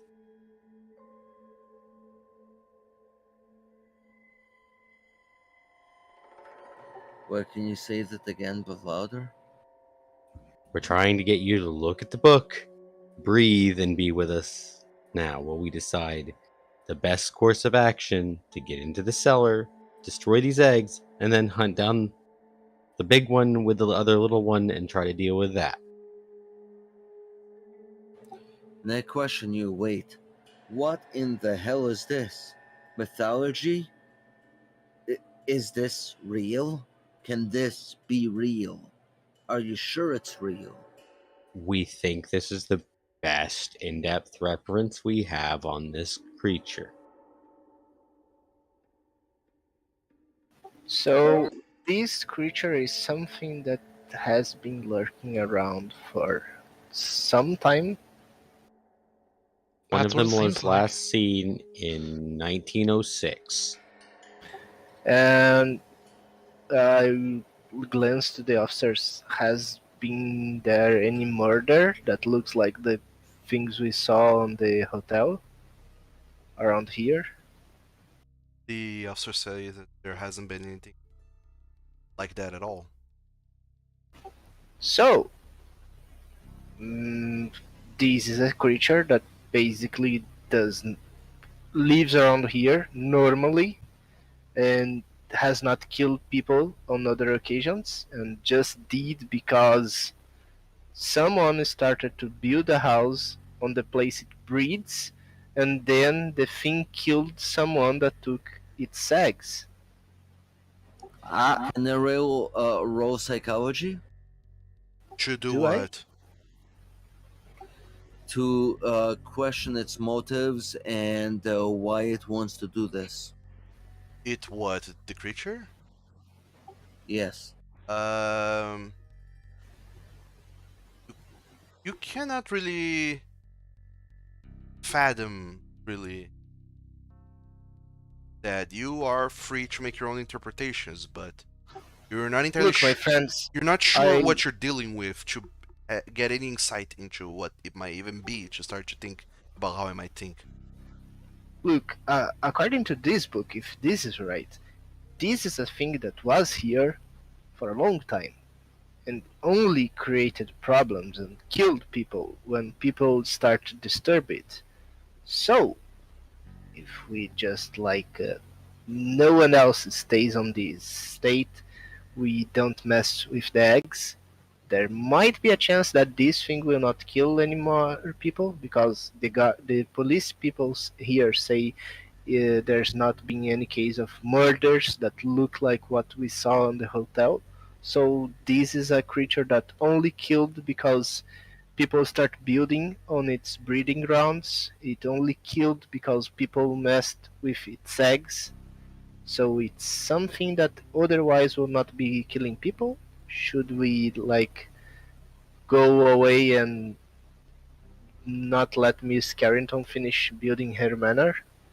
I try to interrupt him and I say, are you kidding me? You're going to let people die whoever do not know about this creature. You're going to let people die if this creature tries to go elsewhere. What about the children? Are they gonna stay here? They're gonna travel places. People are going to die.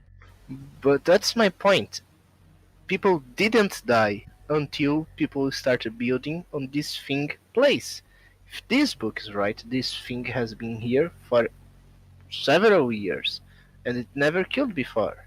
It only killed now because now there's a fucking house in the place it breeds.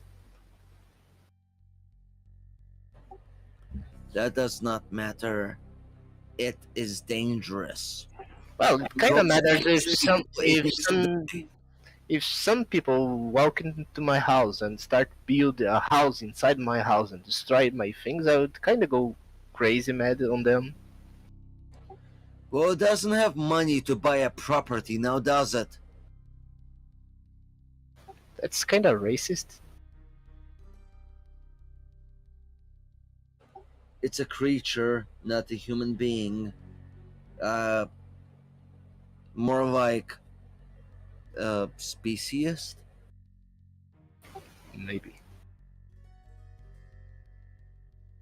So what are you Either guys way, doing? money and property lines are human things, so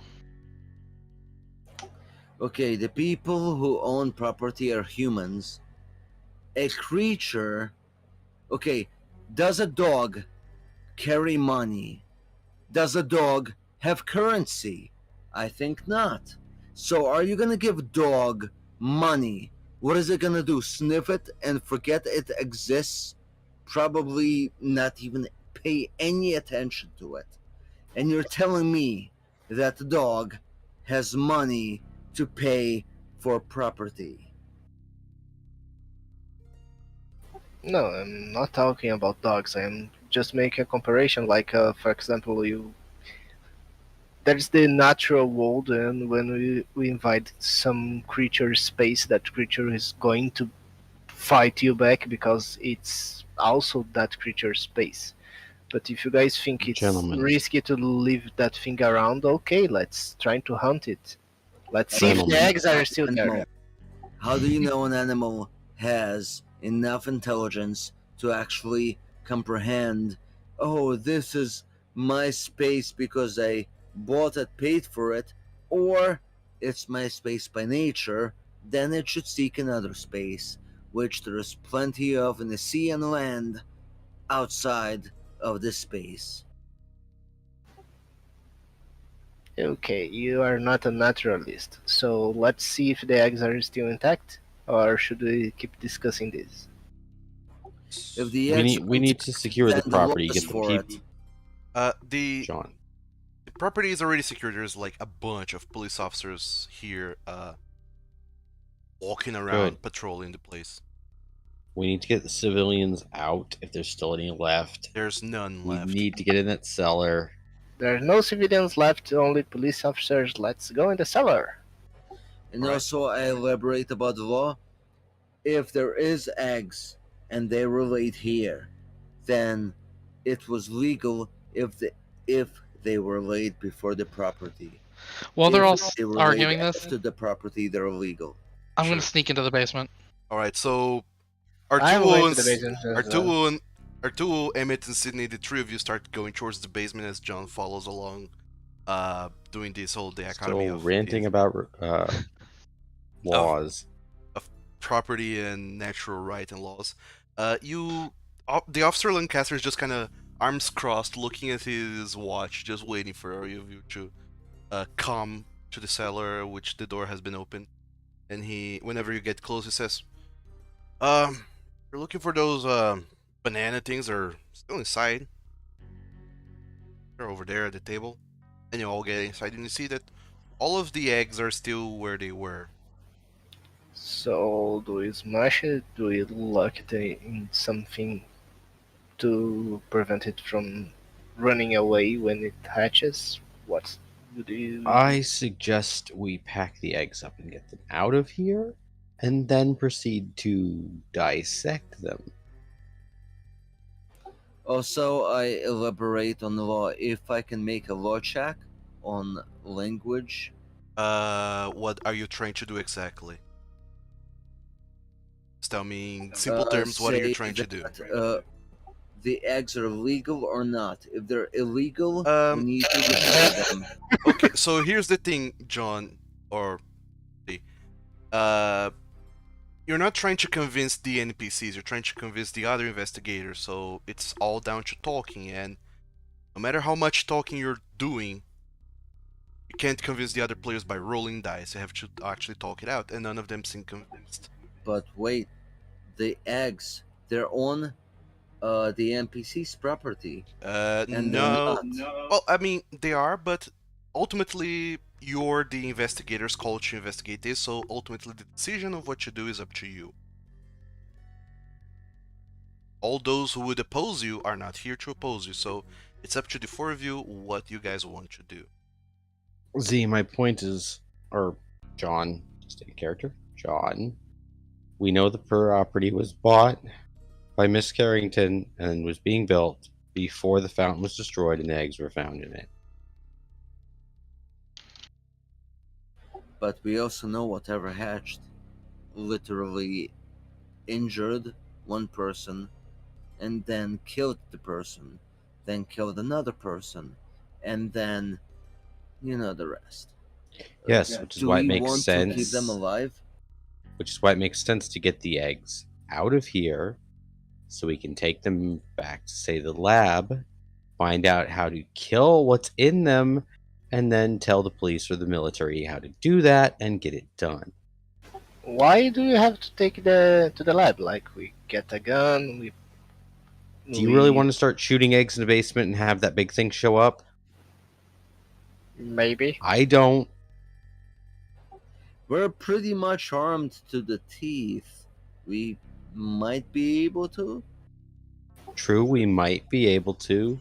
I kinda like what Sydney here just said.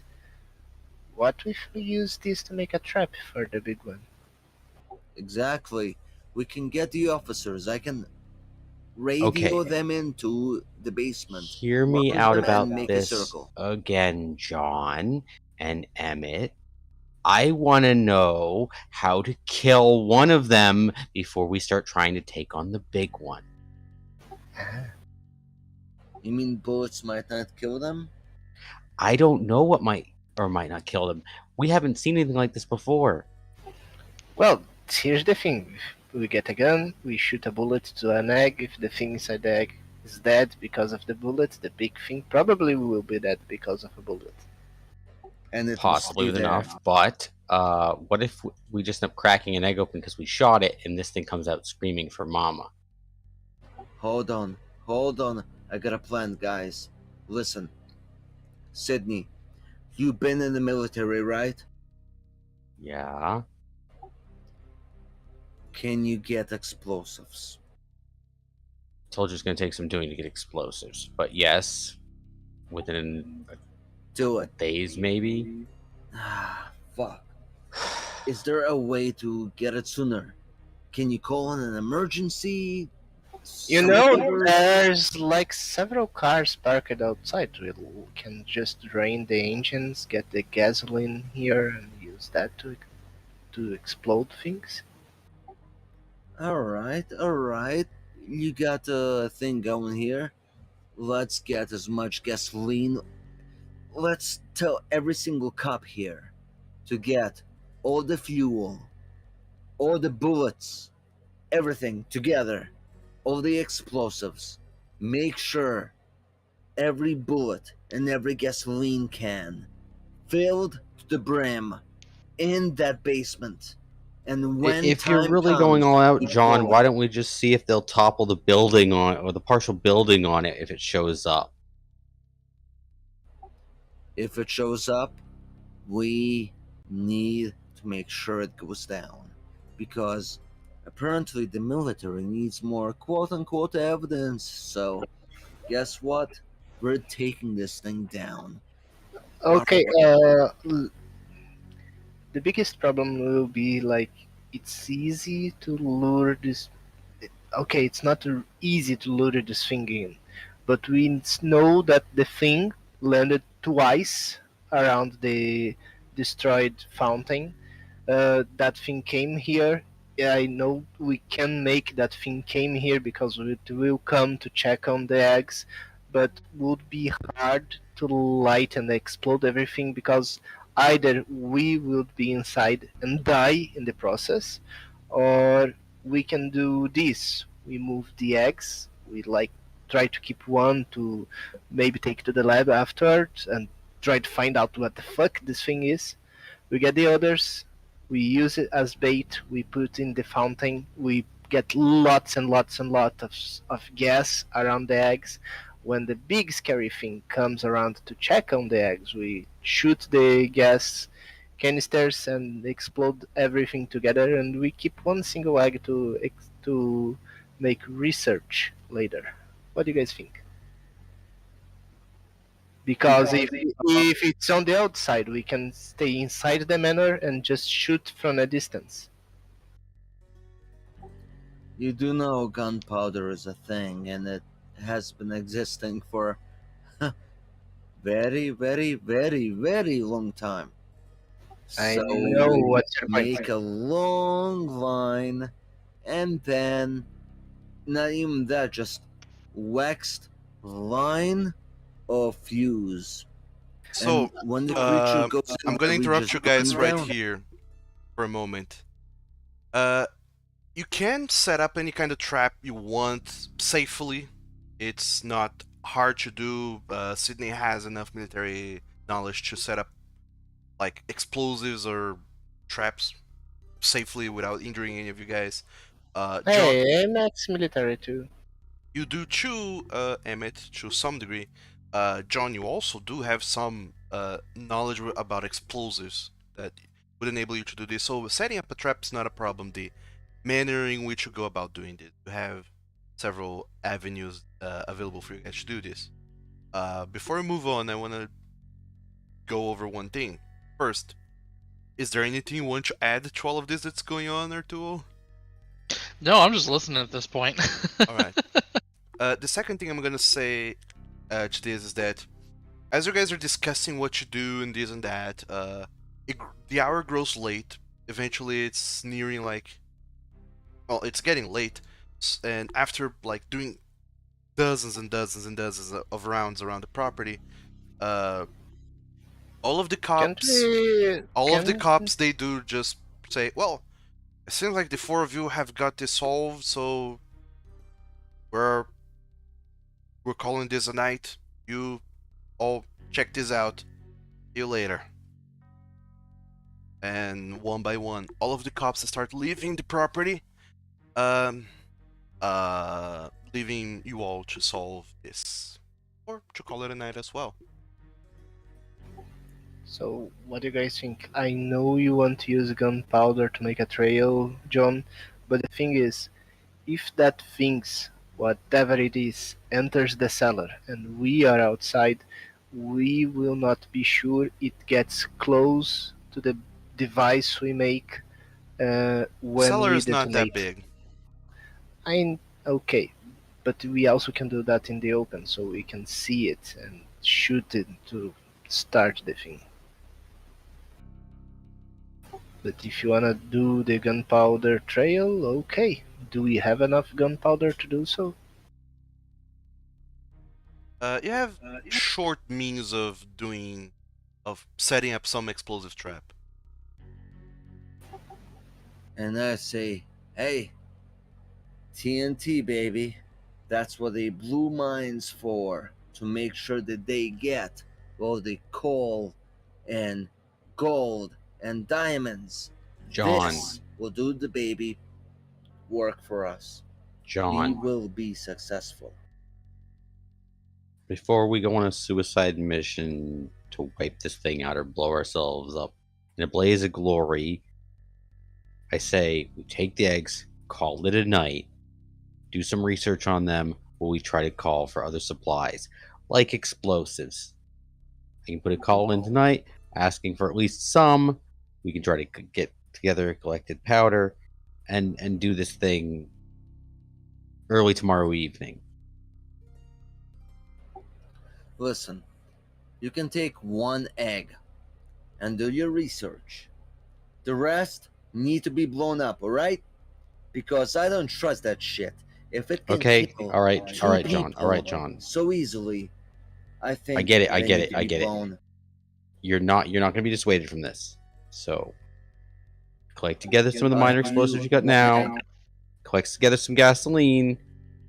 We're gonna take an egg. We're gonna go experiment on it while you try to blow this place up tonight. Go ahead. All I right, we hope you have make a it out of deal. here alive. And I'm gonna head over, grab an egg, and head toward my car. So you're grabbing an egg and heading towards the car, or starting to go towards the car. What else is the rest of you planning to do?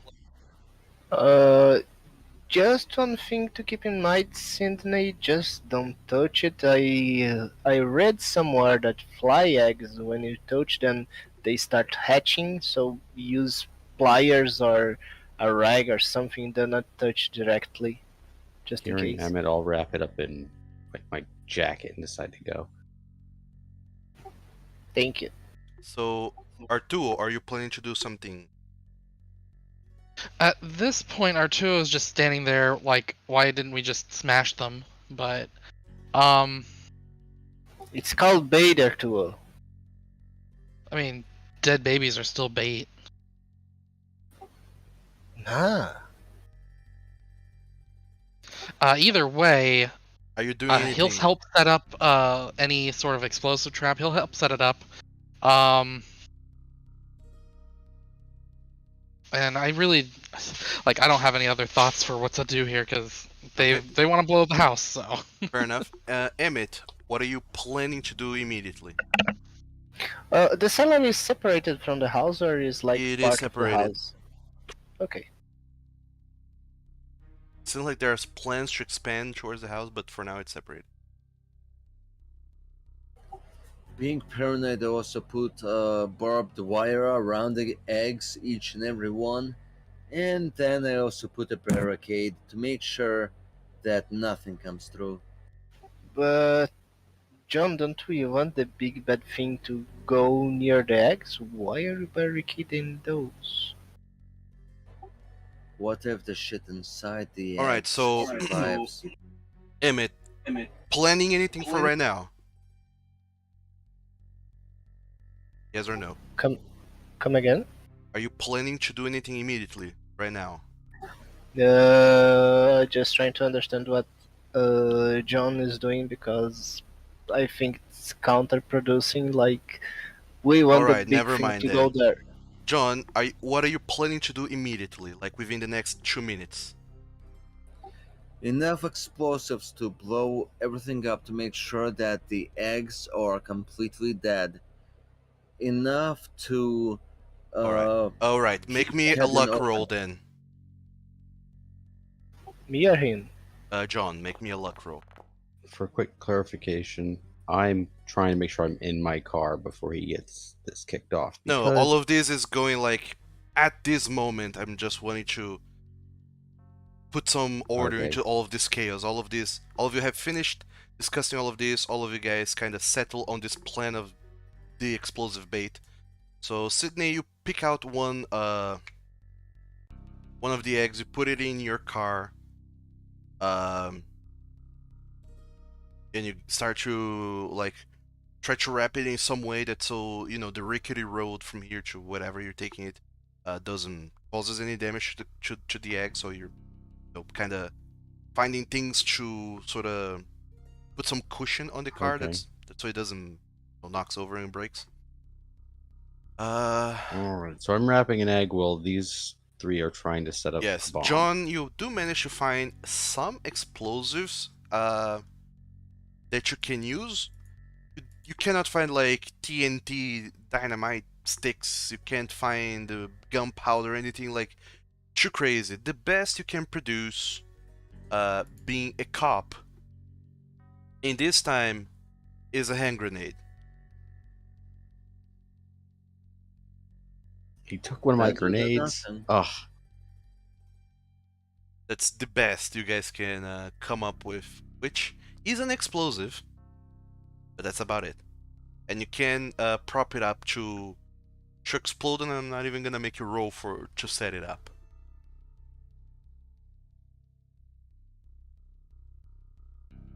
So you're setting up the trap where?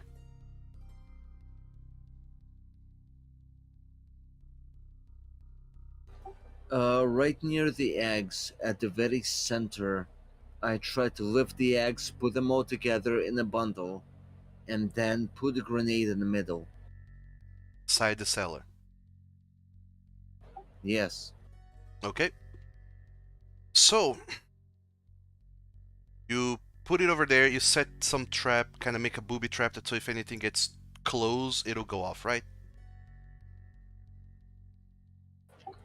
That's right, I would have approximately 15 to 25 seconds. Uh, Not quite necessarily. You make it in such a way that whenever something gets close, kind of pull some kind of tripwire that pulls the pin on the grenade to make it explode. That works. Right. So you set the trap onto inside the cellar. All of you kind of hang back to a respectful, safe distance. Oh, And you're, I'm in my car for this but yeah, perceived you're all the way death back threat. in your car, still kind of cushioning the place so the egg can fit there. And the rest of you are, you set up the trap, you take a respectful distance and look over to the trap, and I imagine you're kind of sticking around. Three of you, R2, Emmett, and John. If it's possible, I would like to be inside the manor or the thing that's being From built. And inside the manor, it's you don't quite get an angle to look at it. okay, so we try to hide the best way we can and keep an eye. Yeah, I'm Alright. gonna make a effort to hide outside of the cellar where I can see the cellar door at least, but like The where I only can stay hidden. the only proper hiding place you guys have is like around the fountain. Can't we get one of the cars parked and put a Sure, tarp yeah. from the construction over it? Yeah, you They could can. hide in my car with me if they don't want to be close to John and stuff. Okay. I do have a feeling that Sydney is sad that no one else got in his car. I'm just waiting to see how many people die when this thing shows up, and I'm left to deal with it myself. Okay, Yeah, I think so I'm gonna go hide. Plot twist: we survive, we kill the thing, but Sydney dies with the small thing he took in the egg. okay, so That's a possibility. you park John's car to make like a smallish barricade cover where you can hide behind to watch the cellar door. Whereupon you can hide behind the car or inside the car, whichever you prefer. And We get a very large tarp and we put over the car and make like a tent, sure. so nothing sees us from above. Okay. So you make a tent. Oh, so really quick, just to let you guys know, a grenade in 1920s lasted 4 to 5 seconds before explosion. That's not gonna be a problem. Gonna be okay. Don't worry about it. So Yeah, because we rigged it, right? yeah, you're rigging. R2, you're hiding in the car with Sydney, right? Yep. Okay. Emmett and John, you're hiding in the car, and now the waiting game starts. All of you just kind of sit there for a little moment, just kind of waiting to see what's going to happen. The hour grows even later. Suspense starts to build up as you kind of. You see that all of the sounds around you start to die out. Sounds of nature as all creatures go to nest and sleep, and everything is dark, and it's potentially past midnight. And now you guys do have clocks to see that it is past midnight. Watches or what have you. And just so, after this moment, you hear this kind of noise in the distance, and it looks like the flapping of wings. And this noise is kind of loud, and only you, Emmett, and John kind of are able to listen to this properly, because you're like hiding in under beneath the tarp. Imagine that R2 and Sydney are inside the car, right? Hidden a Yes, little we're bit further Yeah, away. in probably with a window our car. cracked open. You can only when the source of the sound is much closer that you start to hear it. Whenever you, R2 and Sydney look over, this source of the sound is almost next to you. Because it's dark, it's very hard to see whatever it is, but you see something big showing up and landing. Emmett and John, this thing, whatever it is, looks big, and it's very close to you at this point, like about 5 to 10 yards. It lands there in the middle of this fountain square. And as your For eyes. clarification, how is it oriented between or about the fountain and the car we're in? Okay, so Just out of curiosity. there's the entrance to the cellar. Go a little bit, then there's the fountain. You go a little bit, there's the parked car where Emmett and John are at, and then a little bit further behind, Sydney and R2 in another car. You're a little bit further away. All of this in like a straight line. Can Okay. I disable the flash of my camera and take a picture? You imagine that you won't be able to see nothing. So I will not try that. If you So- try to take a photo without flash in this time era, you're not gonna capture anything. It's okay. It's on the other side of John's car from us in my car. Yeah, it's on the other side, going towards the. You just see it landing, but after that you don't see much anymore. You see that this creature lands, Emmett and John. It's like about 5 to 10 yards from you. It lands, and then it seems to. As soon as it lands, it kind of. You can see that this is the two of you being closer. You can see that this is exactly the creature that you were thinking of. It's big, around the size of like a horse, and it looks like that, which I put in Discord. It lands and turns its head to the side, looking over up into the sky, and makes like some kind of screeching noise. And you hear another set of flapping wings coming over.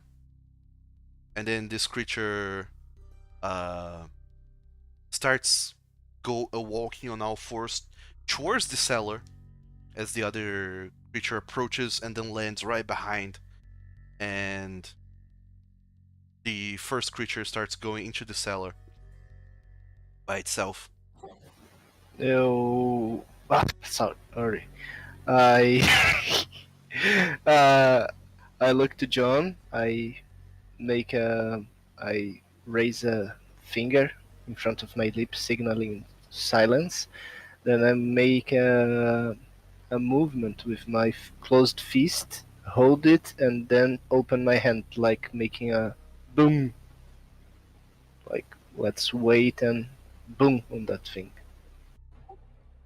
I poke him and say, in hand language, poke. I want to use grenade. I show him I want to throw a grenade, maybe 2 or 3, because I have a few.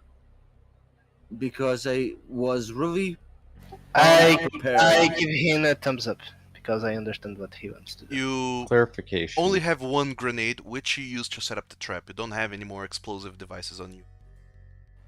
I told him to throw that shit. Throw a grenade. Wait, just a moment, John. You use the grenade to make a trap, like it's the tripwire, right? Yes, I'm telling you to use yours if you have one.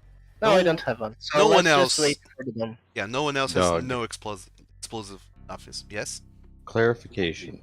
I'm Go on. sweating and I'm shaking. There's one creature in the basement right now, Yes, which is about to trigger a trap. Tube creatures. and there's one creature where on the property Uh, in relation to in us? in the fountain. Oh, In the this- fountain. Yeah. The small one is in the fountain. No. The other one is another big one. There's 2 big ones. Ah. But the small one goes inside the basement. The other big one stays outside, like between the fountain and the cellar door. I Okay. can't believe I'm actually going to say this is what I'm doing. I'm going to roll up my window. Ram I'm the going to beast. point my gun over at Arturo, and I'm going to say, whatever you do, don't scream. I'm sorry. Say it again. Whatever you do, don't scream. Okay. And we're just going to watch what happens with these 2 creatures. Yeah, I just Alright. make a movement to John again, trying to make signs like wait for the bomb, and then Just as you And do then that, the Okay. bomb goes off as the creature inside triggers something. All of you just hear a very loud explosion coming from within the cellar. It's almost deafening from how close you guys are. You see that like the cellar is underside the hill, and even the hill kind of like seems to bump a little bit from all of the explosion. You see that just some shrapnel comes flying over. Some of it like tinks against the tarp and some exposed metal parts of the car. And I need John to go ahead and roll me 4 d10s. Ooh. You said 4? 4 4 d10s, yeah. d10s? A grenade is explosive. It's meant to be That- damaging. That would kill a human. Yes, it would easily. It's not allowing me to roll more than one Click it. d4 at a time. Yeah, click it multiple times.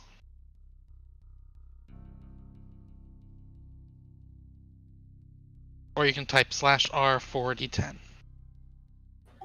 Oh, that makes sense.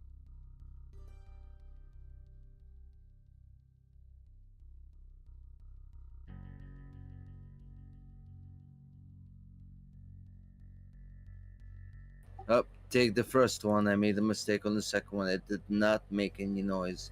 So, 30 is the roll, I think. No, wait. Oh, I rolled it once. 44.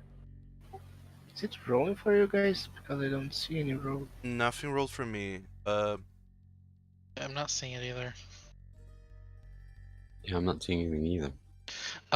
Up above where it says you, and then it's got that public roll. Do you have it set as public roll, or is it like self roll, or? Well, you guys didn't see it? No, nothing rolled. Uh, You are on Foundry, right? Yeah. On the very bottom right, if you click the D10 thing 4 times and then click roll. D10 or Well, yeah. 4? No, the D10. It's 4 D10, or meaning it's you are rolling a D10 4 times. on the very bottom right, there's this several dice symbols. The middle one is a D10. Click that symbol 4 times, then click on Oh, roll. I thought you said roll D4. No. Roll No, 4 he D10s. said- Times. I mean, 4 In any times. case, click that middle symbol 4 times and then roll.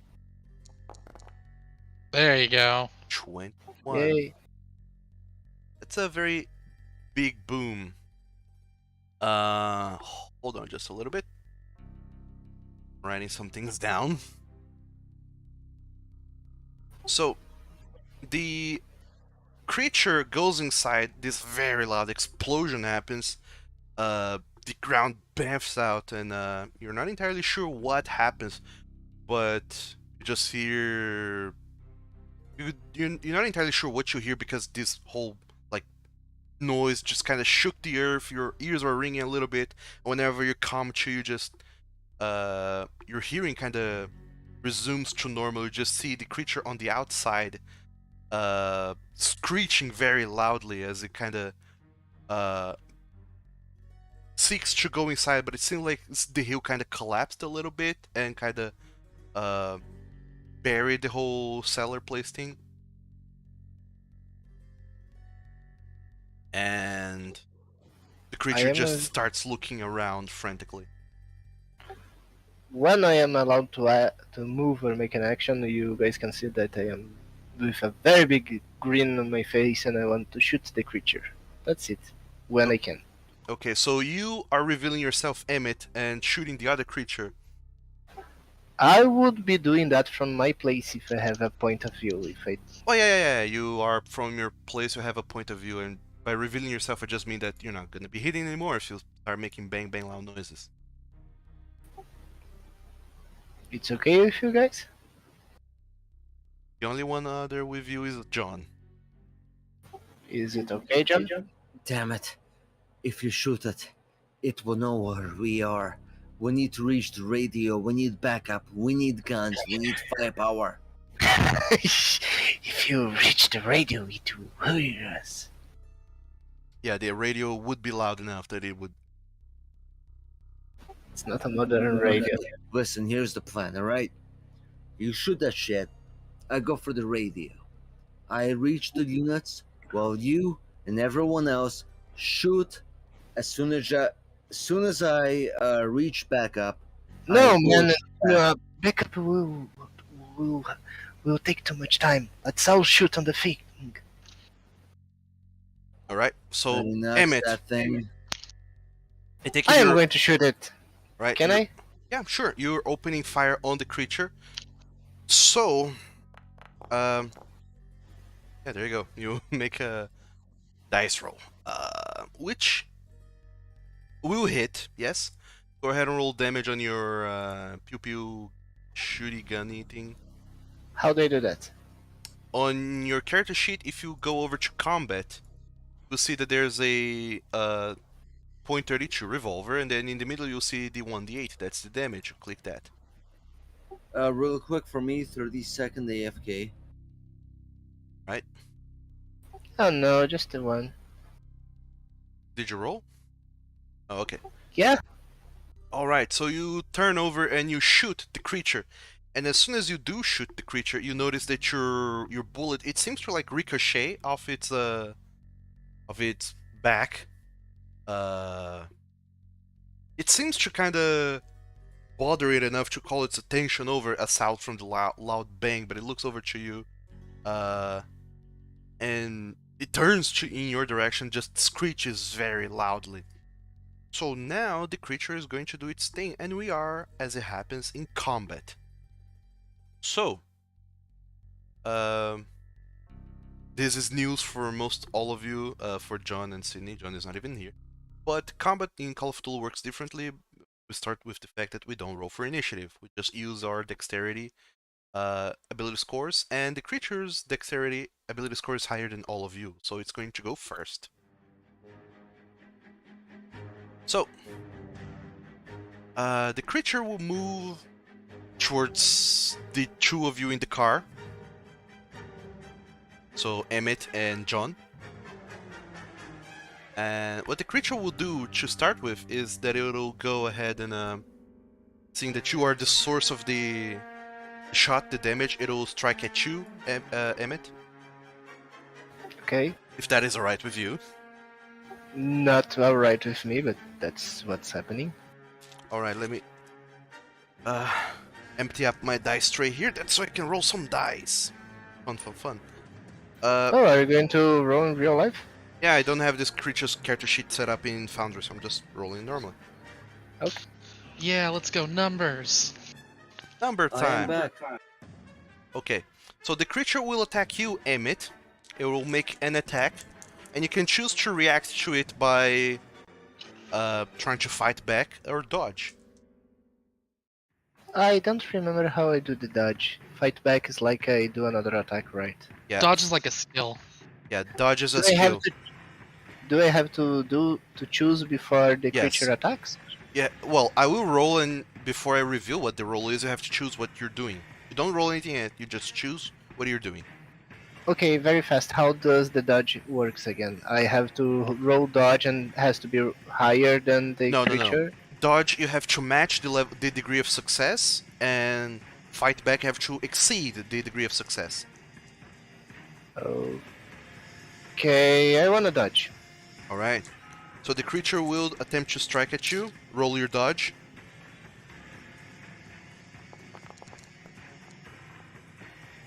Alright. Ah. The creature goes to bite at you, but you kind of just duck a little bit further into the car, and the creature cannot reach you, but then it tries to go again, because the creature can attack twice. Surprise, surprise. Can I dodge twice? One for each attack? Yes, you can dodge as many times as you want, but because you are overwhelmed, the creature gets a bonus dice. No. So, how are you gonna react? Okay, Yeah, I will be react poorly. alright. By the way, whenever we're in combat, you cannot push rolls. I know. This will be a... that's going to be a failure from the creature. Even with the extra dice, it fails to hit you. Ha! So, next up in the initiative track is John. Are you doing anything, John? Well, The creature I'm is right in gonna front of you. try and shoot it in the face. Okay.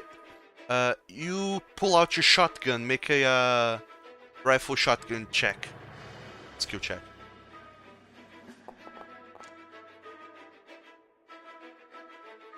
That's gonna be a failure. Use your luck.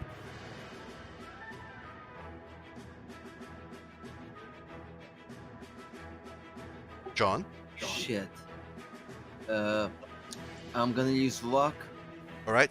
So click on the skill on the roll in the chat to expand it. Click where it says 47, it'll expand it. And then there's gonna be the expand to luck to pass.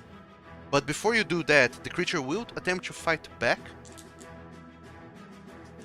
Because it's right next to you, so you might as well.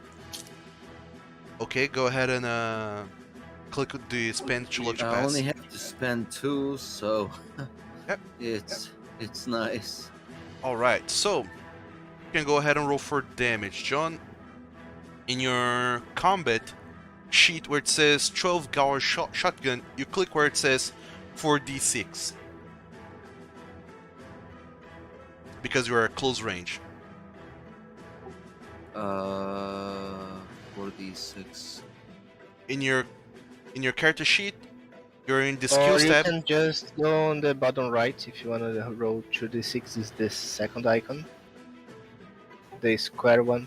Just click twice and press roll.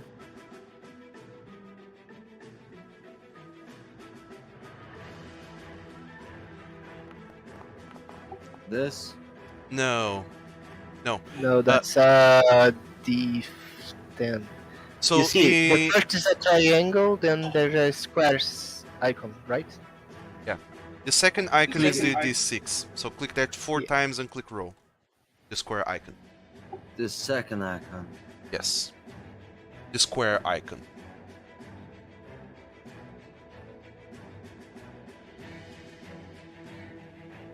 Uh, 4 for times. some reason, there is no squares. Can't you see like a triangle, then a square, then something? Do which you is do you want me to roll for you? Yeah, if you can, because I only see detail and Oh, it's all right. It's okay. In the meantime, look over at your character sheet. There's the skills tab, and then right next over to where it says skills, there's the combat tab. If you click on combat tab, it'll show your guns, and then you'll find your shotgun over there. But oh, all right. the damage for your shotgun is 9. So you shoot at the creature, a very loud bang, coming up from the very inside of this car, almost deafening you and Emmett with how loud and just explosive it is. But it seems to do some damage into the creature. You see that it kind of reels back a little bit, blood kind of flies off of it. It seems very unhappy with this happenstance, but it's still alive. For now. For now, yeah. Okay, next up in the initiative track is Sydney. Are you doing anything? Watching in awe and terror. Okay. And I'm going to slowly turn my gun away from Arturo because I don't want to accidentally shoot him as I gesture, one finger to my lip shaking. And that's my turn. Okay. Yeah, let us die. By the way, I forgot to ask this, but I need everyone to make a sanity check for seeing this creature up close. Okay. All of you. Nice. Where's Man. mine? 31. Theo, if you have an... Oh no, your sanity is very low. Never mind. Yep. Yeah. Besides, you Oh cannot dear, luck where is... sanity. Sanity, there is in sanity. your skills page, you will see sanity Yeah. there. You You cannot just click look the your word. sanity? No, not. John, Oh. I need you to make a sanity roll as well.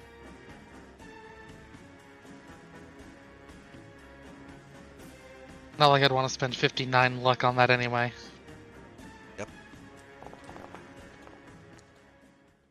Okay, all of you are great except for you, What? Arturo. I need you to roll d6. Because you're going to be losing some. Only one, good. That's not enough to send you into a. Oh no, it was. I've lost 7 so far today.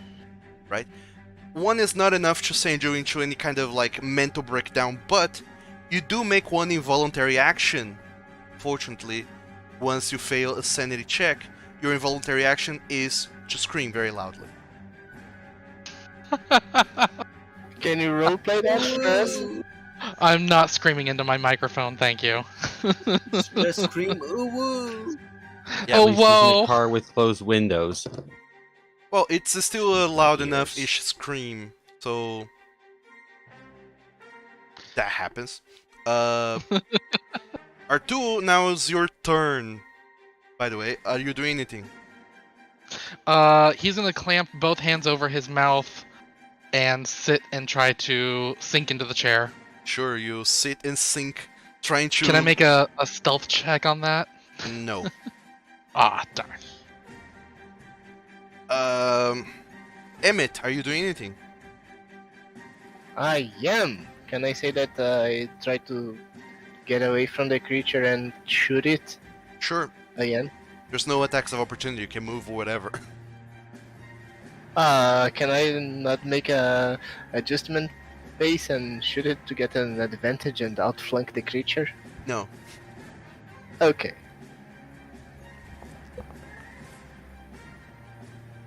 Okay.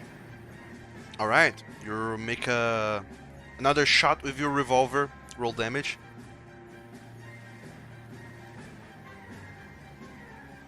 Woohoo! Nice. That's I shoot in the gap that John made with the shotgun. sure, you shoot right in there, and the creature just kind of rears back and screams very loudly once again, and kind of cocks its head towards you, then back at John, and just kind of keeps screeching loudly throughout the night. It's a very dreadful sight to behold. You're Whereabouts? going to be a trophy over my fireplace! So, whereabouts in the property are you, Emmett, as you run up to 8 yards? I am not leaving my friend here. I'm just stepping away from the creature. I am like on the other side of the car and using it as a barricade. And that's Okay, it. so you jump out of the car through the other door and kind of just stand there on the other side shooting at the creature. Gotcha. Yeah. So that was the last turn. Next up is the creatures' turns. So, Wait, I have the lowest dex? Yep. Oh no. well, your dex is 55, which ties with our duel, but I'm going through alphabetic order. So, It's okay, it was the war. I took a shooting at the knee. so you duck out of the car through the other side, get up, quickly shoot at the creature. It rears its back and just kind of screams very loudly. What's gonna go happen next is that the creature will, from where it is, it'll just kind of reach its beak inside the car, try and chomp at you, John. How will you react to this? Poorly. I will roll out of the way like a action star in Die Hard. Alright, make a dodge check. You have the skill called dodge, roll that. Found it. Alright, the creature needs a hard success to hit you. Let's see how it does. No, it misses the first attack. Then it'll try to bite at you again. John. Ooh, that's going to be a hard success. No, no. The creature, No, John! the creature will bite into you. So that's gonna be 2d6s of damage. Now, how would I roll that? No, I roll that. I'm the one who's damaging you. So, John, you suffer... How much is this? Math, come on. 8 points of damage. Ouch. Jesus Christ.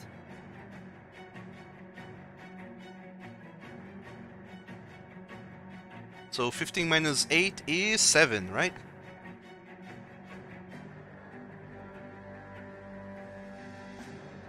Yeah. Okay, so Ouch. You will see that in the chat it showed up Constitution check. Please click that button to make a Constitution check to see if you stay awake, because this is a major wound. How would I In do chat, that? there's a button saying Constitution check. In the chat log on Foundry. John, are you okay? Will you tell us that you are okay? There's self-bind, private, and public. No. Just roll a Constitution from your character sheet. It's okay. At the very top, the big numbers, there's Strength, Con, which is Constitution. Click on the name Con to roll a Constitution check. Alright. Yeah, I see it. 64, that's not enough. You fall unconscious. This this is strike kind of as the creature kind of goes at you with its beak and kind of bites off into your shoulder blade and kind of starts thrashing you around inside the car. It kind of bangs you against the front dashboard, against the windows, back against the chair, against the door frame, and just kind of keeps thrashing you around all over the place. And it deals a lot of damage to you. It's not a fun thing to have happened, as it turns out. And in the whole thrashing, you hit your head against the roof of the car, and you pass out, as it turns out. And as you pass out, and you have no means to defend yourself, the creature starts sucking on your blood. You... Ooh, Can the creature do all that in a round? It can. This is Call of Cthulhu. The game is not meant to be fair and like balanced like D&D. So these creatures can do some crazy stuff. So that's 12 plus 5 is 17. You are losing 17 points of strength. Oh. Your strength score reduces by 17. Yes. Math that real quick. I mean, if the creature is like doing all that, does it expose itself? Does it allow us to attack it? I mean, if it's starting to suck blood of the other. It can only hold one creature in its mouth at a time, so that's a thing. Okay. So, that happens.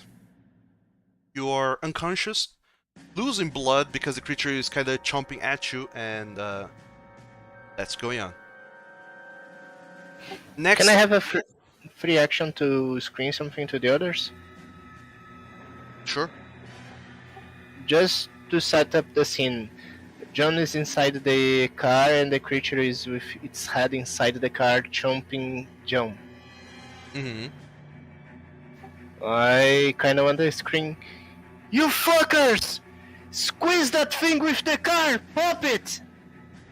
Like, Yep. kill with the car. Alright, so as that happens, you see Emmett, as you're just seeing this creature do all of this to John. Behind it, you see the other creature walking out of the the cellar, and you see The cellar crater hole. Yeah, the cellar crater hole. The creature kind of managed to dig itself out and pull itself out from the crater. And you see that the creature, whenever it does that, it just lets this very loud howl. This very baleful howl. And you see that it's very bloodied. Parts of its body is like kind of torn asunder. Whatever is beneath its skin is revealed, and you can see that it's dripping blood. And you can see that in its arms, its claw, one of its claw arm things, it's holding the lifeless, limp body of its minute version of itself. One of the hatched creatures, one of the babies. And then from where it is, it just kind of scans around, sees you, Emmett, and just unfurls its wings and flies towards you. And is going to make 2 attacks again against you. Okay. How are you reacting? I wanna shoot it. Okay, make me a fire handgun attack test thing. But wait, just a moment before I do that. I can use luck on handgun or dodge in Yes. combat? You can use luck, you cannot push. Okay. Ugh! No, I miss. You're not going to luck to that?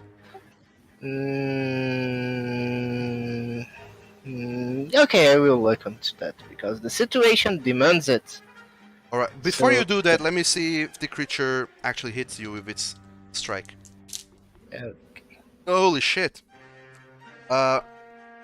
Unspend your luck. How do I do that? Manually, just type it into your character sheet back how it was. Okay. So- What happened? I rolled a natural 1, which is a critical hit. Oh, I died. You don't die yet, because I have to roll damage. Okay. Actually, wait, no, how much is your health again? It's 10, right? Yes. Okay. It's gonna be 10 for your health, so... it's 2d6s. Oh yeah, you do die. The creature deals 12 points of damage. Okay. Oh, jeez. Good night, people. See you guys around. Wait, are you leaving? I died. Oh, you don't have to leave, you can sit around to see the conclusion of this. Nah. See, if I died, there's no point. See you guys Aw. around. Oh, come on. What's the point? Well, the point is to see the conclusion, where I reveal what was the whole secret, which you never did discover. But I died. That would be metagaming. Yeah, Oh, but all of us are might die too, so. Well, you're still around, so it won't take too long. Okay, go on. Unfortunately, the creature flies at you and kinda bites at you. Unfortunately, I did roll very high. Yeah. Unfortunately, you don't have enough luck points to do an extreme success on your dodge, so you do, you get killed by this creature. It just bites into you and torns you asunder, using both of its claws and its mouth, and it destroys you in moments. Can I roll consciousness? Not yet. It's not your turn, and that's not gonna be happening for a while now.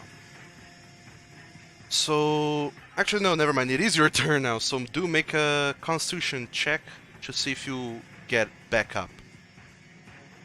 Ooh, Constitution, you said? Yeah, again.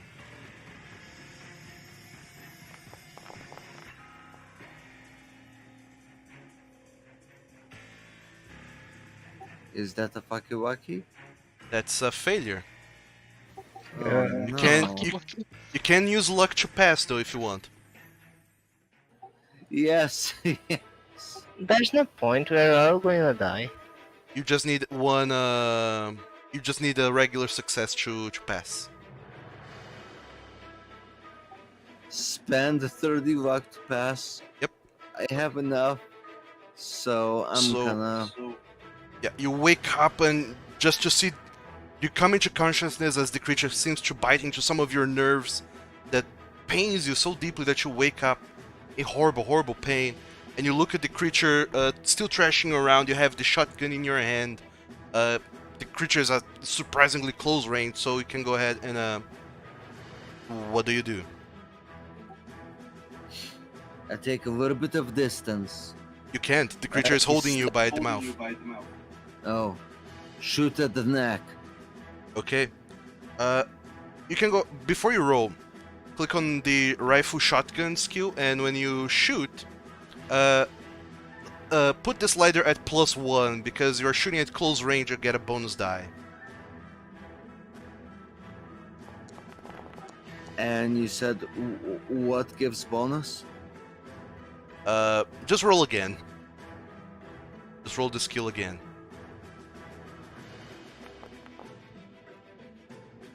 That hits.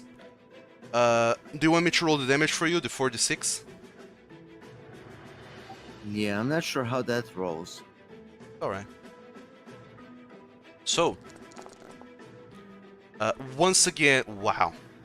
Surprisingly close to the creature, you put the shotgun right at the base of its neck and pull the trigger, and your face is washed with gore as the creature just explodes into you. You pretty much just decapitate this creature on the spot as it suffers enough damage to die. That's 15 minus 2 because it has armor, but you do beat its maximum hit points of 20. Yeah, it's dead. No point even keeping tracking. Oh hit my points. god, I killed it. What? How? So you kill this creature, its body kind of slumps to the side, which allows you to just collapse out of the car just in time to look back and see that the creature is trashing with Emmett in its mouth, or rather has finished destroying Emmett. And you look around and you see that there's no reinforcements. You are alone in here. John. It's been torn in half, and the creature just flings him like wet paper. I try my hardest to get to my car and get to the radio and say, please, need ambulance, fire department, everyone, all units, every single one, medical, fire. You got Please, pulled out get of your here car by the now. creature that attacked you. Make me a luck check to see if you are even able to do that, John.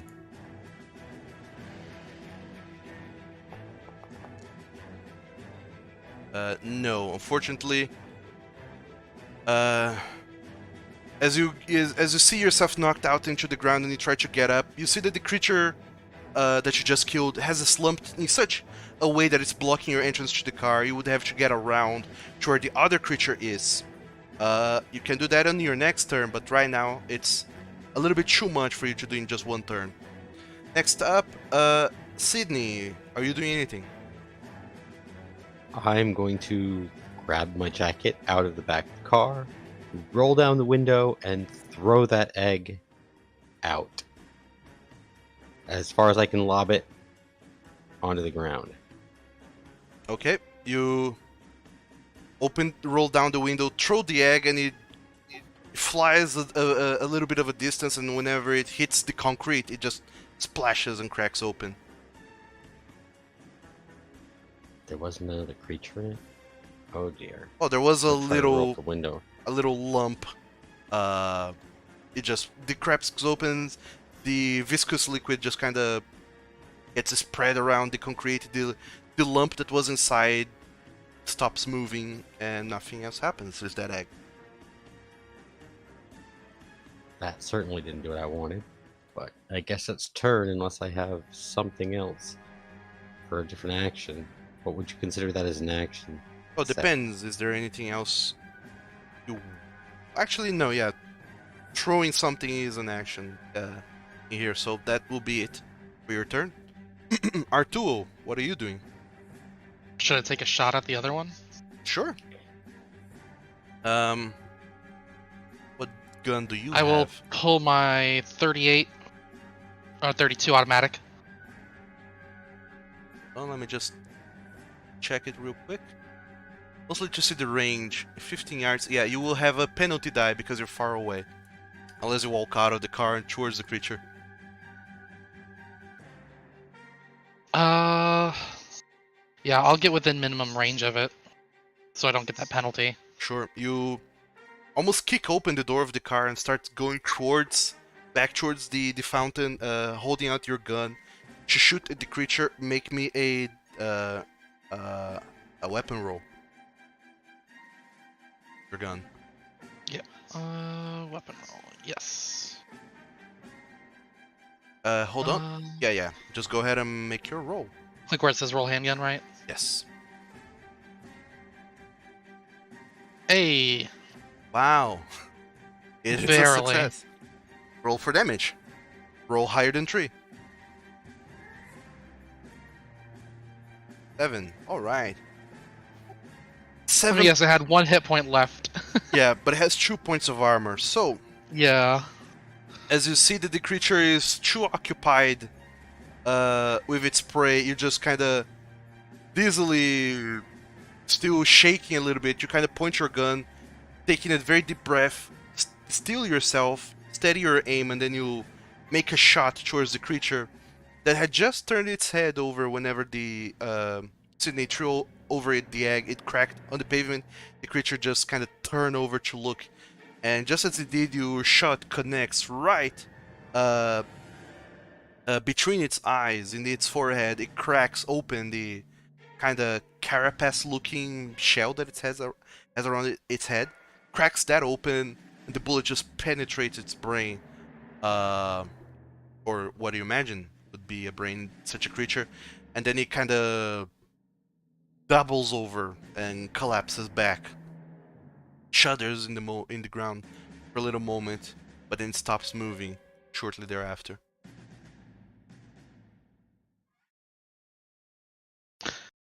I'm gonna go check on John. I'm gonna get out of the car my next turn. Oh yeah, we're out of combat now. Yeah, All I'm right, gonna I'm gonna go help run Arturo over with and John, and I'm still got gun in one hand because I know there might still be a young creature about if my math is correct. Okay, yeah. so to conclude everything, I need everyone to make a sanity check as you see Emmett's destroyed body there. Yay! Ah. Do I need to make a sanity check too? Yes. Oh, I can Oh never heavens! catch a break. So I That's need not too bad. Arturo and Sydney to roll a d6. Trying Arturo, to figure the math on that. Could I? It's 37. you cannot luck into sanity. Oh, okay. A D6 it is. Um. Okay, so several things will happen, and I need to just find my tables here real quick, just to narrate properly the events that follow. Uh. bu- bu- bu-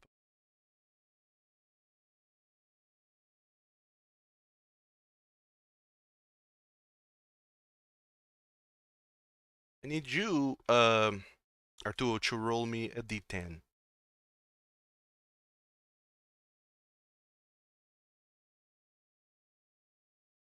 You roll A 7.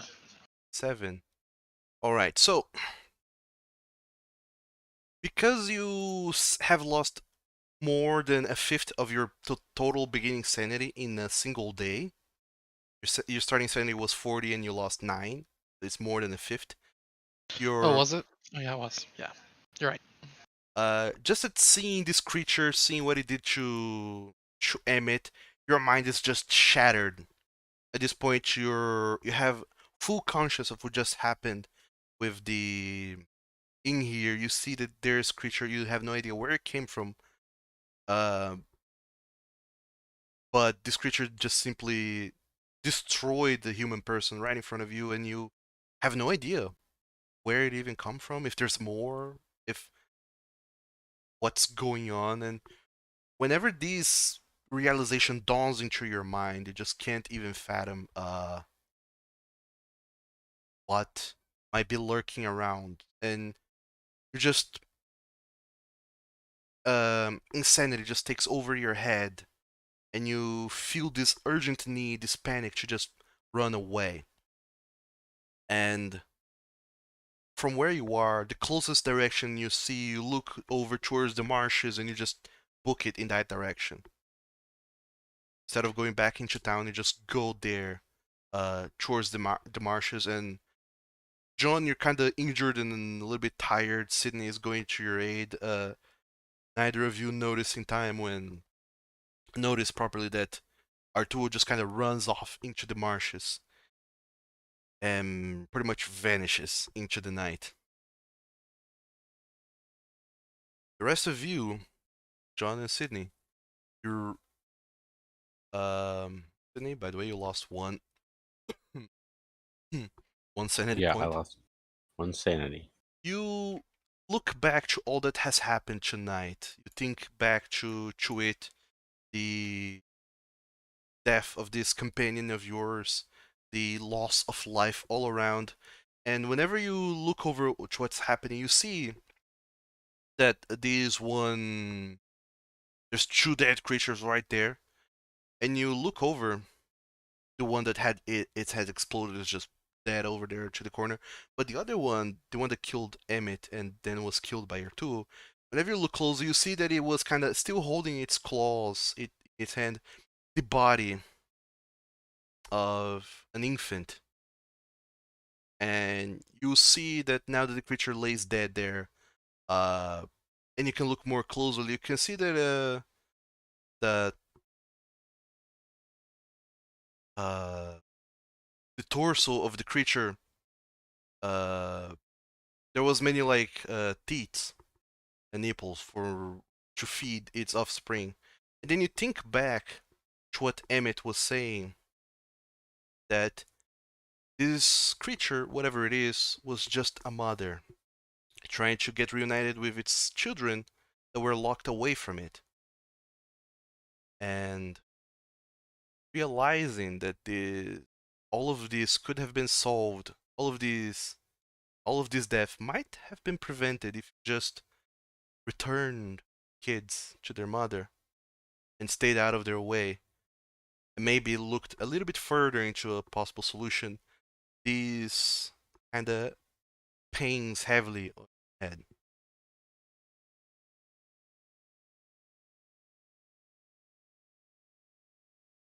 We're not gonna roll for this, but according to the rules of this scenario, the survivors would lose 1d8 points of sanity. Horrible realization.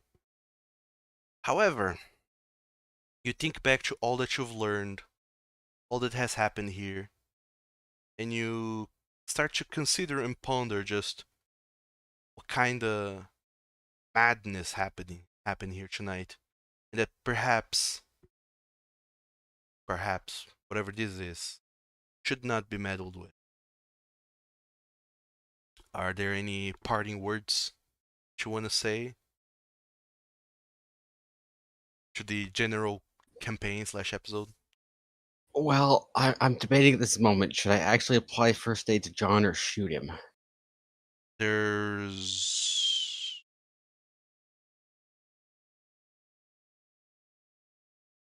aside from that, are there any other parting comments? Any War realizations? is hell. A lot of That's things. my realization. War is hell, and sometimes it's not out there in the trenches. Sometimes it's back home. John, We ended up in a personal war because of one man's actions or decision in the moment. I guess I will apply first aid. John, after thinking deeply about this, do you have any realizations for all the day that has happened and everything that has transpired?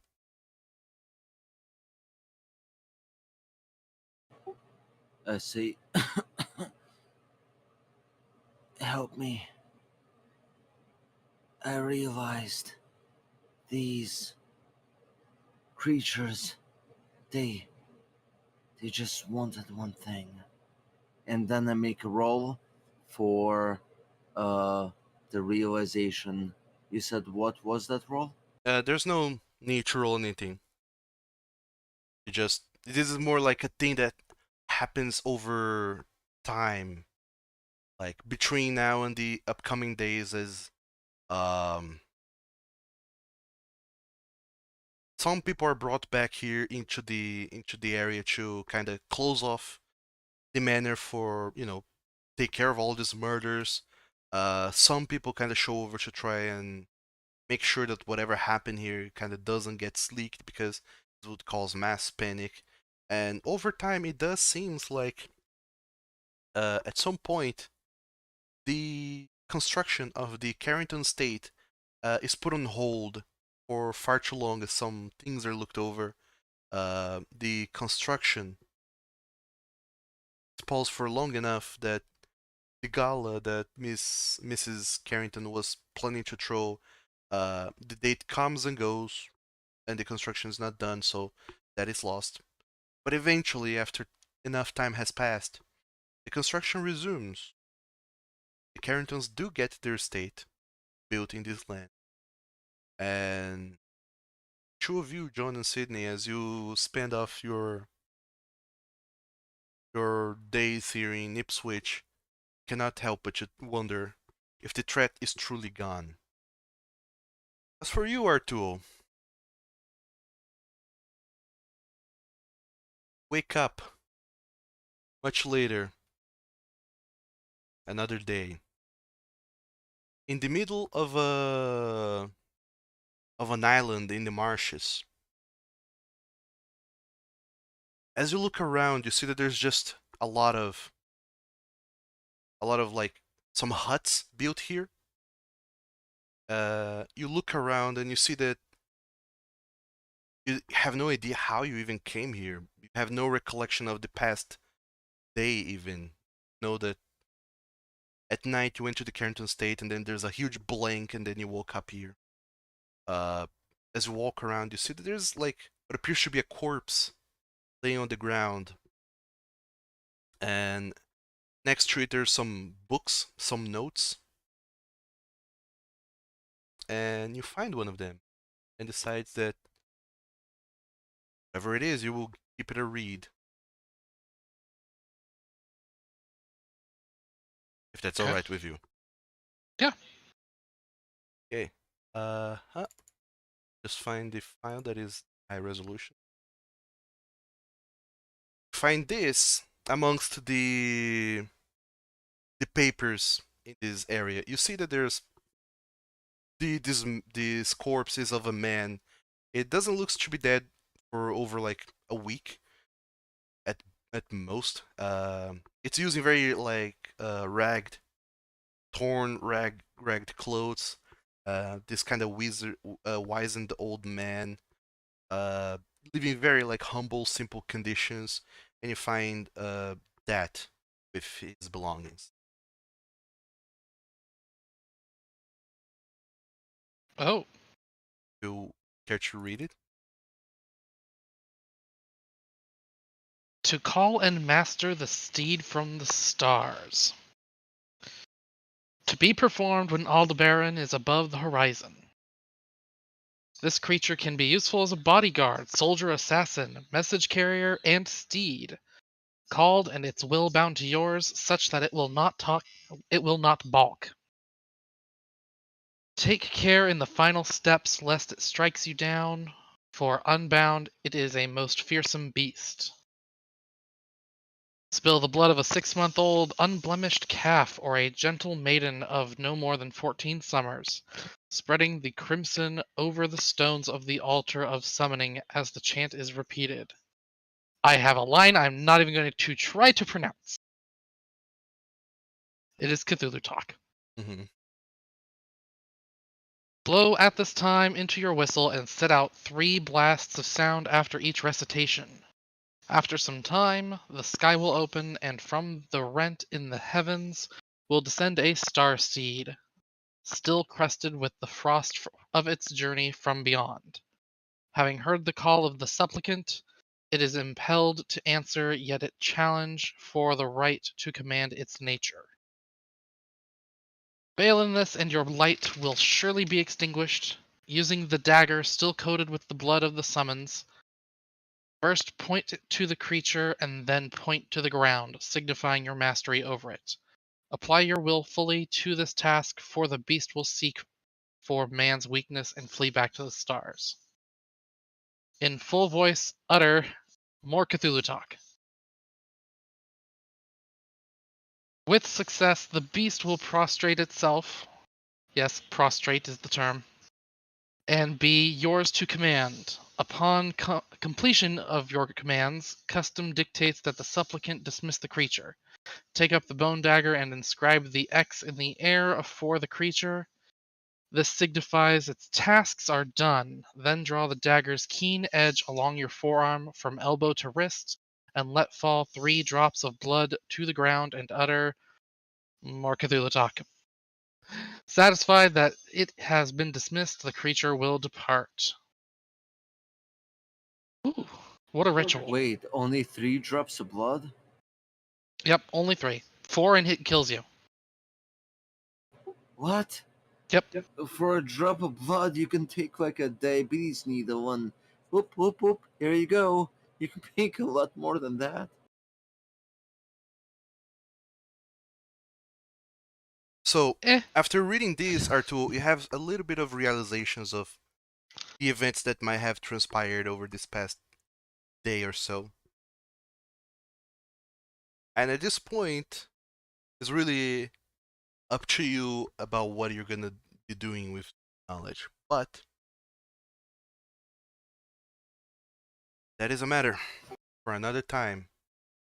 Whether or not they will believe you, all this sane talk about from the person that fled a crime scene or not around to whenever the murders were being explained, the body of the creatures were being taken away and burned, and still kind of like fugitive, or people are wanting to know what happened.